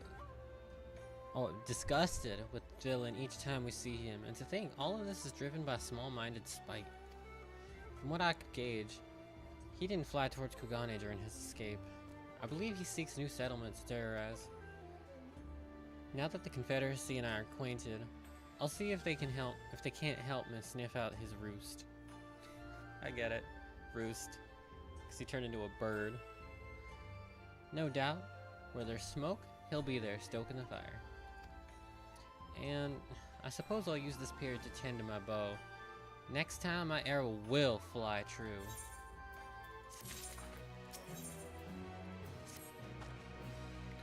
Wonderful. You're here. I didn't leave.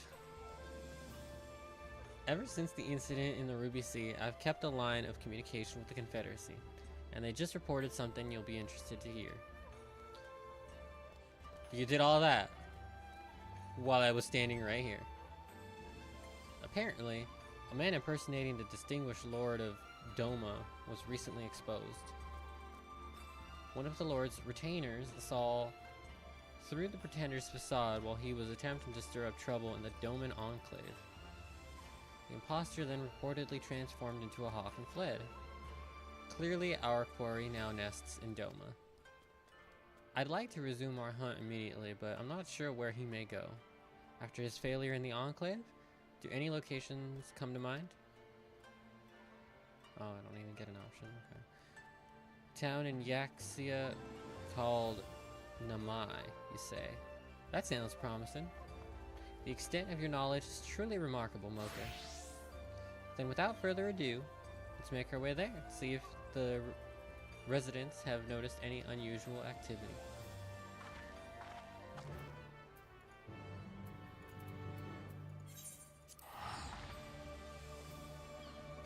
I was here just last night.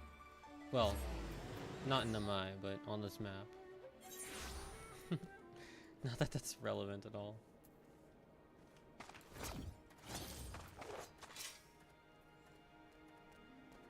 Quarrels of late, yeah, blah blah blah.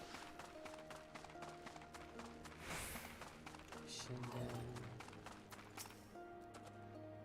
One that I can think of.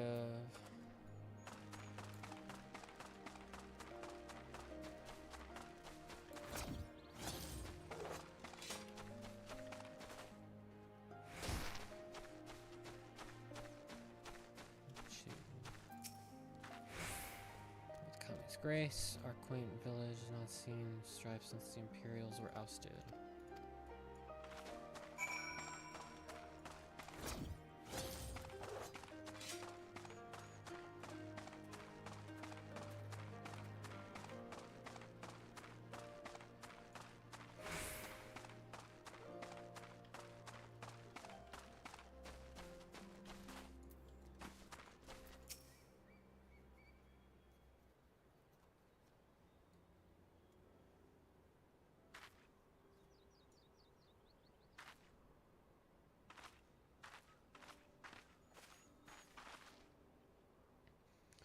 None of the residents I spoke with reported anything out of the ordinary.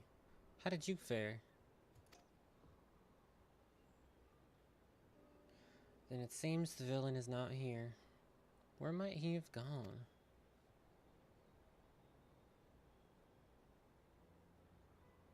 Huh? What are you doing here? Oh, somebody recognizes me. Or Mocha. A friend of yours? Don't hang your head like we're strangers. We met just moments ago, remember? You asked me how to reach... what? Good grief, lass. You're lost, aren't you? I can understand your embarrassment, but I'll tell you the way again. Listen carefully now. Follow the descending paths leading north out of the village until you see a small pond. Then simply dive in and swim. The House of the Fierce will be on the other side. Could he have impersonated you this time? This doesn't bode well. We must hurry.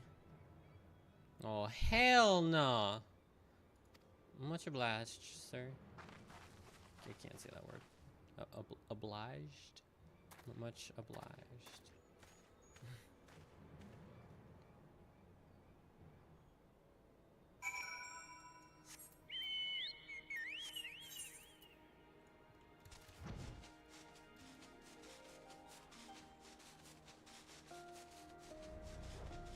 Not like I haven't been to the House of the Fierce before. Just how far must we swim to reach this place? I dare say my days spent in the lakes back home are about to come in handy. Oh, cool. Fast travel.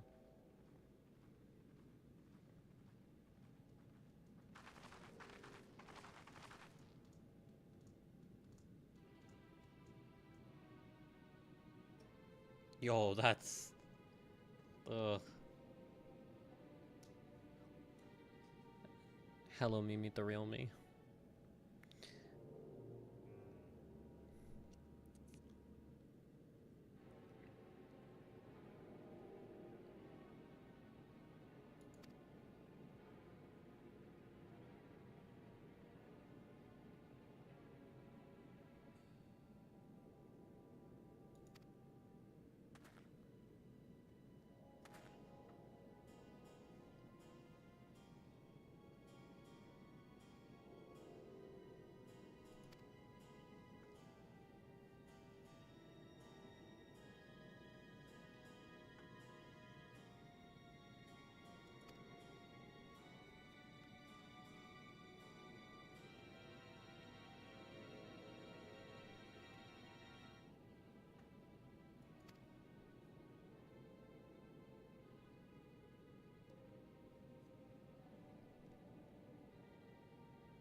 So the impersonation of Lord Hian was but a part of the Aronir's grand scheme. But why would those who fought alongside us for Doma's liberation conspire to invade? Forgive me, but you do not seem yourself, Mocha. Something isn't right.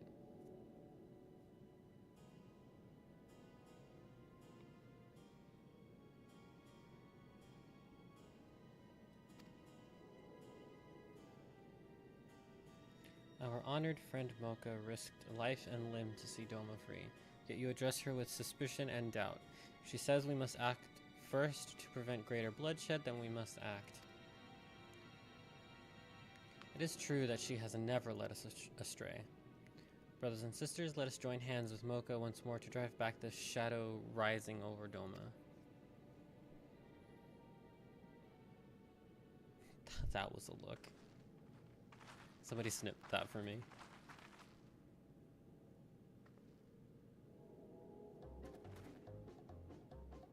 What is the meaning of this?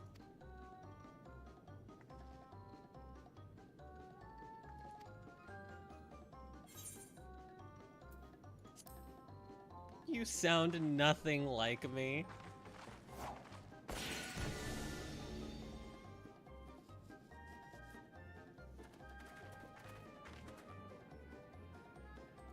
It's you. Such persistent vermin.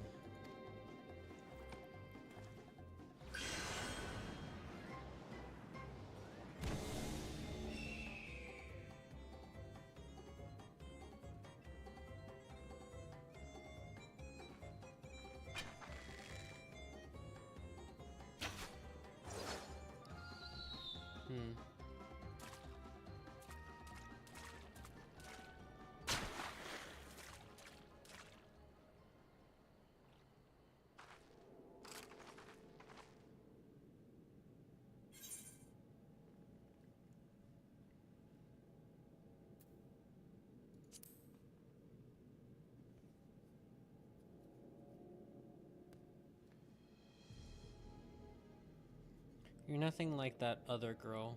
What was her name? Ah, yes. Ituka. She was fearsome, that one. Right up until the moment I drove my blade into her back. What?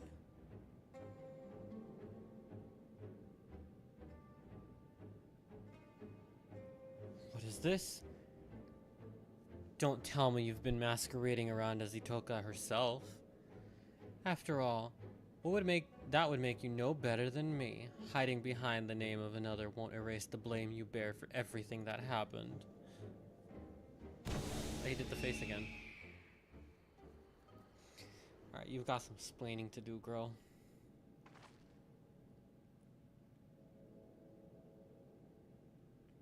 I'm sorry.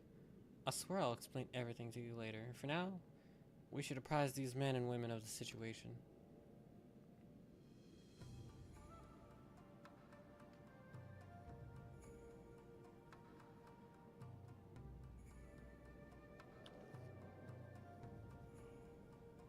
Truly fearsome ability.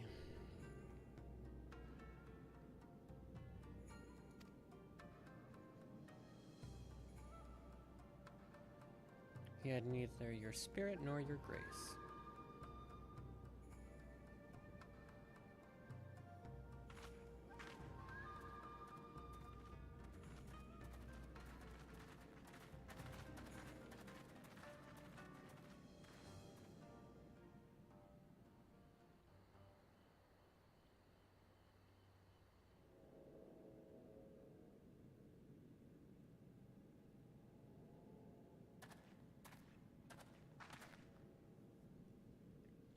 Might I have a word?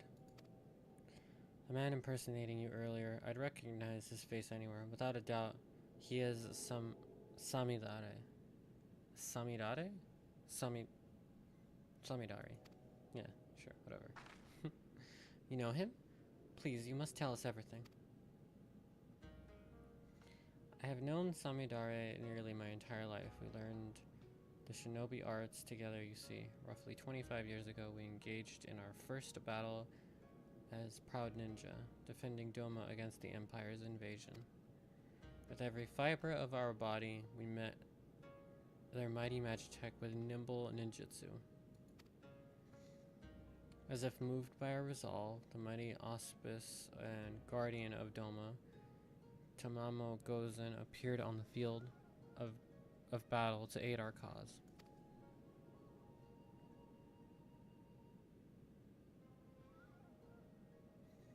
Yet our efforts were for naught. The Empire's might fell upon Doma like a hammer, and we were crushed beneath their overwhelming force.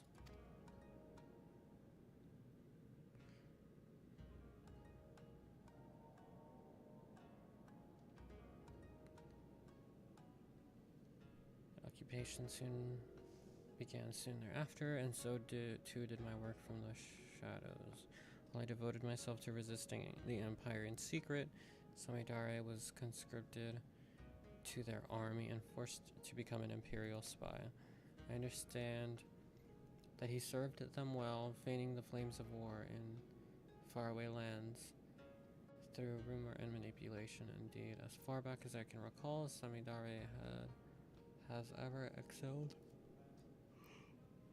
in the skill of subterfuge. Uh-oh.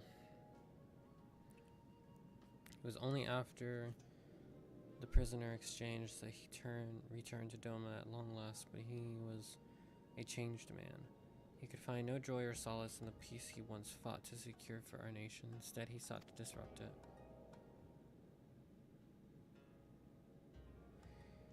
War has taught me the truth of this world. Civility is but a facade to hide man's savagery, and I'll prove it in dear, dear Doma.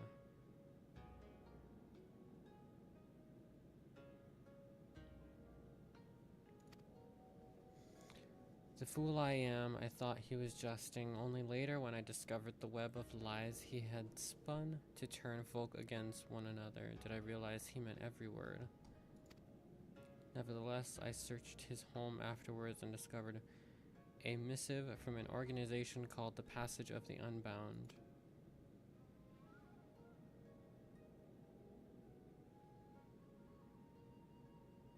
We extend our deepest gratitude for your interest in joining the Passage of the Unbound. With each passing day, our secret order draws closer to its goals, and we shall require exceptional talent for what lies ahead.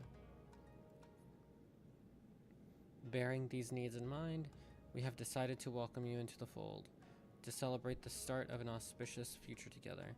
We invite you to meet your colleagues in Tuliolal and have enclosed your ticket within.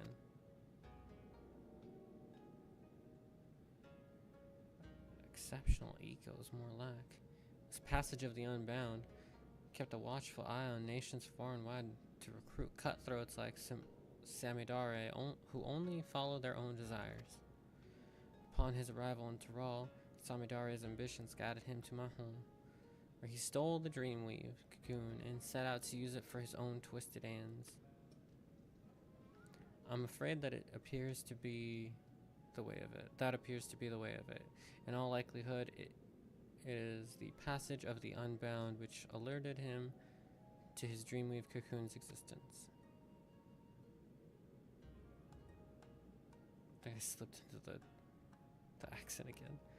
Today, Samidare attempted to incite war between Doma and the Azim Steppe by wearing the face of our dearest ally, you. Your timely appearance prevented the worst from happening, but as long as he can alter his form and face at will, who can say what tomorrow may bring? His years as a secret operative have made him a master at reading people. Should he decide to study his target before taking their form, I fear his schemes may not be discovered. discovered until it's already too late. Please be careful.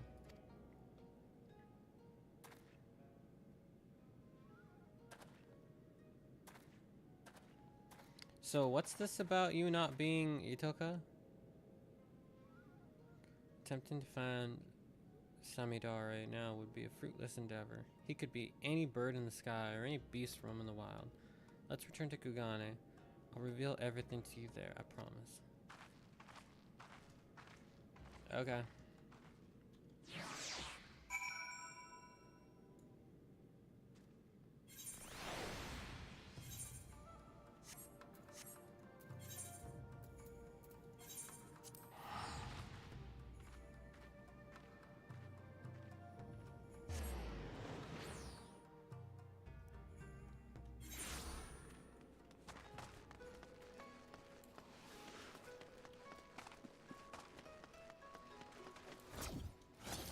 I did it again.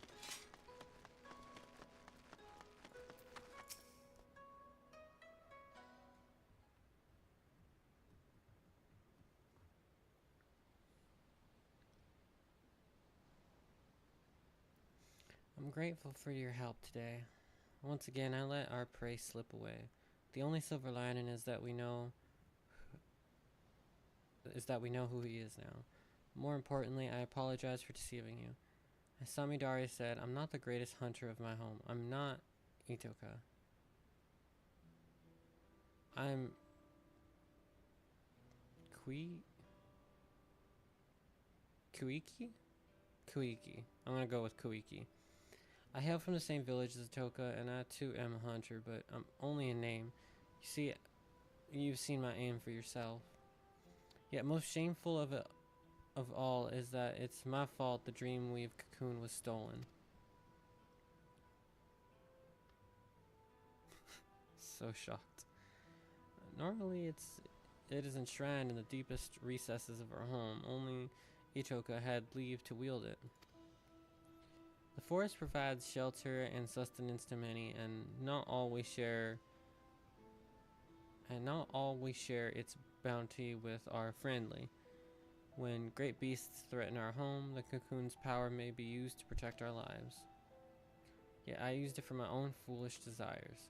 I couldn't take it anymore. I was a hunter, yet I could barely catch prey large enough to feed myself. I was forced to wash clothes, prepare meals, and tune bows. Just once I wanted to be acknowledged. I wanted to feel pride. So I used the cocoon's power to transform myself into Itoka.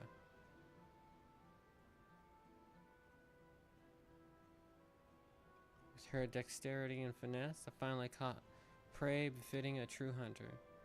And as I carried my prize home, he appeared.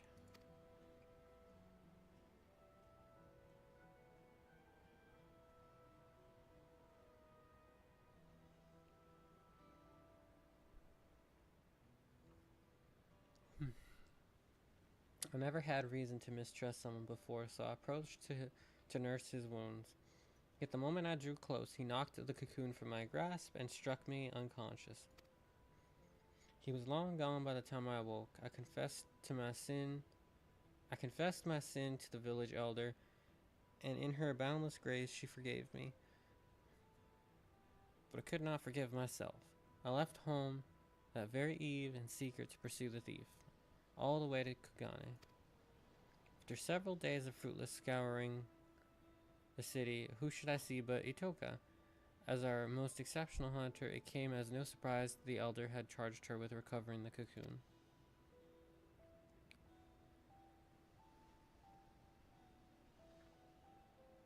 She was astonished to see me, of course. I had told no one of my actions.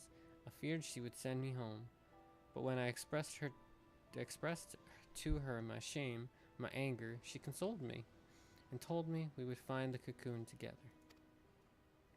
And I was certain we would, till the day that duplicitous bastard killed her. You appeared soon after her passing.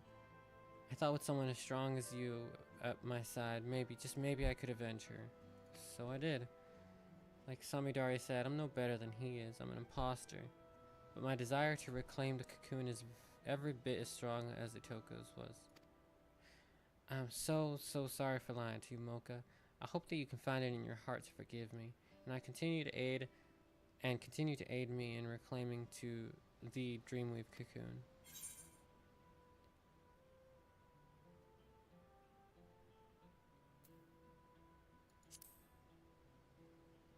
It doesn't matter. They all lead to the same dialogue options, I'm sure. I know, with you at my side, I can keep my promise to Itoka. Oh, fuck. Oh, well. Alright, I'm gonna take just a minute here to just take a little break. I'll be back in like 5 minutes, give or take. Yeah, give me a second, guys.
give or take a few minutes.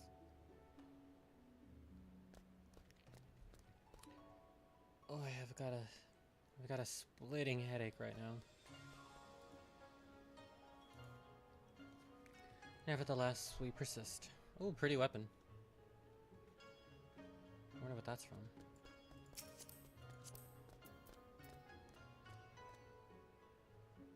Ooh, Omega weapons. Cool. Alright. What did I say her name was? Kuiki? Kuiki. I don't think that's right, but I'm just gonna roll with it. 'Cause the I-Y combination there just confuses me. Kuiki's brow is furrowed in uncharacteristic unease.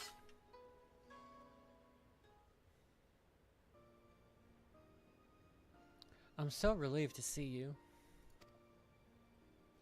I thought you might resent me for lying to you, that you might refuse to lend me your help again. I'd certainly be hard-pressed to reclaim the cocoon alone in this foreign land. I truly meant what I said before. I'm counting on you. Though I'm ashamed to admit it, when I first arrived here, I was nearly swindled out of an heirloom by a talking catfish. I'd been scouring the city for a shop to pawn my choker so I could secure room and board. You see, when the catfish approached me, claiming it'd buy the necklace for a fair price, offered me a handful of coins that glittered like gold. I was about to accept the offer when Atoka appeared. In mere moments, she discerned that the catfish's currency was counterfeit, and ended the transaction then and there. She dragged me to the markets afterwards, and pawned her own necklace to secure lodgings for the both of us. From the moment she arrived, Atoka took care of everything. What I'm trying to say is, I can't do anything on my own. I'm reckless and impulsive, and I'm just really glad to have you by my side. You can leave it all to me.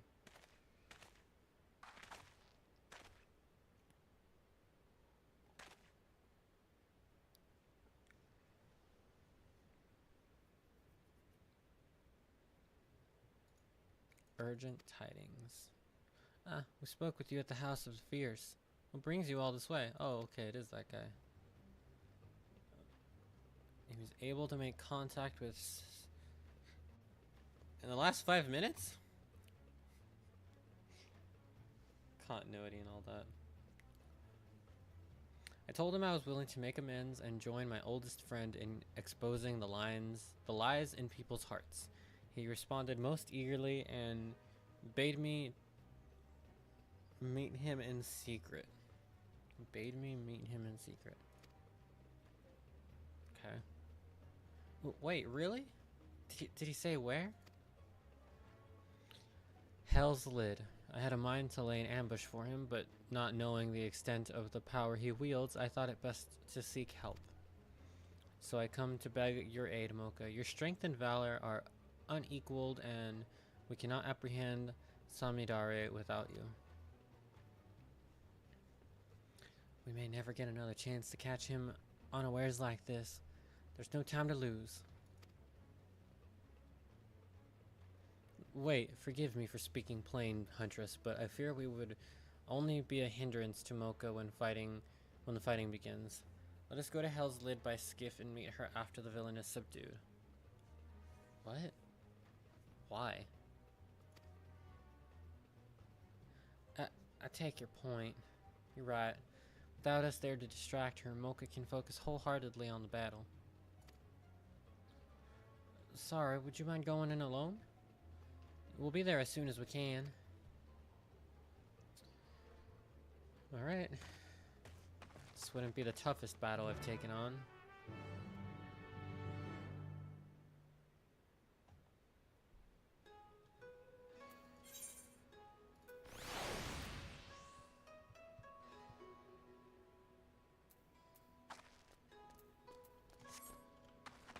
I think this will be faster.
Okay, let's see if I remember how to do this.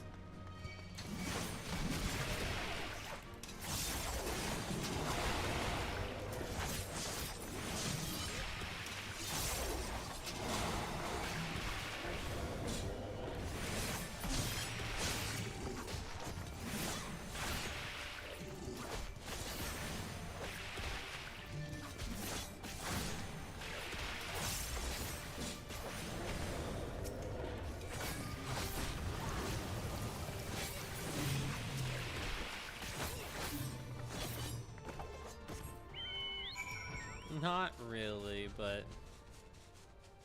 hey, DPS isn't my strong suit.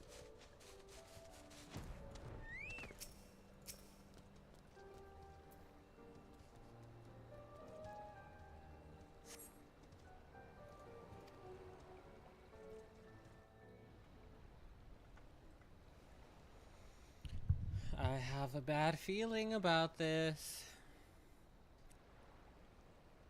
Hey, you alright?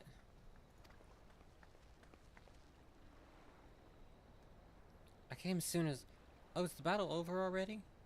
Where's Samidare?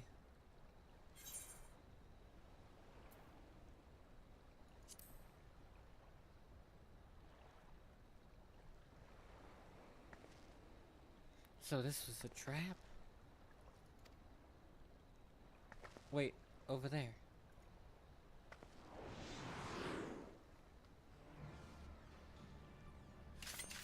Yeah.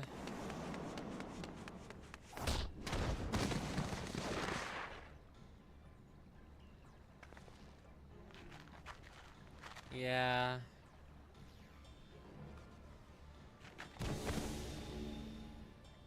Wow, that was enough to dispel the illusion? Thank goodness I made it.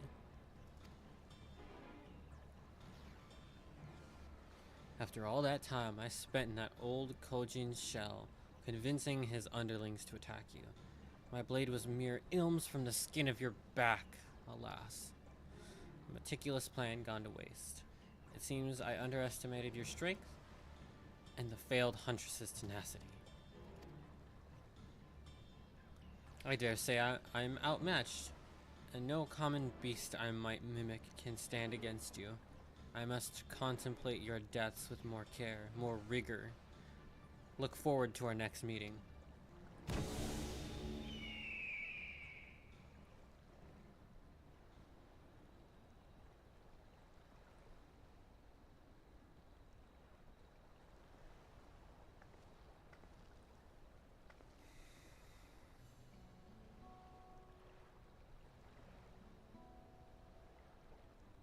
Needed to catch my breath. Samidare's friend was the villain himself.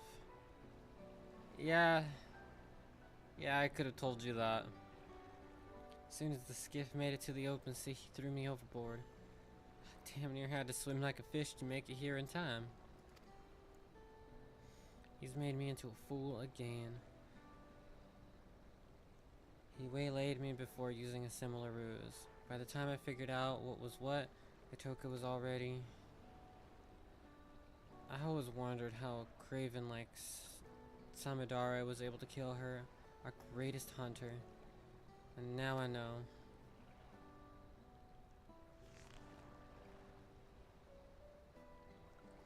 When Itoka felt the blade in her back and turned to see the face of her killer, she saw me.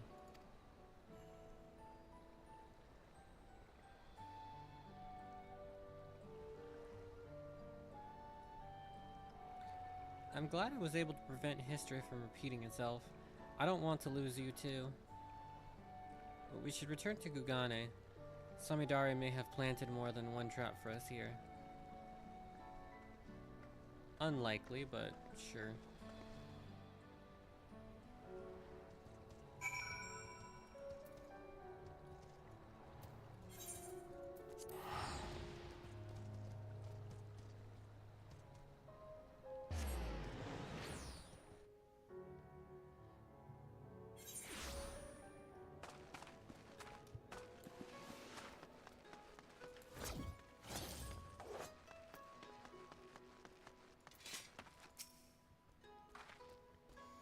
feared the worst as I rushed to reach you. The moment Samidare was in sight, I charged him without thinking, which in retrospect was probably for the best. I had tried to shoot him from afar with my bow. I might have missed, or worse yet, hit you instead. In any case, I'm just relieved you're safe. I promise to be more wary from now. He got us with the, hey, look over there gag. I can't believe he got us with that. For now, I'll resume my efforts to gather information about Samidare's whereabouts. You'll be the first to know once I have a lead.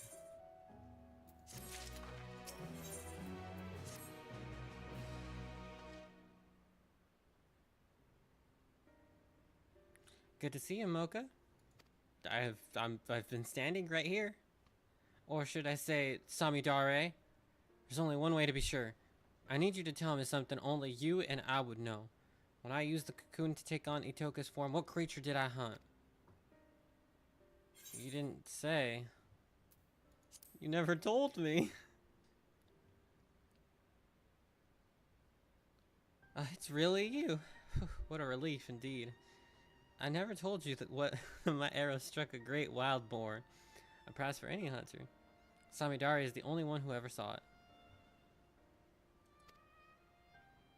Sorry for doubting you, but I could think of no better way to expose him. Wow, actually, that was pretty smart. All right, I'll give that one to you.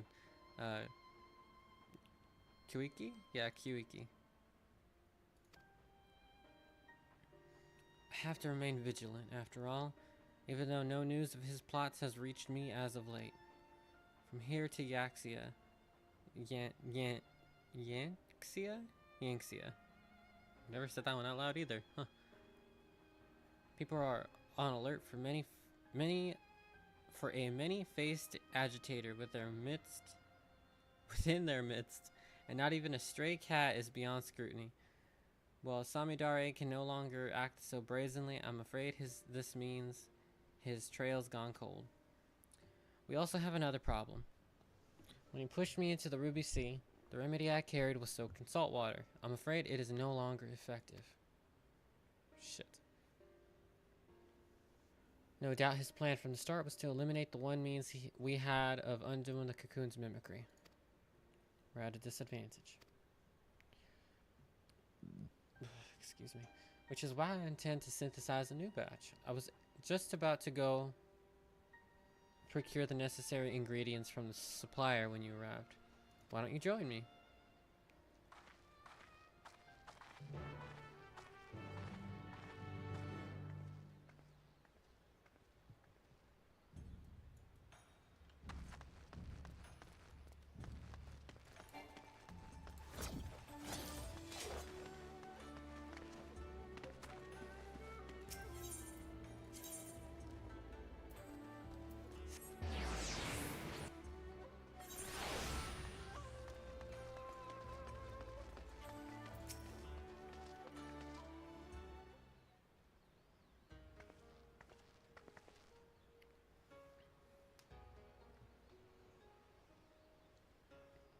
I've never heard of such materials. Where are they found? Land beyond the Great Sea and far, far, far to the west from here. And you want them here?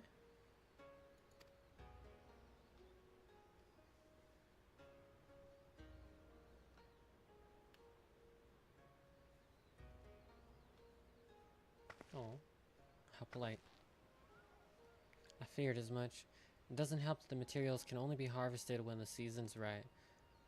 Even were I to return home now, I doubt I could find what I need. So we're fucked. We've no choice but to give up on the remedy. I'm sorry. Now we're at the mercy of Samidare's cunning.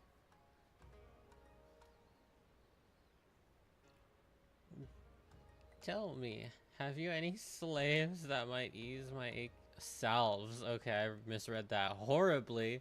It might ease my aching back. I was wondering, like, my initial instinct was, what the fuck is he talking about? Sir, this isn't the apothecary. Where are your spectacles? How could I forget? That gave me the accent too.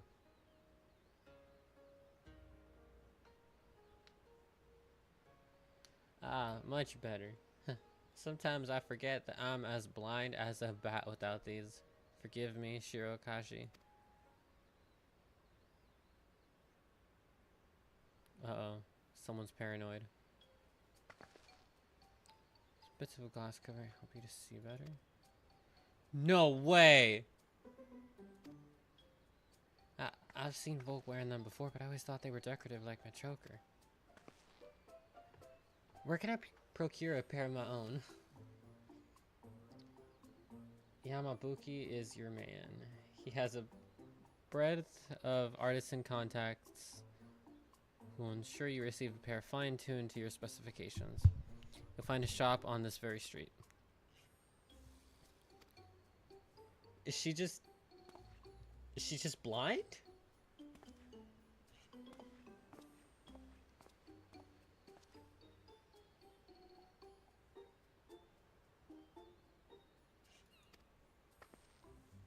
I thought a failure of a hunter like me would never be able to aid you in battle, but I've just come to realize there's hope yet. Let's not crowd this stall any longer. Care to join me over there? This whole time and she just didn't realize her vision was fuzzy?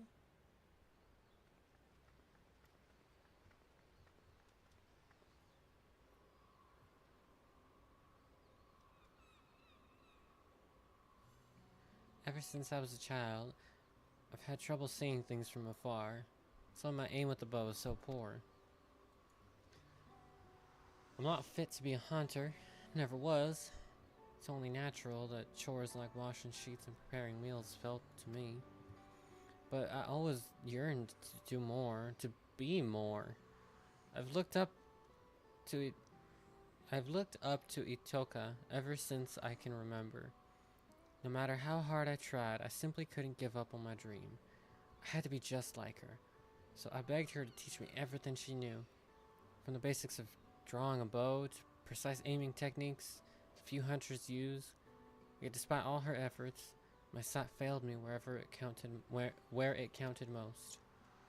All my life I thought this was simply how nature intended for me to be. I was content to accept my lot. But now that I know spectacles may improve my eyesight, I feel a hope. If I could just try them, mayhap my arrows would fire true. I could join you in battle and maybe even strike down Samidari with my own arrow. We may have lost the remedy, but this would give us an element of surprise. So I have to try on spectacles for myself. Okay?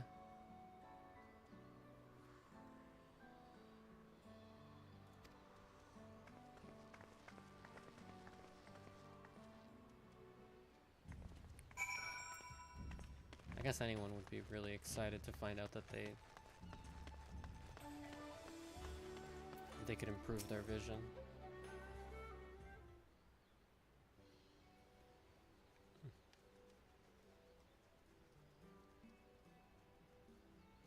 Pair of spectacles is it? I can certainly get your order in the pipeline, but I'm afraid there will be a wait. I'm fresh out of supplies. You see, the next shipment isn't due for a number of weeks. Of course, if you're gonna rush, you could roll up your sleeves and get the materials yourselves. All you need is the glossy shell of an azure, hawksbill, cluster of it. Okay, yeah, I'll get them for you. Done our chase for weeks. Would you be willing to lend me a hand with procuring the materials? If we split up, we should be able to gather them in the blink of an eye. Sure thing.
Give me a second.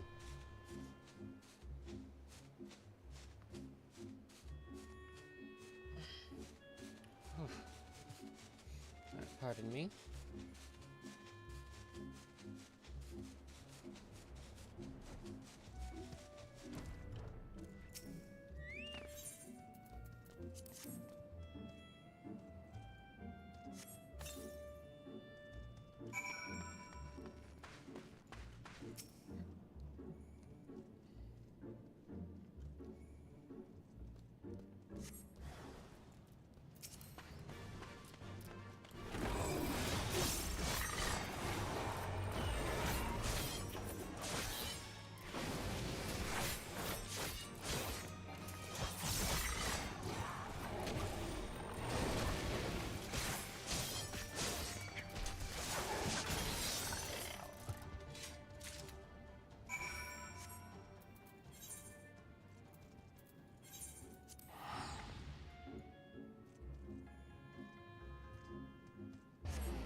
Um.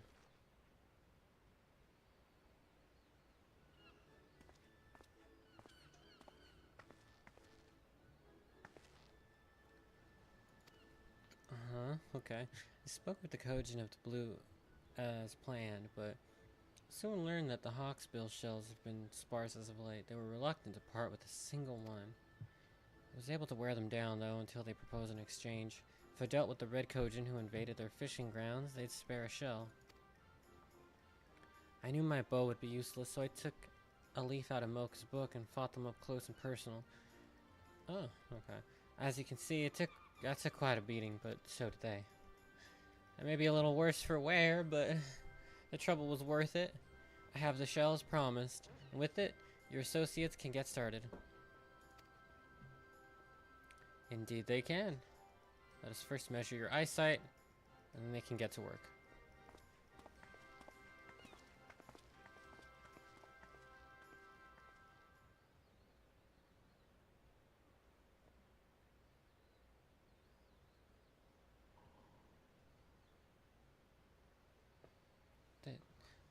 This is incredible. Everything's so vivid. Oh, look at you.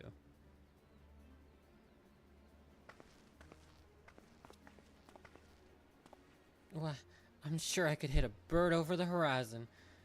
Come, Mocha, I want to fire some test shots. The sign over there. Hold on, that seems like a fine way to earn the ire of the Sekisegumi. I'll prepare some targets for you. So let's move somewhere less crowded. Of course. Thank you for going to the trouble.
After all these years, my aim is true.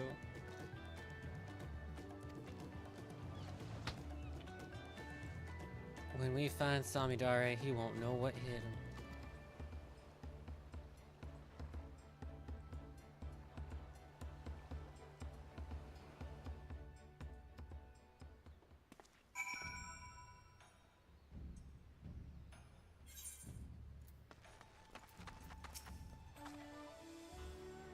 I don't know if I can properly describe this feeling to you.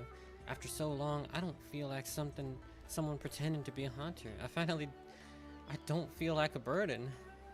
As soon as I catch even a whiff of Samidare's trail, we stop him for good.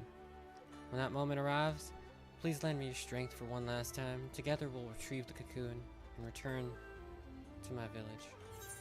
Return it to my village. Fruit jelly. Okay. That sounds yummy. Actually, I could use a fruit cup right now. That sounds really tasty. Your timing could not be more impeccable. Instantaneously? A person claiming to be the acquaintance of yours stopped by just moments ago wishing to have a word. About Samidare, no less. They're presently waiting in my room. So give me just a moment, I'll bring them here.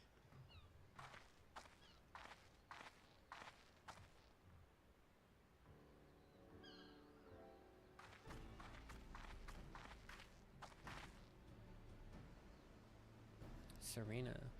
You look well, Mocha. Forgive me for a showing? I don't know what that word is. I also don't remember this character at all. But there is an urgent matter I wish to discuss. Okay.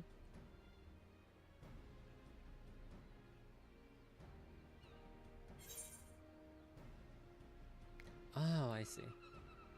What did we eat the night before our trial in Bardam's Meadow? When we first met in Reunion, what did you purchase at the market?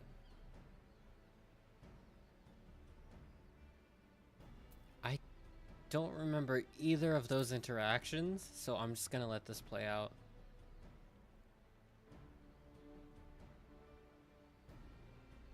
Kinsai, as I recall. I had insufficient funds to purchase it myself, so you helped me gather Whisper Root to trade it for it instead. It would seem you too have grown wary of imposters. Then we can proceed straight into the heart of the matter. Oh shit. You appeared in Mole Ilo a few days ago, claiming Hien had been driven to madness. Oh. Yeah, that wasn't me. He was assembling an army in Doma and plans to conquer the Azim Steppe. For a blessing, we'd already received word from a Doman envoy that an agitator was mimicking others, and saw the ruse for what it was. Unfortunately, when we attempted to capture them, the impostor transformed into a sheep and disappeared among the bands grazing on the plains. When I informed our friends in Doma of the incident, I was told you have been using Kugane as a base to track down the perpetrator, and thought it best to apprise you of this happening. His schemes won't end until we make them end.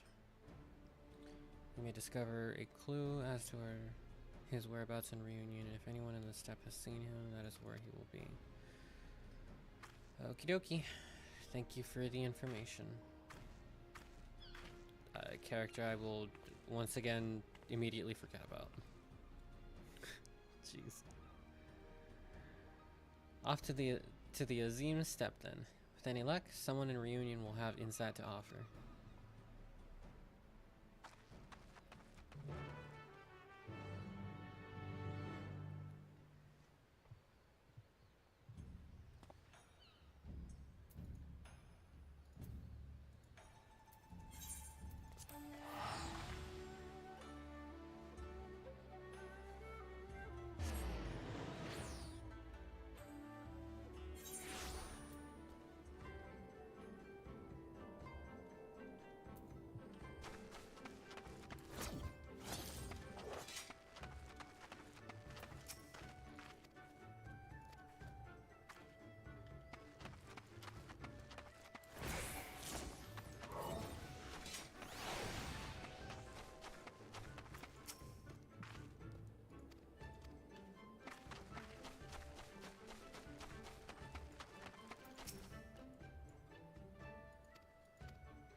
Were you able to learn anything of interest? I've also heard the rumors pertaining to this Magnai. One person even stated they saw him headed towards the place called Bardam's Meadow not long ago. Mayhap this is the form of Samidare has chosen to take on? Whatever the case may be, we'll finally answer at Bardam's Meadow. We can't allow Samidare's depravities to go on any longer. Steel yourself. For when next we face him, we're putting an end to all this. Oh, okay, cool. Yeah, let's go. No dilly-dallying. No dillying, no dallying.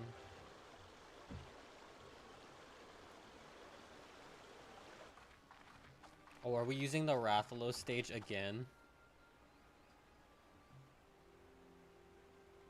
Well, well, well.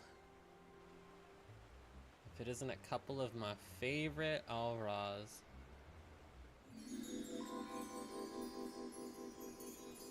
My beautiful bright sun, I would bask in your warmth till my flesh returns to the earth.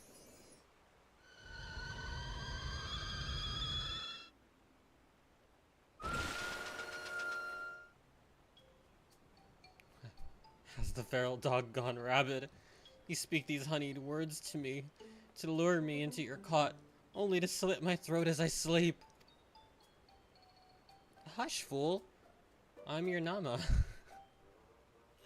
Though we've had our disagreements in the past, I've come to understand my actions were born of love.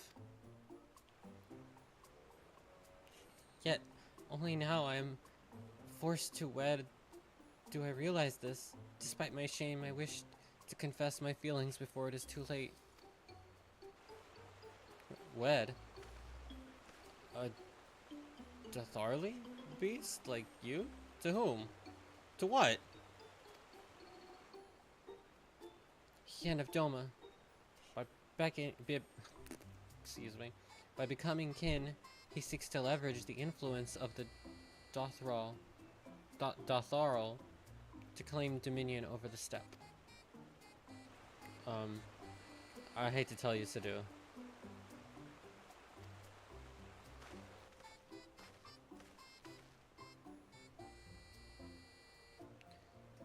Very well. I will consider your proposal, far-fetched though it may be. I cannot overlook the possibility that you are my Nama. But first we must gather our warriors. Doman's impudence cannot go unpunished. We marched for Doma come tomorrow's dawn. Uh-oh. Yeah, I saw that coming.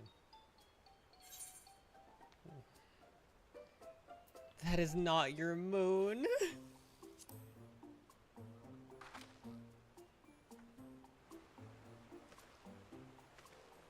What are you doing here? It is not obvious. They are spies of Doma, come to quash any thought of resistance. You must kill them quickly. But she is the Kagan.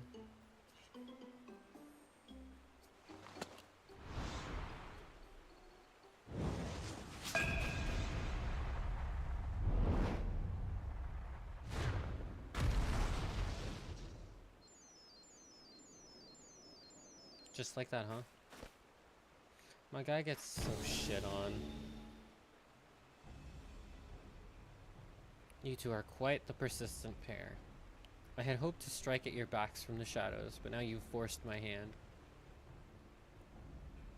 I will select from my repertoire the greatest warriors I have witnessed, and use their strengths to give you the death you so crave.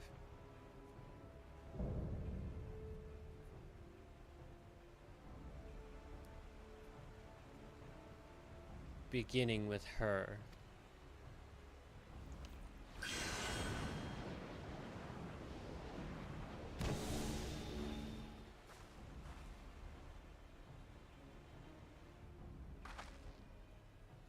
How dare you! When my arrow pierces your breast, Ithaca will finally know peace. I like this newfound confidence in her.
fuck.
Not this time.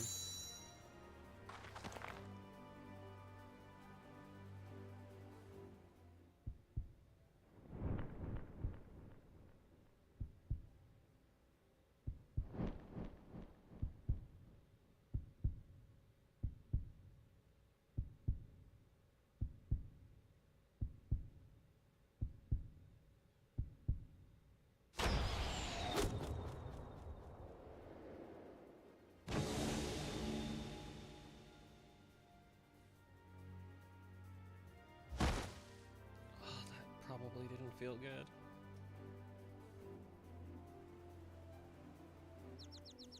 He's not dead? Holy shit. Good shot, Kiwiki.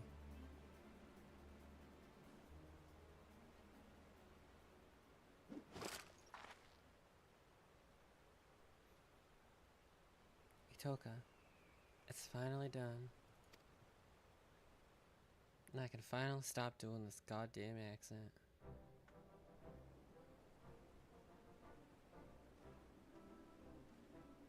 Oh, hey, buddy. So your girlfriend turned into an eagle.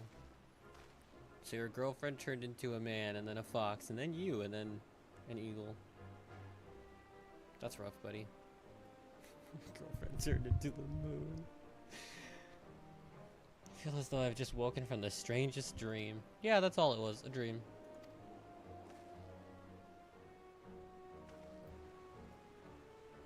He's conscious? And not bleeding from the...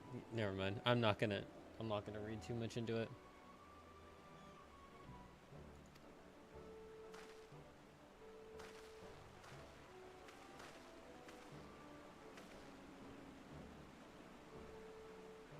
You've shown the sun disgraced this day. You will feel his scorn impressed upon your flesh. You shall forget the warmth of his radiance. In the shadows will you scream, yet none will hear. Prepare yourself. Damn.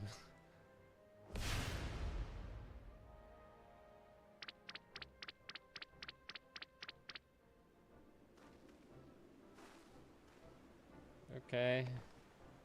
Whatever the fuck that was. Death would have been too good a fate for him. He deserves to spend the rest of his days feeling the weight of his crimes. Now we've honored Itoka's memory and reclaimed the cocoon. No words can express my gratitude, Mocha. I can finally go home. But my community awaits our foremost hunter's triumphant return. What expression will come over their faces when the village disgrace arrives instead? I don't know if I could bear to see.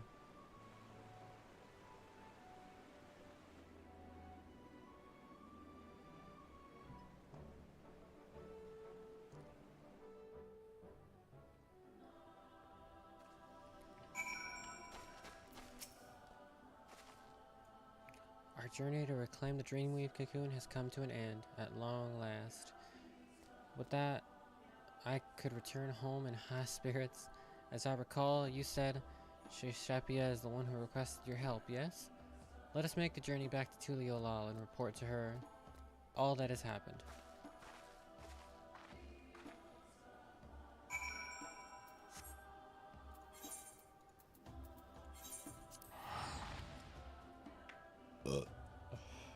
Excuse me.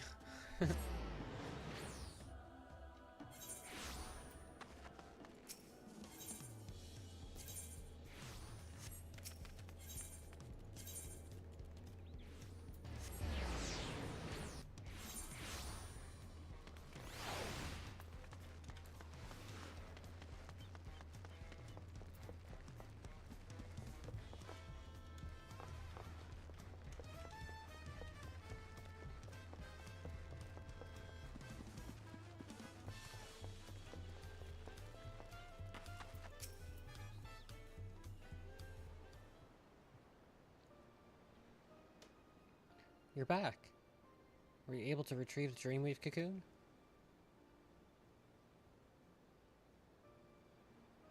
Itoka isn't with you.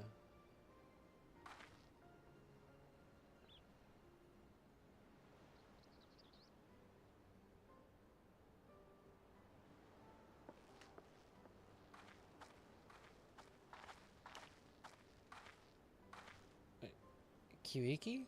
Oh, thank goodness you're alive.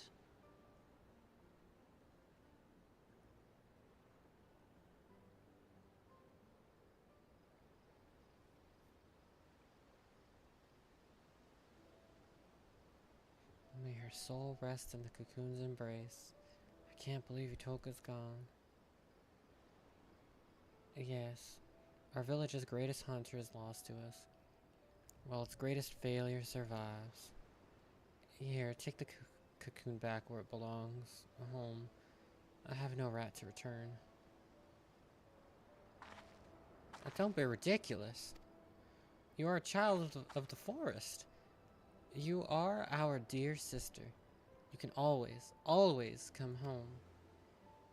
The entire village has been word sick about you.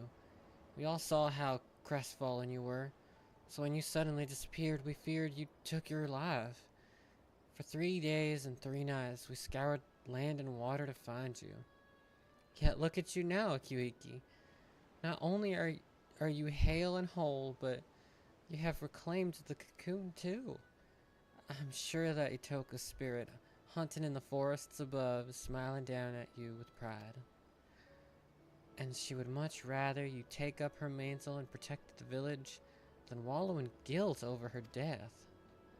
Nothing escapes your gaze now, after all. Isn't that right?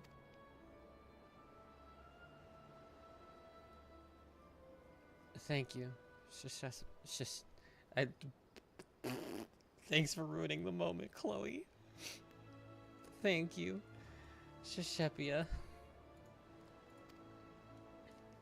Is settled. You will return home with me, and finally, our village can breathe a sigh of relief.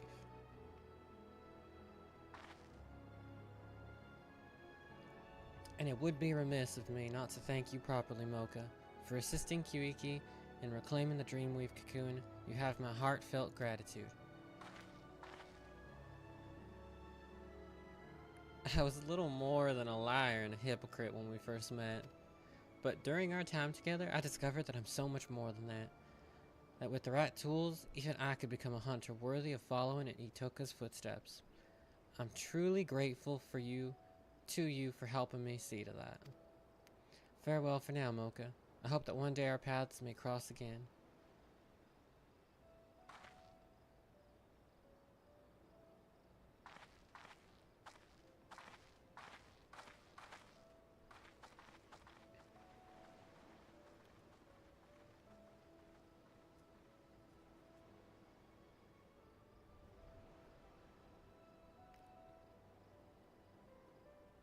I'm not sure why I gave them, I just instinctively went for the Southern Vel accent. I'm not sure why. I'm pretty sure they don't hail from the northern, like actual western cowboy area. Oh, Shaloni. I'm pretty sure they're not from Shaloni. They're oh, look, they're still going. They're like from Saktaral, somewhere down south or something.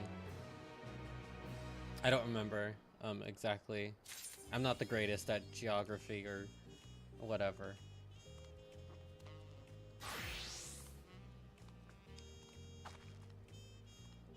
But that was fun. I really liked that storyline, actually. It was a little touch and go, but I like the reveal that we weren't in fact talking to Itoka. I had a obviously, well, I shouldn't say obviously, but I did have a more of a personal connection to that one because they were Vieira, and I'm a Vieira, and I put some stock into that, as little as that actually matters in the long run. But I do like seeing Vieira characters. I don't know, representation, blah blah blah. I'm not. It's a fucking video game. I don't know why I'm even attributing any importance to that, but I did like that storyline quite a bit. I thought the villain was kind of just bland. We didn't really even see what his grand scheme was. Obviously, he wanted to overthrow. Well, he wanted to throw the East into a war of sorts, but to what end, we don't really know. I think he just wanted to cause, as far as I can tell, based on what we know, he just wanted to cause distress across the land. It's kind of uninspired and boring, but the characters were fun enough, at least. I enjoyed that one. It wasn't quite like the physical range DPS class. So far, that one's my least favorite. The magical range DPS one was okay. And I suppose that's all I'll say on that.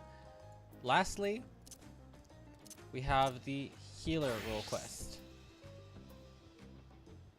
I believe most of this is set up properly because I have in fact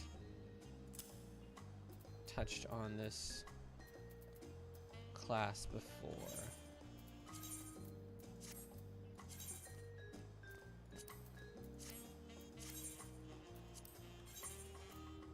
And this is our White Mage Glam. The stick is very pretty this time around. Again, they're usually fairly pretty. It's got like a little crystal inside of like a dome thing. I'm not really sure. I wouldn't know how to describe this, but it's very floral. It's very, you know, white magey. Very like, you know, the conjurer aesthetic, plants, life, that sort of stuff. The coat I really like this time around. Myself, actually, we've got this weird shoulder pad thing, but I like the coat. It's got like a hood that, you know, is it doesn't function or do anything, but it's there. Actually, it's probably for the best that it doesn't actually function, but it's nice. It's very adventure-esque, but still like white mage coat type of thing. And there's not really much else to say. The relic gear this time around has been pretty straightforward, pretty standard, nothing super spectacular. But this class, I have a feeling, is probably going to be the easiest to play for myself today, at least PvE wise. I still can't wear the hat. Oh, that's right. It comes with. It doesn't come with the hat. What fucking hat is she wearing? I thought it came with a hat. What the fuck are you wearing? Oh, okay. That's tome gear. Probably still wouldn't be able to wear that hat anyway. Thanks, Yoshi. Thanks, Yoshi P. Yoshida-san. I don't know. I'm not cultured or knowledgeable in that regard, but thank you. Thank you for not allowing me to keep my ears warm. Now then, I have a feeling this quest line is probably going to be the easiest today. It'll probably still take a little while. These quest lines have been a little bit longer than I anticipated. I thought we were going to be done in about like 4 or 5 hours, but hey, here we are, and we're getting through it. And yeah, we've got one more. What business do you have with me? I was told you need help reacquiring an artifact that was stolen.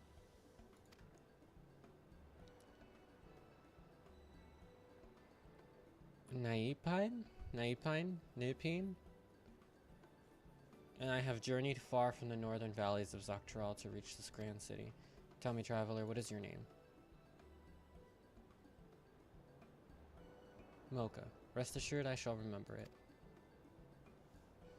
A shame that we must meet under these unfortunate circumstances. My village's prized possession was among the treasures stolen by the passage of the Unbound. It is known as the Heartsting and the soul of a dread scorpion. The Heartsting.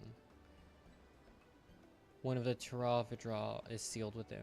The creature once hunted its prey using an array of toxins produced within its body, and was a menace to all. Those granted the Heartsting's gifts may wield its fearsome power as they see fit.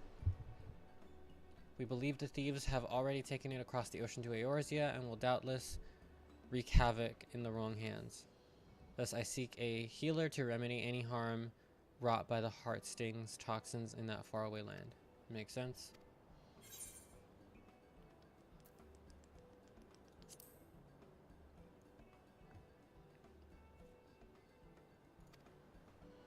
To the matter at hand, while I was making inquiries here in Tuliolal regarding the thieves' whereabouts, some Eorzean merchants told me a rather intriguing tale. Specifically, those returning from Lim-Salominsa bring fell tidings. Tales of able-bodied men and women suddenly losing their vision. That's no good. An all too familiar account, as the Heartsting allows mastery over all manner of poisons, including those that inflict temporary blindness. Excuse me.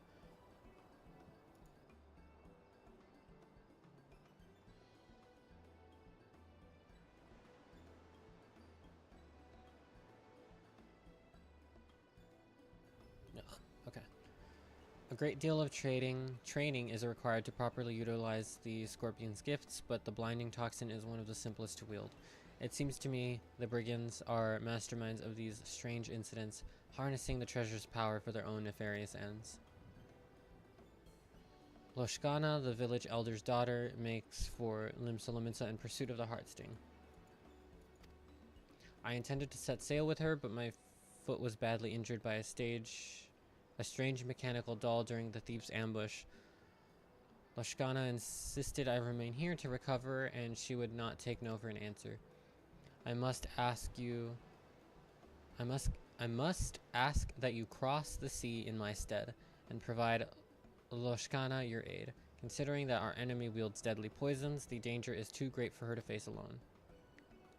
Based on when she departed, I presume she arrived at her destination by now. She boarded a merchantman captain merchantman by a woman named Baldbrita, who's primarily based in Limsalomitsa.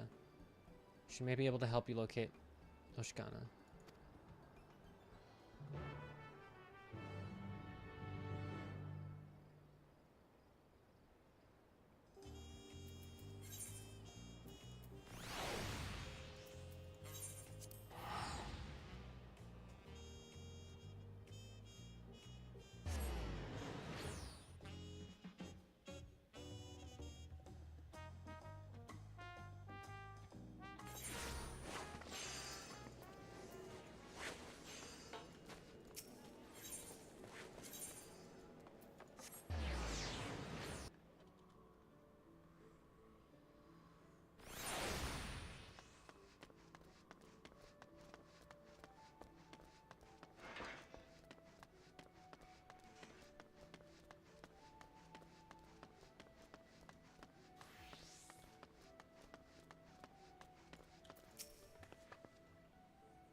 Hello there, stranger.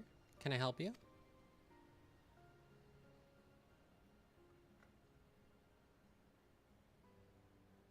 Nyapine? I still don't know what that name is. How to pronounce that name. Sent you to help, did he? Seeing as I've hit something of a dead end, your timing couldn't be better. I suppose proper introductions in order, then? I am Loshkana of Zakcharal, and you are? A pleasure to meet you. With that, we're strangers no longer. I'm not sure how much Nyapine's already told you, but I assume you'll want to hear more about the day of the theft. My father and Nyapine had just set a trap using one of the Heartsting's toxins, and were on their way to return the treasure to its resting place. But an evil presence stirred in the wilds that night. Mechanical dolls with great glowing eyes leapt from the shadows and gravely wounded them both. My father survived the encounter, thankfully, but he was unable to give chase, and convalescence is now in my home village. The culprit's faces eluded him in the darkness, but he heard two voices, a man's and a woman's. He recognized neither, so we're certain they aren't from our village. Whoever those two were, they must have been the ones controlling the dolls, before making off with the Heartsting. Brooke Evu said they're a part of the Passage of the Unbound, but I'm afraid that's all I know of the culprits. Still, that may change if I can ascertain the cause of the recent blinding incidents that have occurred here. Unfortunately, I haven't had much luck asking around. The thought of addressing even one person here is, well, overwhelming. When you're from a remote village like mine, the few I've attempted to speak with were too busy to even listen in the first place. You, on the other hand, look ready to take on the world, or at least this city. I'm sorry to ask this of you so soon after we've met, but could you help me gather the latest hearsay in the markets? Many, many thanks. I'll search the quieter districts for clues in the meantime, and hopefully not get myself along the way. No, wait, fuck. I think I misread that. Oh boy. Talk to 3 random NPCs and then go talk to Loshkana. Right? That's her name. Yeah, I think so.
Your investigation of Hawker's Alley has proven successful, but you sense there is more to be found. Seek out the Yellow Jacket on patrol, who may have further details on the blinding incidents.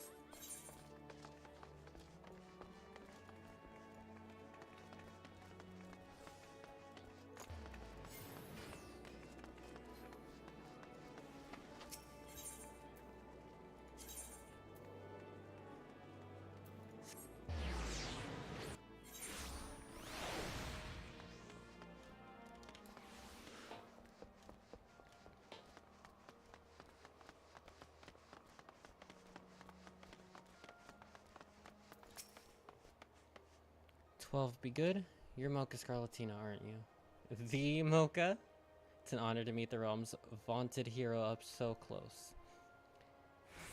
Is there aught I can assist you with? I hear all sorts on my rounds, so if it's information you're after, you've come to the right person. The serial blindings? Causing a terrible ruckus around here. You know, a woman in red came this way a few moments ago to ask about the very same. I take it you two are acquainted? I thought so. As I told her, another incident was reported yesterday morning. The victim brought fruit from a local vendor, took a few bites, then temporarily lost all vision, same as the rest. The vendor in question was last seen to the south of the Octant, so I'm headed there now next to follow their trail. You're welcome to join me if it'll help your investigation.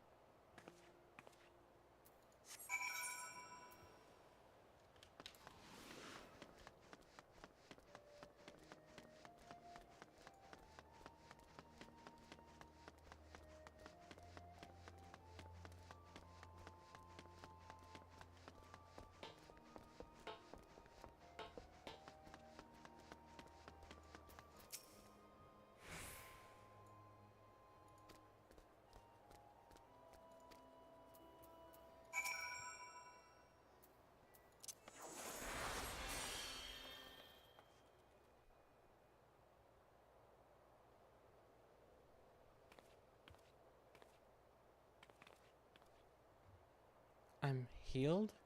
I'm healed. I'll thank the 12. And you lot, of course.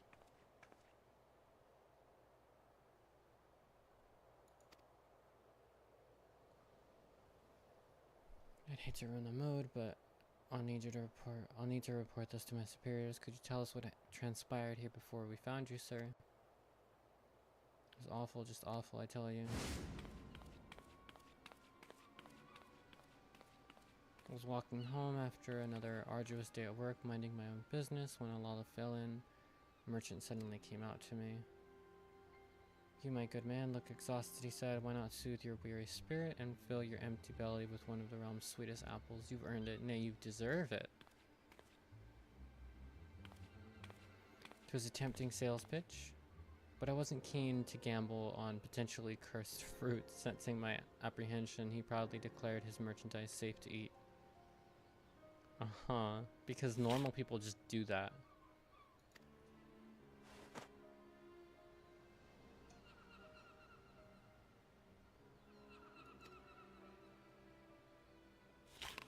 You took the one he bit into?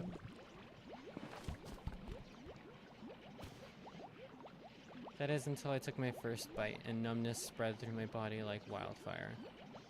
I collapsed to the ground, struggling to speak a single word. The vendor and his fruit had suddenly betrayed me, yet I knew not how.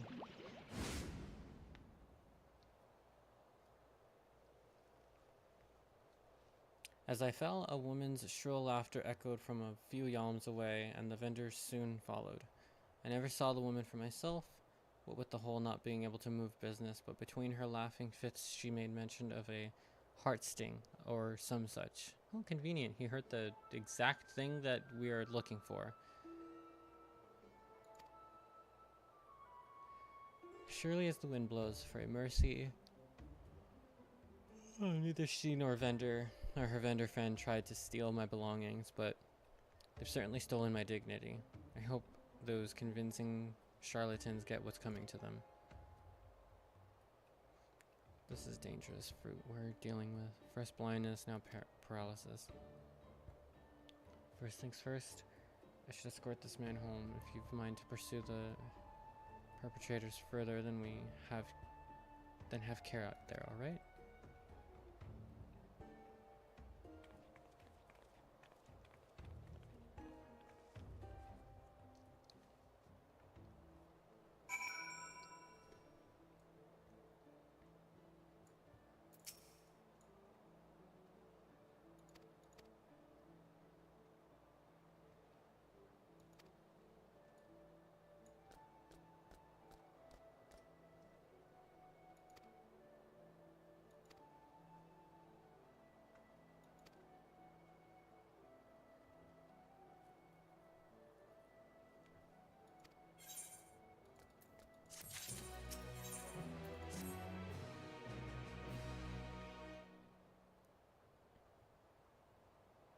Can you spare a moment?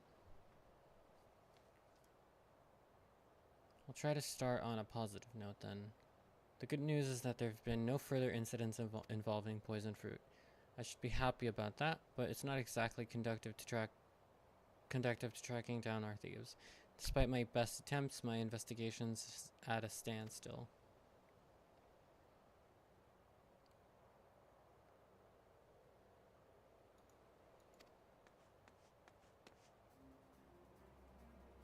I bring news from the Coral Tower. A Lullafellan man matching the description of that fruit vendor was seen leaving the city with a Hyrian woman. It seems they were making for Aleport. We've increased patrols as of late, so if I had to guess, the culprits are finding it harder to operate within the city. Seems we've forced them to withdraw for the time being. Aleport, you say? That's on this island, isn't it? Yes, that's right. It's possible to go on foot, but the ferry by the Fisherman's Guild can take you straight there. While we Yellow Jackets must continue to keep an eye on things here, it's reassuring to know an adventurer of Mocha's caliber is on the case. If you plan to pursue the suspects, Aleport's your best bet.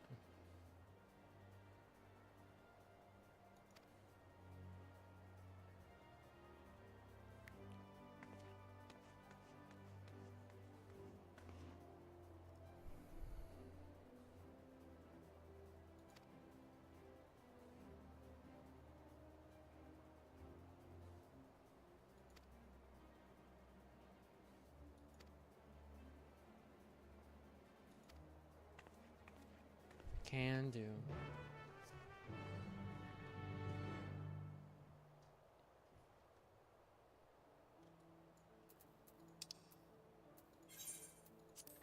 Before that, though, I need a quick break. We'll be back in just a moment.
Let's see about this heart sting.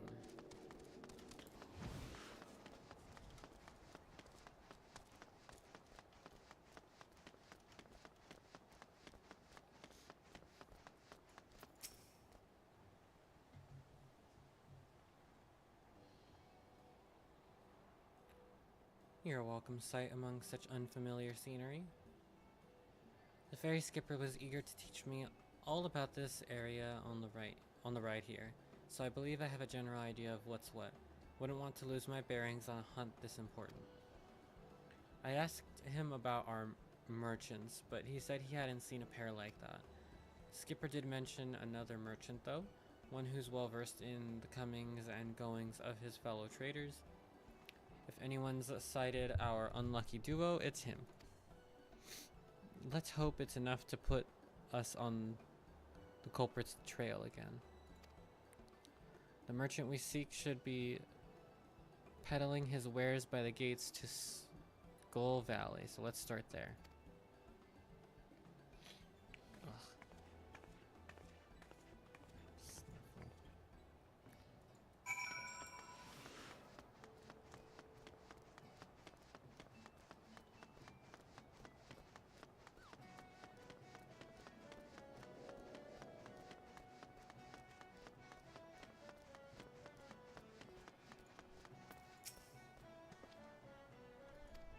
Can I help you?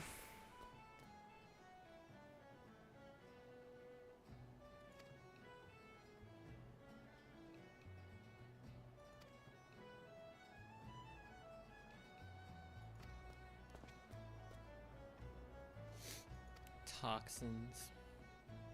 Leave that to us.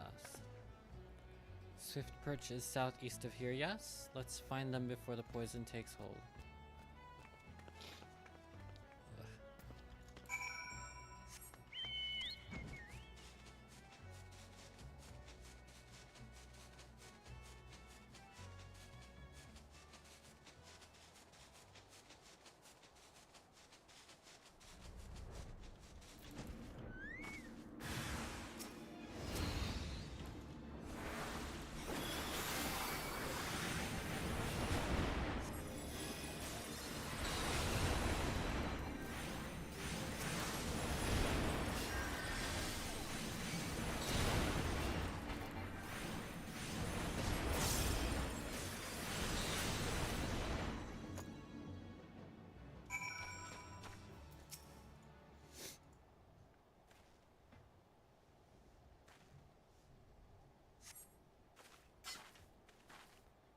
Thank the goddess you found us when you did.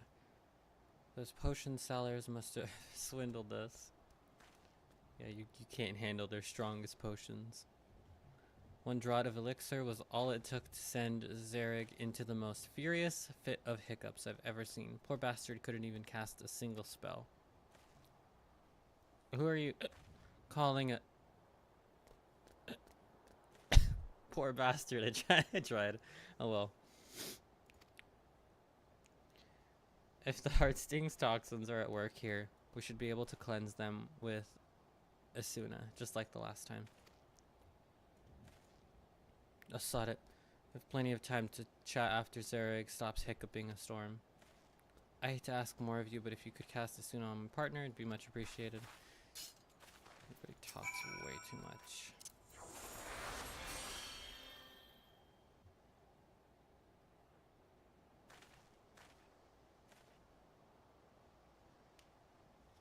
I can speak again. You have my thanks. First we waste our hard-earned coin on poisoned potions, and now there are killer mammoths on the loose. What's the world coming to?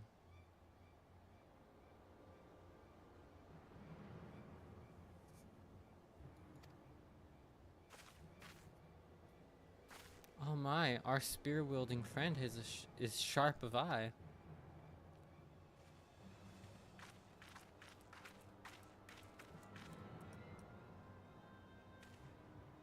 You're the frauds from Aleport. Why, yes. And watching your scrawny compatriot suffer was the highlight of our day. I admit the poison was meant to silence him, but hiccups? 'Twas comedy at its finest. Perhaps the elixir reacted with the venom. Regardless, we've had our fill of fun from the results, so I shan't complain. Venom? Then you must be the thieving cowards from the Passage of the Unbound. Oh, my sweet fairy apple. You know us? I suppose that means we're famous. I can't believe it. Oh, who am I kidding? Yes, I can. Indeed, I am the Passage of the Unbound's alchemist extraordinaire, the illustrious Elatrell. Elleret. And I'm so very, very pleased to make your acquaintance. Kokonoa at your service. Elleret's helping hand and master of Mehmets. Your garb is ever so familiar to me, my dear. Huh, don't tell me. You hail from that village in Tyrol, don't you? My goodness, you've come a long way. How was the voyage? Enjoying the sights? Enough. You've got some explaining to do. Starting with the reason you took the heart sting. Is it part of your organization's grand scheme? Well, well, the apple bites back. 'Tis true, an unbound compatriots harbor lofty ambitions. My unbound compatriots harbor lofty ambitions, yes, but I have no interest in overthrowing nations. I merely crave the mires of chaos they promise me. I am to bring more laughter into this dreary world, one mischief and a few handy poisons at a time. Kokonoa and I are having oodles of fun expanding our repertoire of toxic treats. Yet there is no greater kill to our thrills than a healer who can whisk our hard work away. Unless, of course, I master a toxin even she can't cure. I do love a challenge. Now, I hate to leave you, my dears, but our work here is done, and we've a busy schedule ahead of us. Mammoths to mend, venomous misdeeds to master. Ta-ta for now. If I just hold here, will that bomb explode?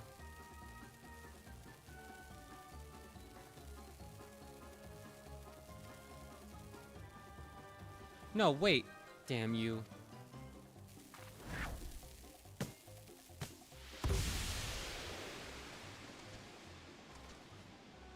That stench. Smells like a corpse just shat itself. That's an image.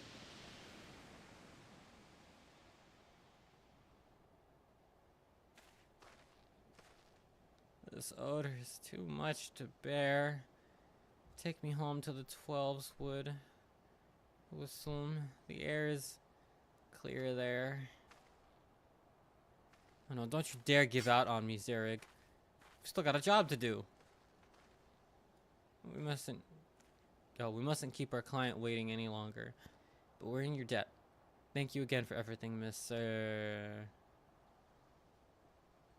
Loshkana, and this here is Mocha. Take care of each other out there.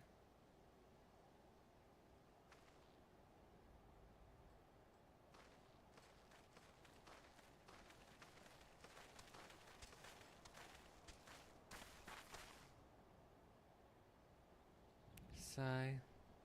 Much as I'd like to track down the Unbound, I know better than to tread further into their territory without a plan. For now, I think we best return to Limsa.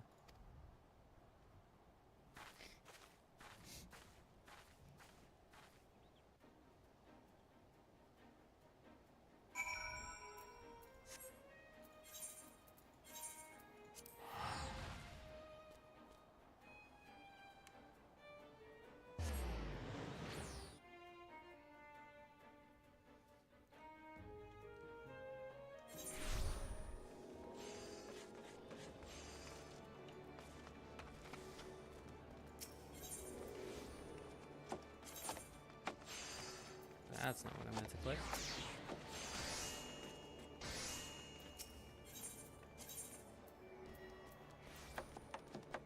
Oh.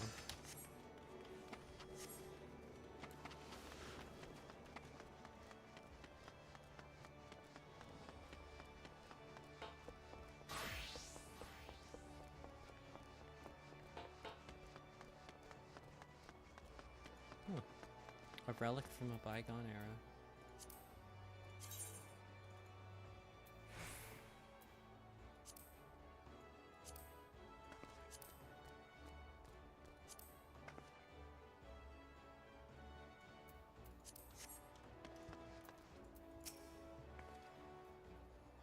Thank you for the support back there, Mocha. Asuna truly does work wonders. And that Elleret, I can't stop thinking about what she said. My blood boils, knowing that this is all some sick game to her. How dare she toy with the heart sting for her own amusement? Honestly, even the young children in my village have more sense. Still, we did make progress. Now that the villains have revealed themselves, it'll be easier to give chase when they choose to make their next move. In any case, I'll keep you appraised for the latest news as soon as I hear it. We'll be back to the hunt before long. Before long indeed. Oh, it's you, Mocha. You'll have to forgive the dour mood. I just don't understand it. How is it that Elleret and Kokonoa can so grandiosely reveal their names and identities, yet I remain unable to track them down? I've been following the latest hearsay, but I haven't had much luck. Not a soul's seen them since the incident with Whistleum and Zereg. But that's not to say that I've given up entirely. Now that they know I'm on their trail, I suspect they're using my unfamiliarity with this island to their advantage. I dare say they're lying low outside the city. That's why I propose a trip to the Morbe docks, dry docks, for folk here often speak of it, but I've yet to go there myself, so it seems as good a place as any. If you're game, I'll meet you there.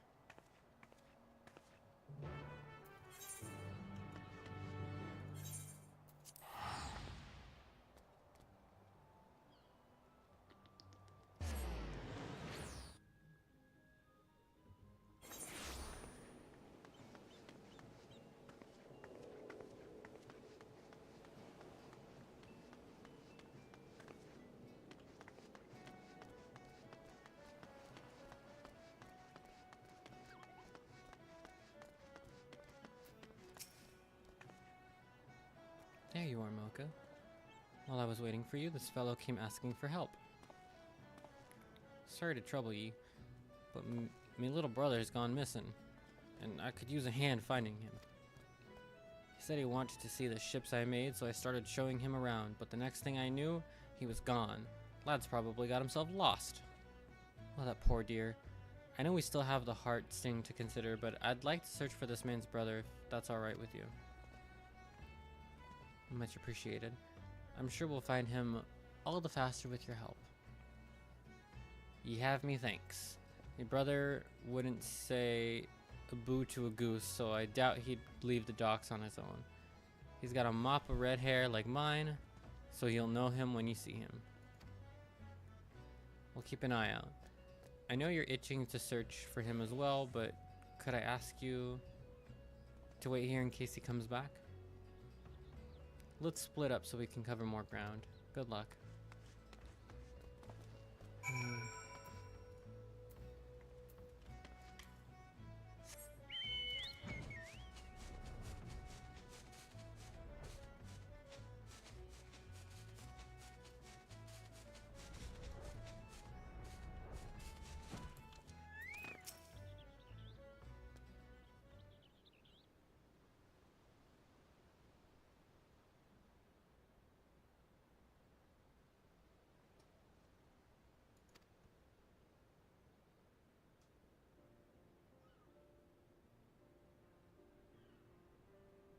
You're here to take me back to my brother?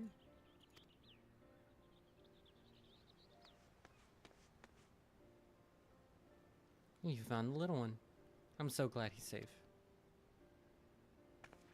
I just wanted to see the ships my brother was working on. I thought I could see him better from higher up, but I lost my way. Sounds like you've had quite the adventure. But you're very brave today, so I'll tell you a secret. Even grown-ups get lost. I have an awful time learning my way around somewhere new, even with a map.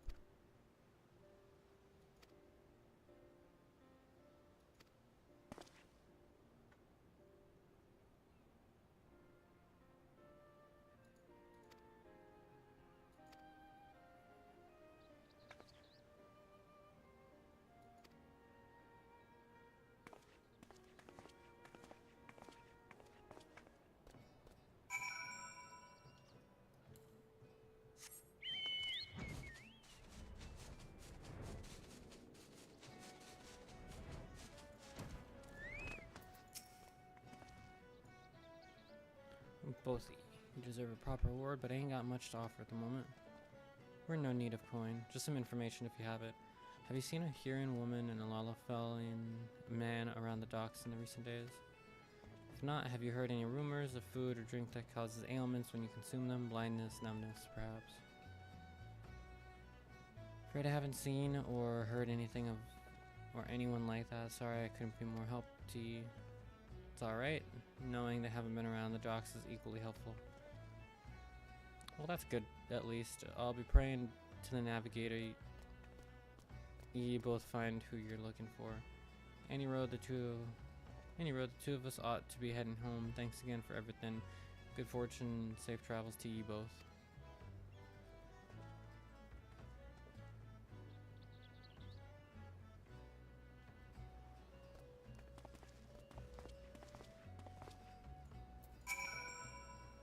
Still no word of the Unbound, but at least we could help those brothers.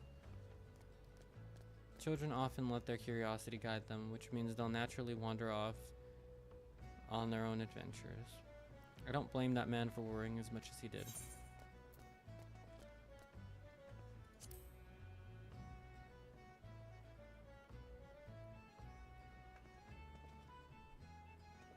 I try to be a good role model for them, though the older adults, or the other adults, tell me I shouldn't dote on them over much. Now that I think on it, I've barely even told you about my family or my village, or anything really. Be happy to share a few stories if you'd like. The ocean view here is beautiful, so we may as well enjoy the scenery and relax a bit.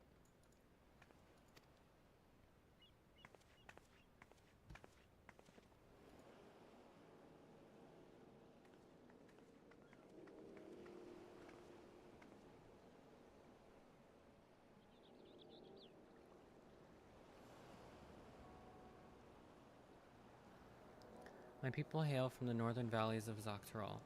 We're a close-knit community of hunters, for the most part. Children are given spears, practice ones, before they even learn to walk. Okay? And we hone our tracking skills from a very young age. Is it that surprising? It seemed second nature to me, but then again, I've encountered my fair share of surprises as well. Our village rests in a veritable sea of poisonous plants and animals, so the slightest injury or on a hunt can prove deadly.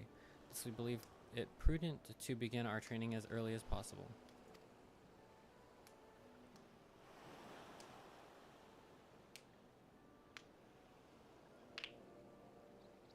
Yet no matter how skilled we might become, accidents are inevitable, and the heart sting proves vital to our survival. Not only does it produce poison, it cleanses it as well. In the right hands, it can dispel some of the deadliest natural toxins known to mankind. It even purifies the beasts we hunt. In fact, our diet consists of highly venomous creatures, ones that would normally kill a grown adult if ingested.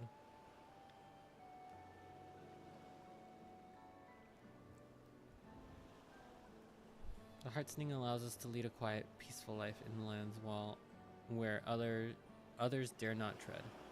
It always has. Suppose that's why I never imagined someone like Elaret would take that away from us. When I left, our village food stores were well stocked, but I can't bear the thought of my younger brothers and sisters going hungry. I must return the heart sting as soon as I can for their sakes. I wish to bring back their smiles and make them feel safe again, just as we did for that young boy. In any case, thank you for listening. Thinking of home puts me in good spirits, as long as I remember who and what I'm here for, it'll be alright. I know it. But I've kept you long enough. I think it's time we made our way back to Limsa. Don't you? That was the quest. Okay. Not the strongest start. But I'm hoping it ramps up a little bit.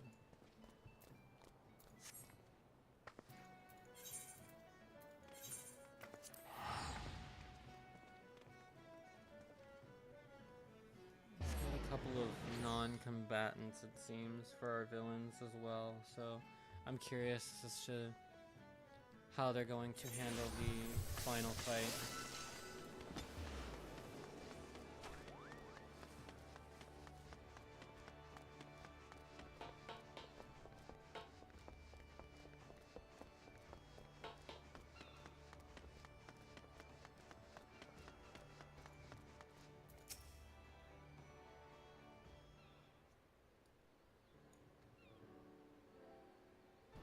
Much needed reprieve.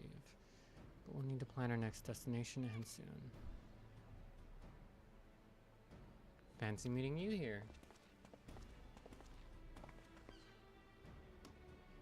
It's good to see you two again. What brings you to Limsa Lomitsa? Nothing of import, really. Just a bit of restocking before our next job. But we happened to spot you along the way. Didn't want to miss the opportunity to greet our heroes. Our client arrived to swift perch in one piece, thanks to your timely assistance. Indeed, while I regret that you had to see us in such a pitiable state, we're both grateful for your aid.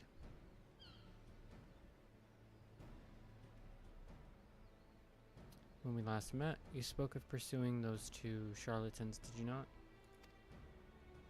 Yes, that's right. They've stolen a precious heirloom from my village. So I'm doing everything in my power to return it to its rightful place. So that's the way of it. Bombastic as those two were, since no word of any incidents like ours either. I have a feeling I won't stay in the shadows for long. If we sniff out any suspicious incidents while we're out and about, we'll keep you informed. I won't say no to some extra pairs of eyes around the island. I've made my base of operations here in the city, so if you hear even a peep about poisoning, you know where to find us.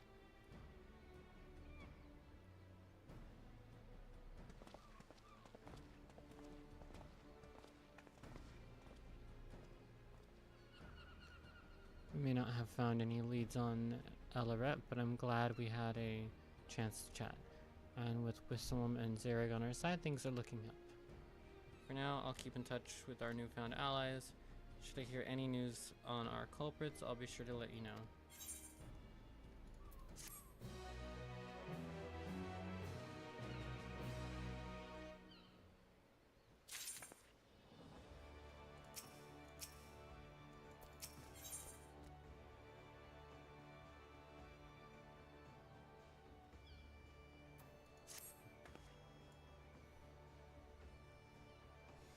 I'm glad to see you. I've just received word from Wisdom and Zareg. Our culprits have finally been spotted. It seems the thieves headed for Upper Lanosea. I offered to make my way there as soon as I could, but Wisdom and Zareg said I should hang back for now. Once they've gathered enough information, they'll be headed back to Ailport. Let's go and see what news they have to share.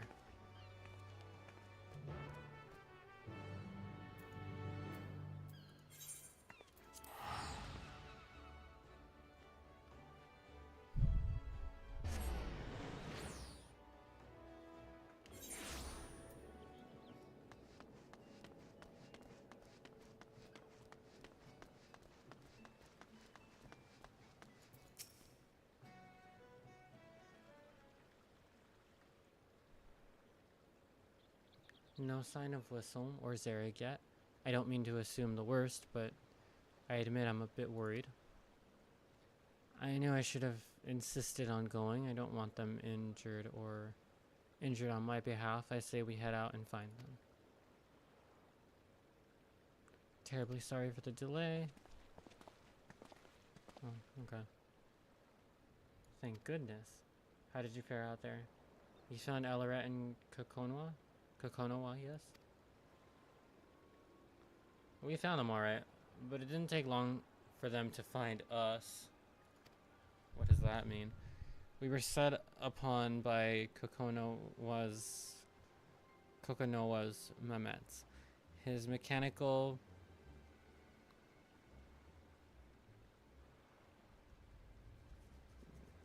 Menagerie greatly outnumbered us. Fuck does that mean? Greatly outnumbered us and may very well have been our end. Death by mammoths isn't an ideal way to go, mind you, so a retreat was our only option. Cowardly though it might sound, we needed to ensure we could keep you aware of our culprit's whereabouts. Oh, fuck. Of course, it is entirely possible they seek a quiet route to eastern Lanosea and wish to bypass Bronze Lake instead. But a thorough search of the camp would be wise. Alas, the enemy you face is far beyond our capabilities, so this is as far as Whistleum and I will be able to go. I'm sorry we couldn't provide more decisive information. I mean, that's plenty. I should be the one apologizing. You've risked life and limb for me already. I never meant to push you past your limits. You needn't dwell on it. We're as eager to bring those criminals to justice as you. Indeed, we shall at least take pride in knowing we could point you in the right direction. But we should take our leave for now. Whistleum and I ran most of the way here, and I think I speak for both of us when I say we could use a comfortable chair and a hearty meal. None can gainsay your strength, my friends, but I beg you not to underestimate that of our foe. Go well, and may your determination guide you to victory.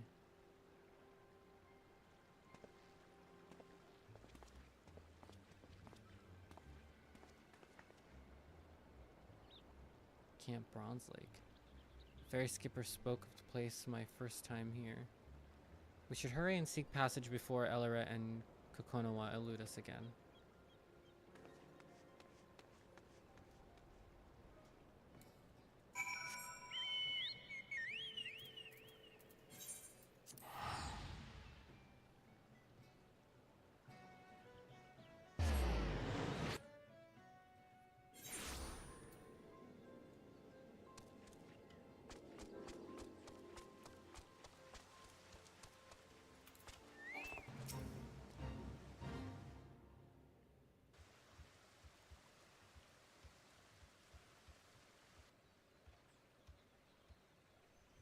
What a lovely camp.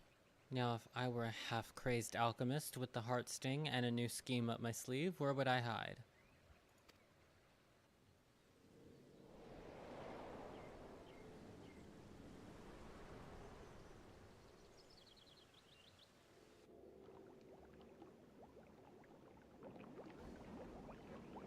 Is it just me, or are there pigs flying in the sky?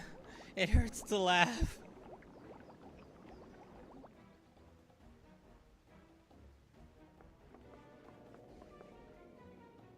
Oh dear, that doesn't bode well. To the upper levels, Mocha, quickly!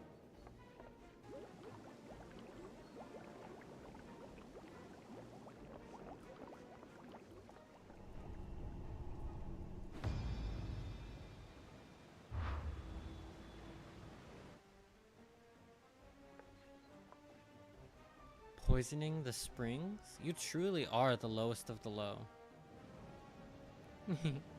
You flatter me. 'Twas just a little poison, really, as a treat. I'm afraid I couldn't contaminate all the water here, but we're having so much fun with our shiny new hallucinatory toxin. Step away from the springs, Mocha. Now. Protecting the healer, are we?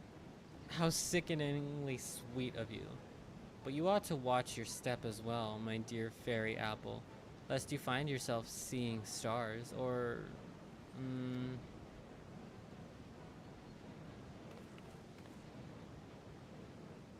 Is aught amiss?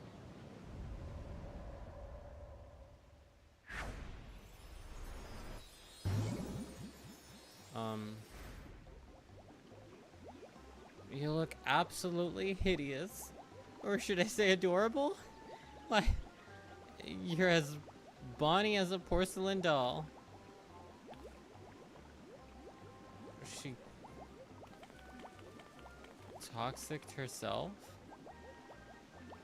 Oh, very interesting. Yes, very interesting indeed. I believe I may have poisoned myself. Now there's a predicament.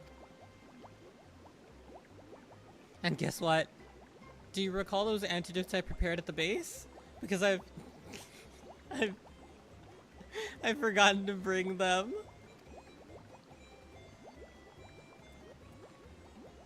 You are your own worst enemy, do you know that? I suggest we retreat before you decide to dive headfirst into the springs for fun. Unbound scum! You think we'll allow you to walk free after all the chaos you've caused?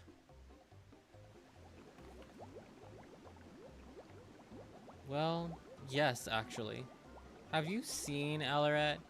She's in no state to contend with you, and I've never been one for rough and tumble. Of course, you're welcome to give chase, provided you have no qualms about leaving these poor souls to laughing themselves senseless.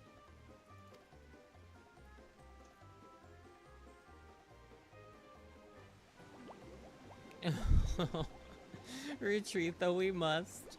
I would call today a rousing success, but worry not, my dearest bushel of busybodies. We've plenty more tricks in store for you. And the entire island.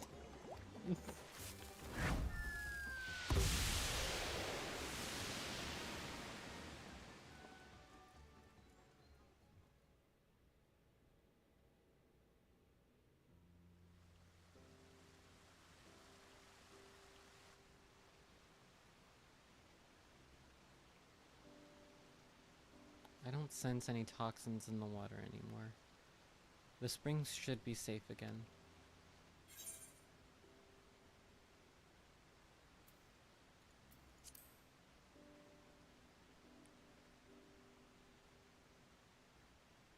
Seeing as Alaret suffered from a taste of her own medicine, I doubt she's mastered much of the heart sting's power.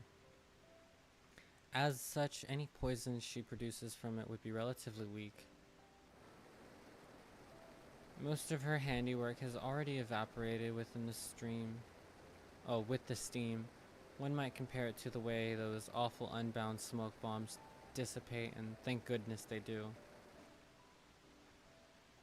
In more capable hands, however, the heart sting's poison remains active unless dispelled with Insuna or another form of antidote. The same preeminence applies to its cleansing ability for a food.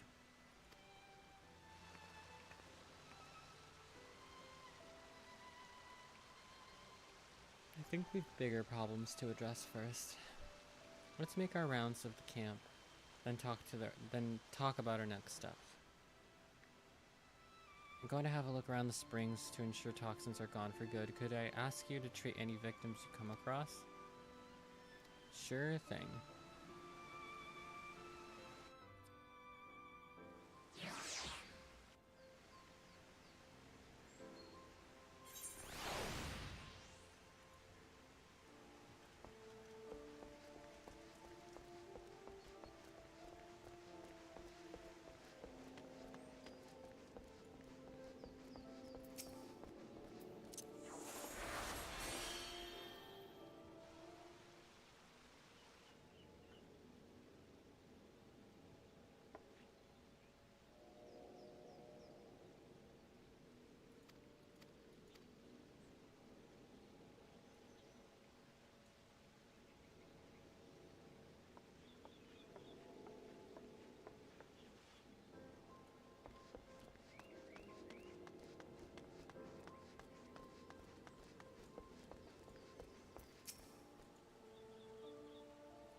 Wonderful. I'm glad Asuna proved effective.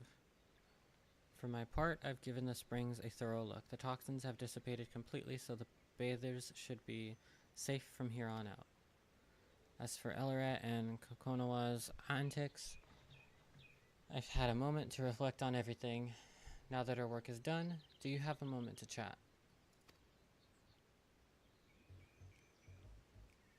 I'm well versed in the numbing and blinding poisons we use on our hunts at home, but something kept troubling me about Eleret's toxin. I've never seen anything like it. I have no idea it even existed among the scorpion's gifts. Eleret may be inexperienced, but the fact that she's learned to inflict hallucinations is cause for concern. Still, we should try to look on the bright side. She's yet to discover the Heartsting's cleansing properties, judging by the way she couldn't cure her own ailments. Knowing her as we do, I reckon she only has toxic trickery on her mind. Kokonowa, however, handled himself surprisingly well despite his exposure. Do you recall the man in Limsa Lominsa who ate the poisoned apple? He claimed that Kokonowa took a bite, yet never suffered its ill effects. He must have some manner of immunity, but how? Yeah, I forgot about that already. Does it?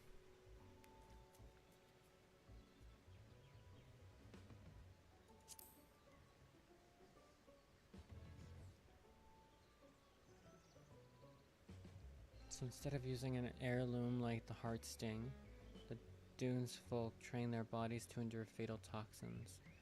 I'd be interested to try that tea as long as I had an antidote in hand.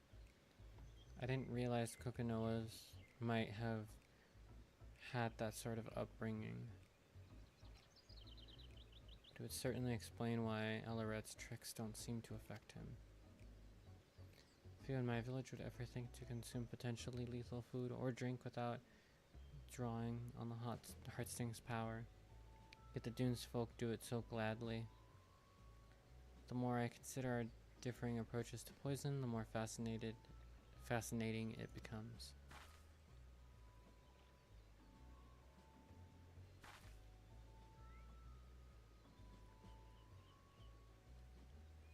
But I have a feeling the bathers won't want to overhear talk of poisons after what they've just been through. Why don't we continue our discussion in Limsa?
Fortunately, we have our experienced to guide us.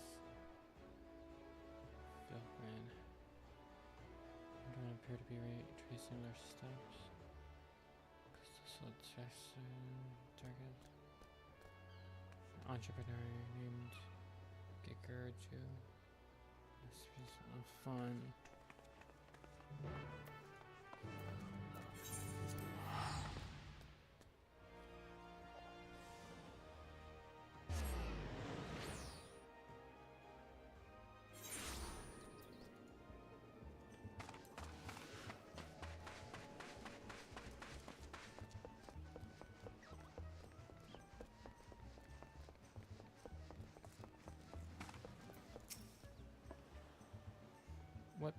What picturesque scenery. I hadn't expected Costa del Sol to be so grand. From what I gather, Gigaruju should be just up ahead. I don't suppose you're already acquainted with him.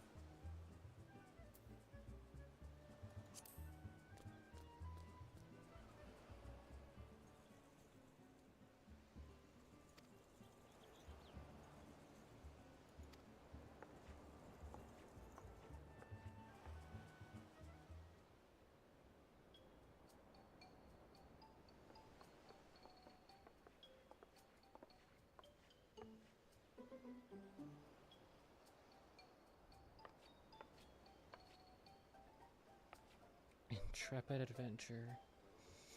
Okay, I'm gonna kind of skim through this quest, to be honest. Lovely specimen, dude.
Raincatcher Gully. Okay.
I'm not sure if I was doing my rotation right there, but eh.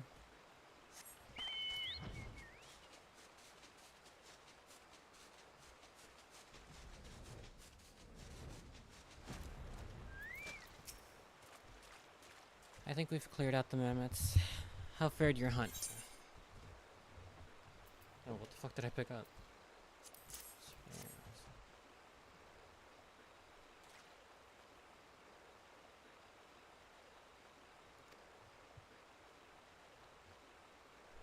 patrolling the river as well.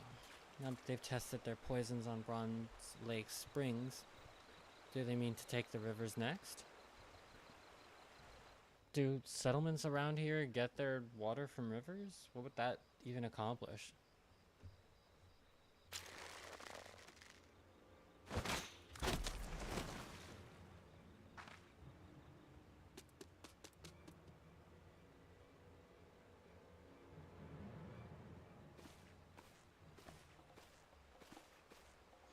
My. That dart was laced with a potent, numbing toxin. But nothing bruises our favorite fairy apple, it seems. You never cease to amaze me and annoy me in equal measure.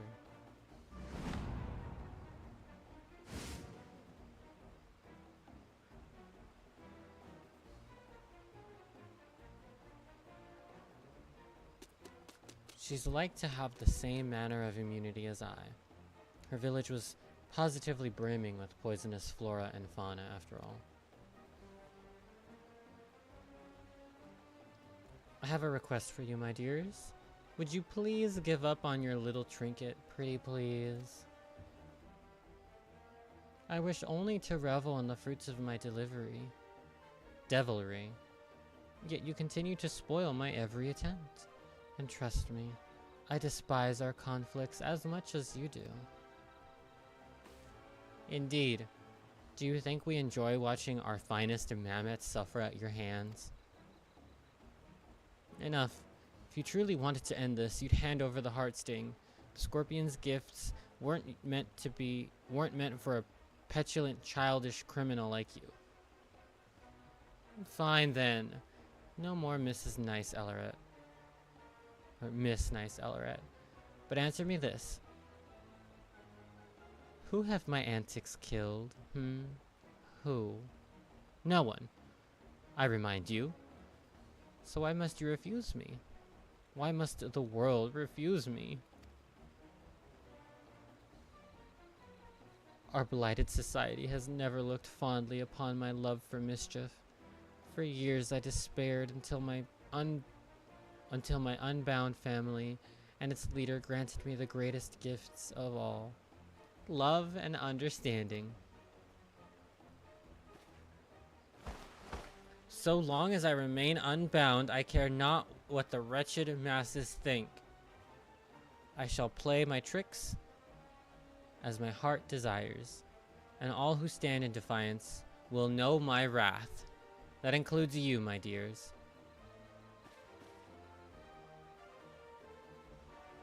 My next scheme will finally plunge this land into the chaos I so desperately crave, and I will stop at nothing to see it realized.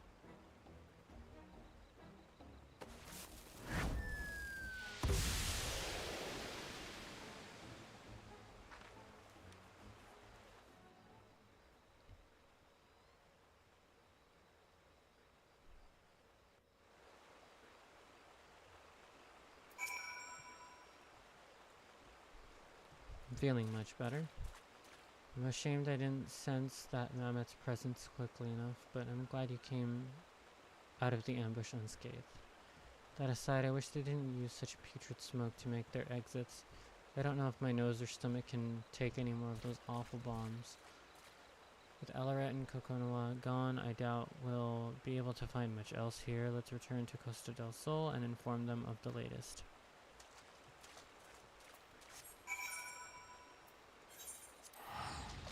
Great. Super happy to go back there.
Interesting.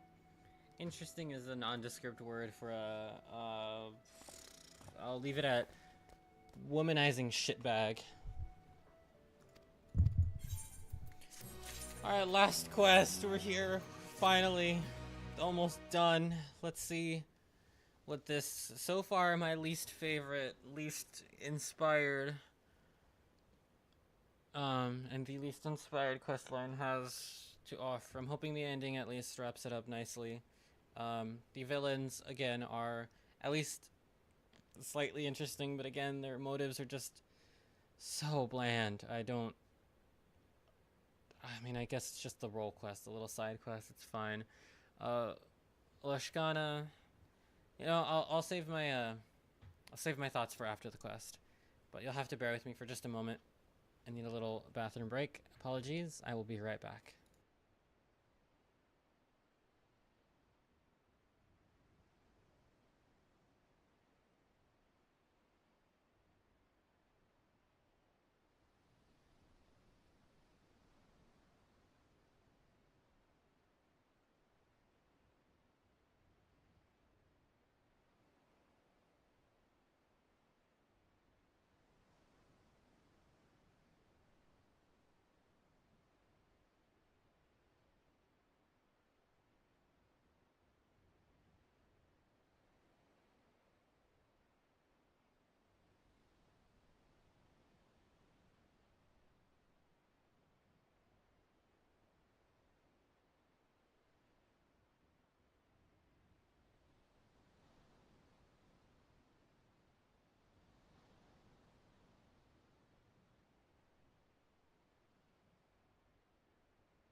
Alrighty, let's see what this quest has to offer.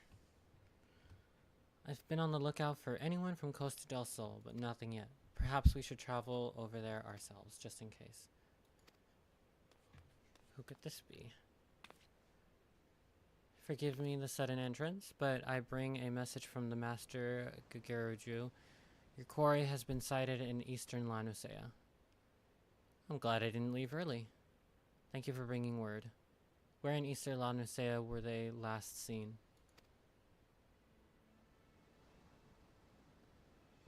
Master Weiskate, but recently received a report from Mistress Brayflox, trusted associate of his.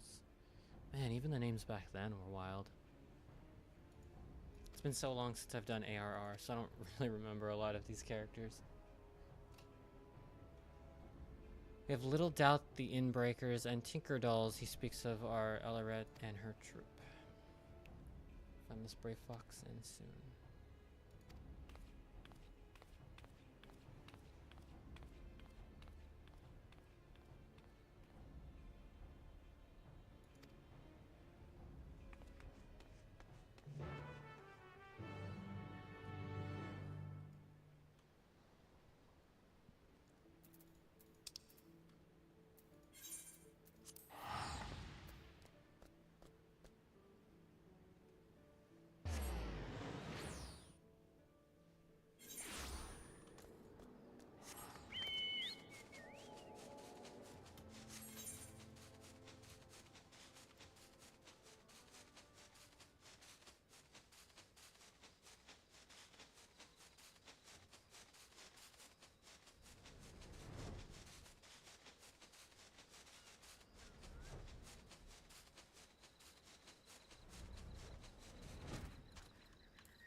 I told her she reminded me of a moblin, but I got a bit of a scolding for that.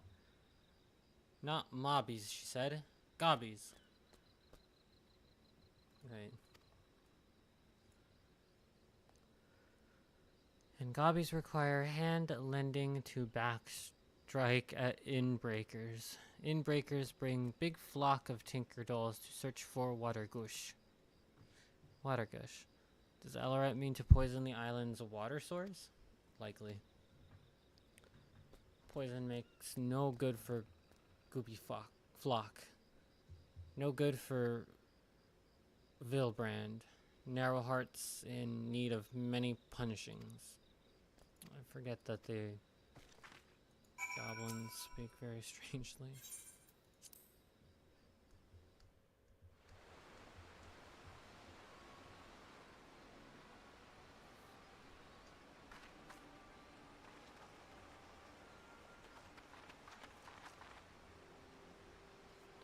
There they are.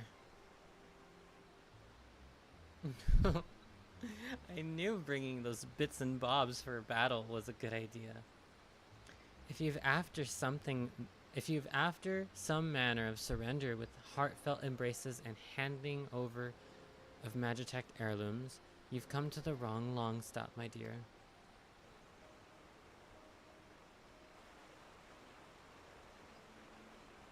You monster. You plan to poison every waterway in Vilbrand? Do they all stem from here? There's no fucking way. What coat is that? I really want that coat she's wearing. But of course, the trick is to let the poison stew for a few bells.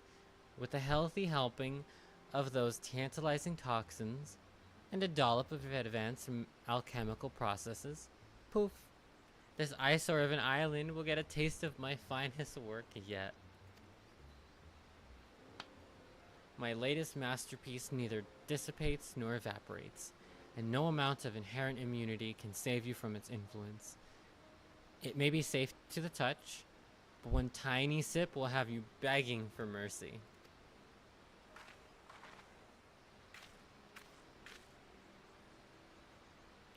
That's no jest. By the way, I won't begin to describe what manner of havoc the experimental doses wreaked on me, but I will look forward to seeing how it affects the general populace. Oh yes. The residents of Limsa Luminsa and its adorable little hamlets rely on this water. So very many people blissfully unaware of what's to come. And every single one of those wretches will be at the mercy of our malice. Every single one.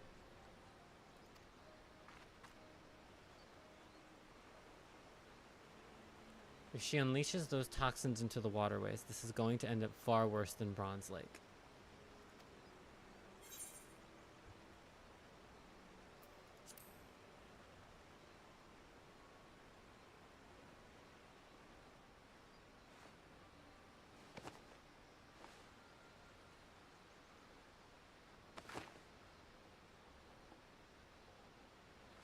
Your precious scorpion once hunted prey with these poisons, yes. Perhaps I should learn from its example and revel in the thrill of the chase.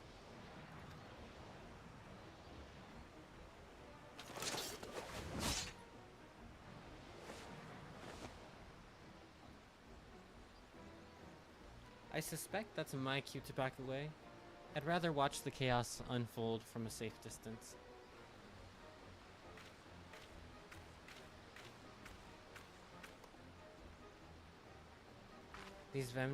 These venomous gifts keep on giving. My very aether is infused with their essence. You can just do that? So now, my dears.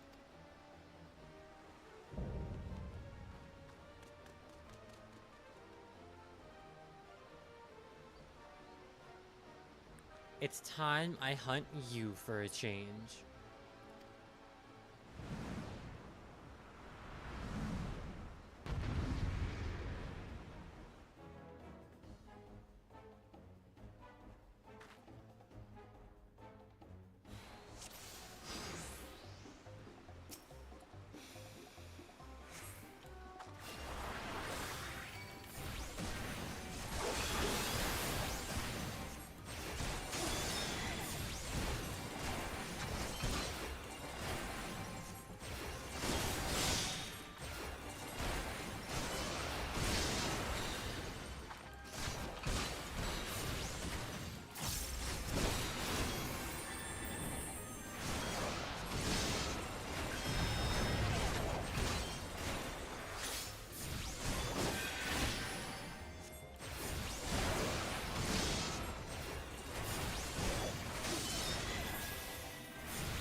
gonna use Benediction. What the fuck?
Fuck, she was taking a lot of damage.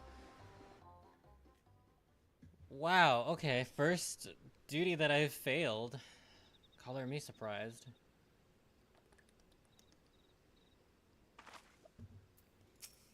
So they really, really want you to actually heal. Okay. I mean, I can do that.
guessed wrong. Oh well.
Alright, so I didn't notice that you could Unsuna some of the poisons, so that obviously would have made it a lot easier to heal. So yeah, you know, second charm is the try or whatever. Enough, Ellerat. We must escape while we still can. A smoke bomb, quickly. Fine, have it your way.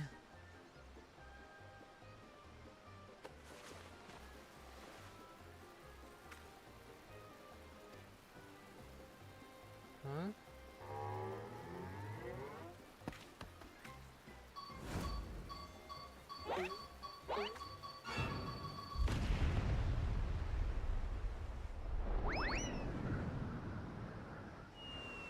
You'll rue the day you made enemies of the Unbound. You get a twinkle.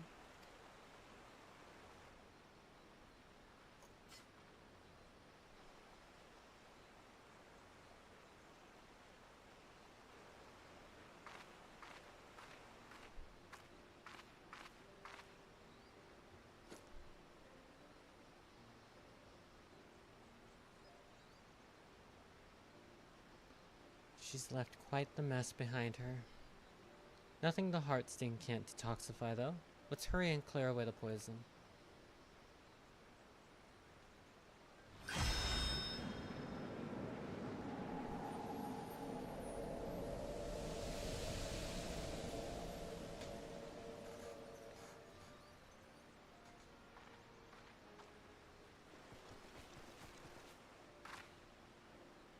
There you are, Mocha. We came running as once we heard the explosion, but I'm pleased to see you're none the worse for wear.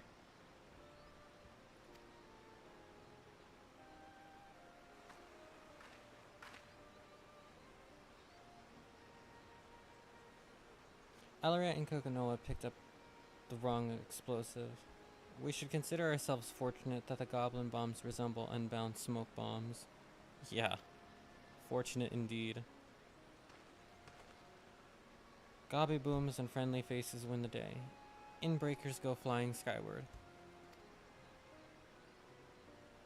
We made our rounds of the long stop as well. The enemy mammoths patrolling the place have all gone lifeless. Your treasure is safe, I trust? Yes, thanks to Mocha's support.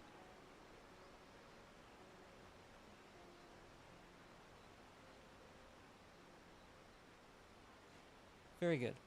Should those troublemakers survive the impending fall, they won't pose the same threat without it. If they do happen to show their sorry faces around here again, I've notified the Yellow Jackets to be on the lookout for them. They send their regards and their deepest gratitude, of course.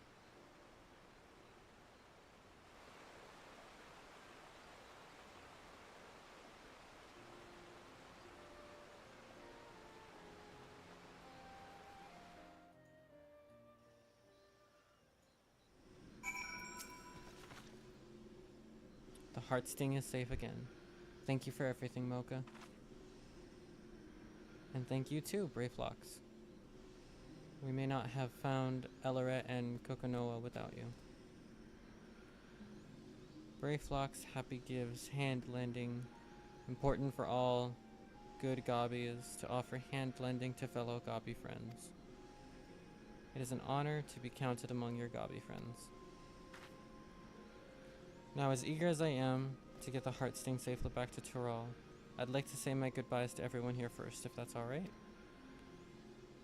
Wisselm and Zarek deserve to know how everything transpired in the end. For one thing, shall we make our way to Elport?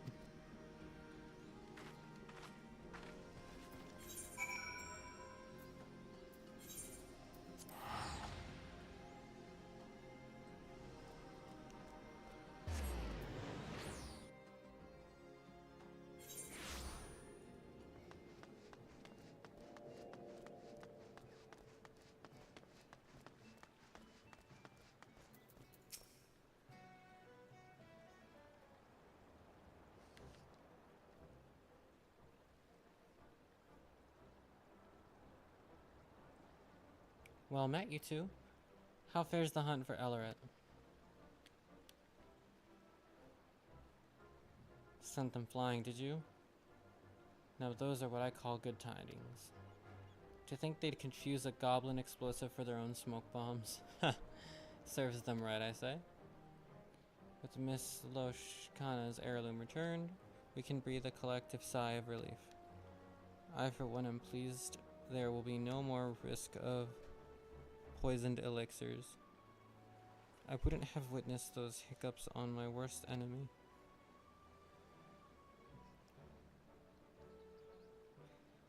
By the by, Miss Loshkana, I knew you traveled far to get here, but I didn't realize you hailed from Tyrol. That's quite a voyage. Will you be heading home soon? Yes, that's right. Vilbrand is a fascinating place, but my village is probably worried sick about me. And the heart sting too, of course. Though your time here was short, you'll be sorely missed. We still have much to learn, but one day perhaps we might find our way to Tyrol as well. That would be wonderful, and when you do, I'll look forward to hearing all about your adventures.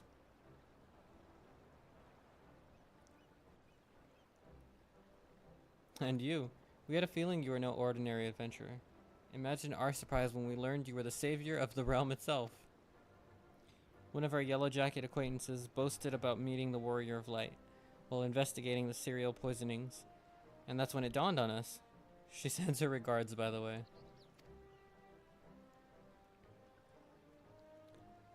We've malms to go before we reach your lofty heights, but God's willing, we'll try to rise to the challenge. Indeed, you've given us much to aspire to as a fellow healer. Oh, you've given me much to aspire to as a fellow healer, and I shall do my utmost to follow your shining example. Be well, you two, and may we meet again on distant shores. Thank you both for your help. I'll never forget it. It's time I returned to Tuliolal. It would mean the world to me if you'd come too, Mocha. I wouldn't want to report our success to Nyapine without you. Sounds good. The fuck was that emote?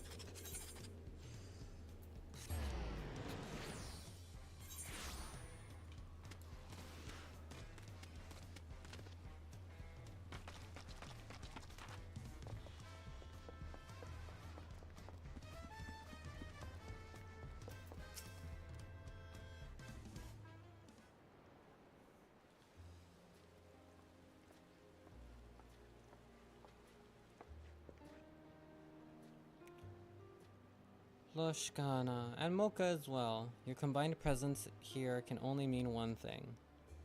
Mocha and I have brought the Heartsting home. So you have.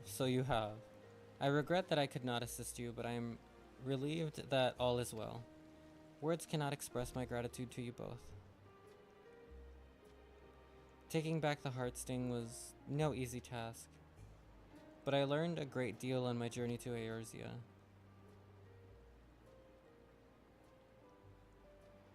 One of the Unbound, a man called Kokonoa, possessed an inherent immunity to poison, built up by years of regularly ingesting small amounts. Rather than relying solely on the scorpion's gifts to detoxify us, perhaps we might learn from those traditions and build up a stronger immunity of our own. It would be prudent to prepare ourselves in case something like this ever happens again.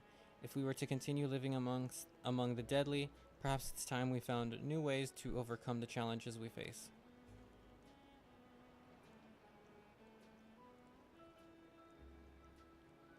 Throughout my life in the village, I thought I knew everything there was to know about the Heartsting, but now I understand that the Scorpion's gifts can easily become a curse in the wrong hands. Its power can poison a single water source, threaten countless lives on a whim. Yet at the same time, its detoxifying powers can save just as many. I began to wonder, could the Heartsting provide succor outside of our village? Should it? Or will the risks prove to be too great? Excellent questions. All knowing what the Heartsting is capable of outside our borders, we must consider this carefully for the future of our people. I'm certain your father will wish to speak more of it upon our return.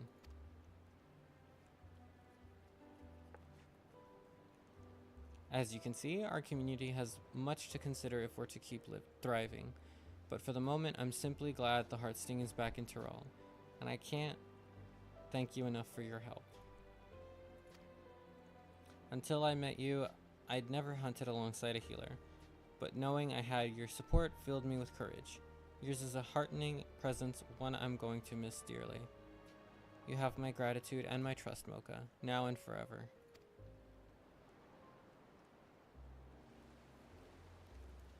But as much as I'd like to, I won't keep you any longer. Nyapine and I have a long trek home. I wish you all the best, and I hope... No, I know. We'll meet again someday.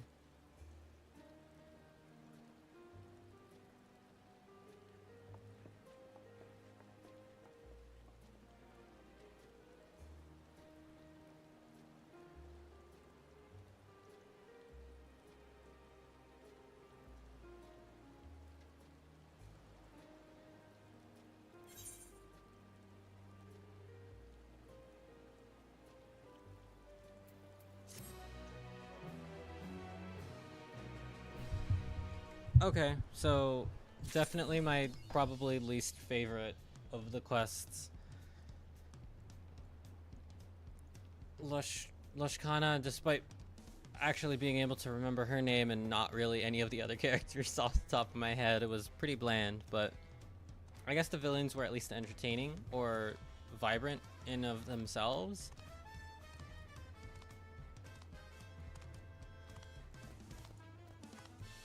Story was fine. All of the talismans were cute and did different and were like imaginative in their own rights.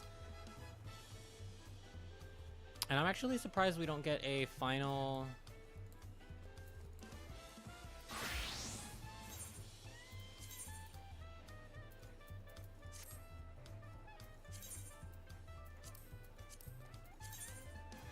I'm surprised we don't get a last quest to wrap things up. What do you have to say? I know you're a busy woman. Rest assured, once this passage of the Unbound business is dealt with, there'll be a full plate of my finest tacos with your name on them. I could go for some tacos right now. Well.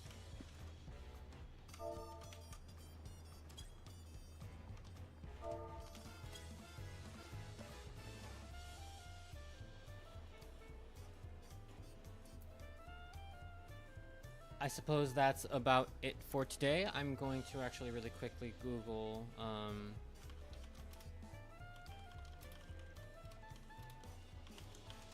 just to make sure.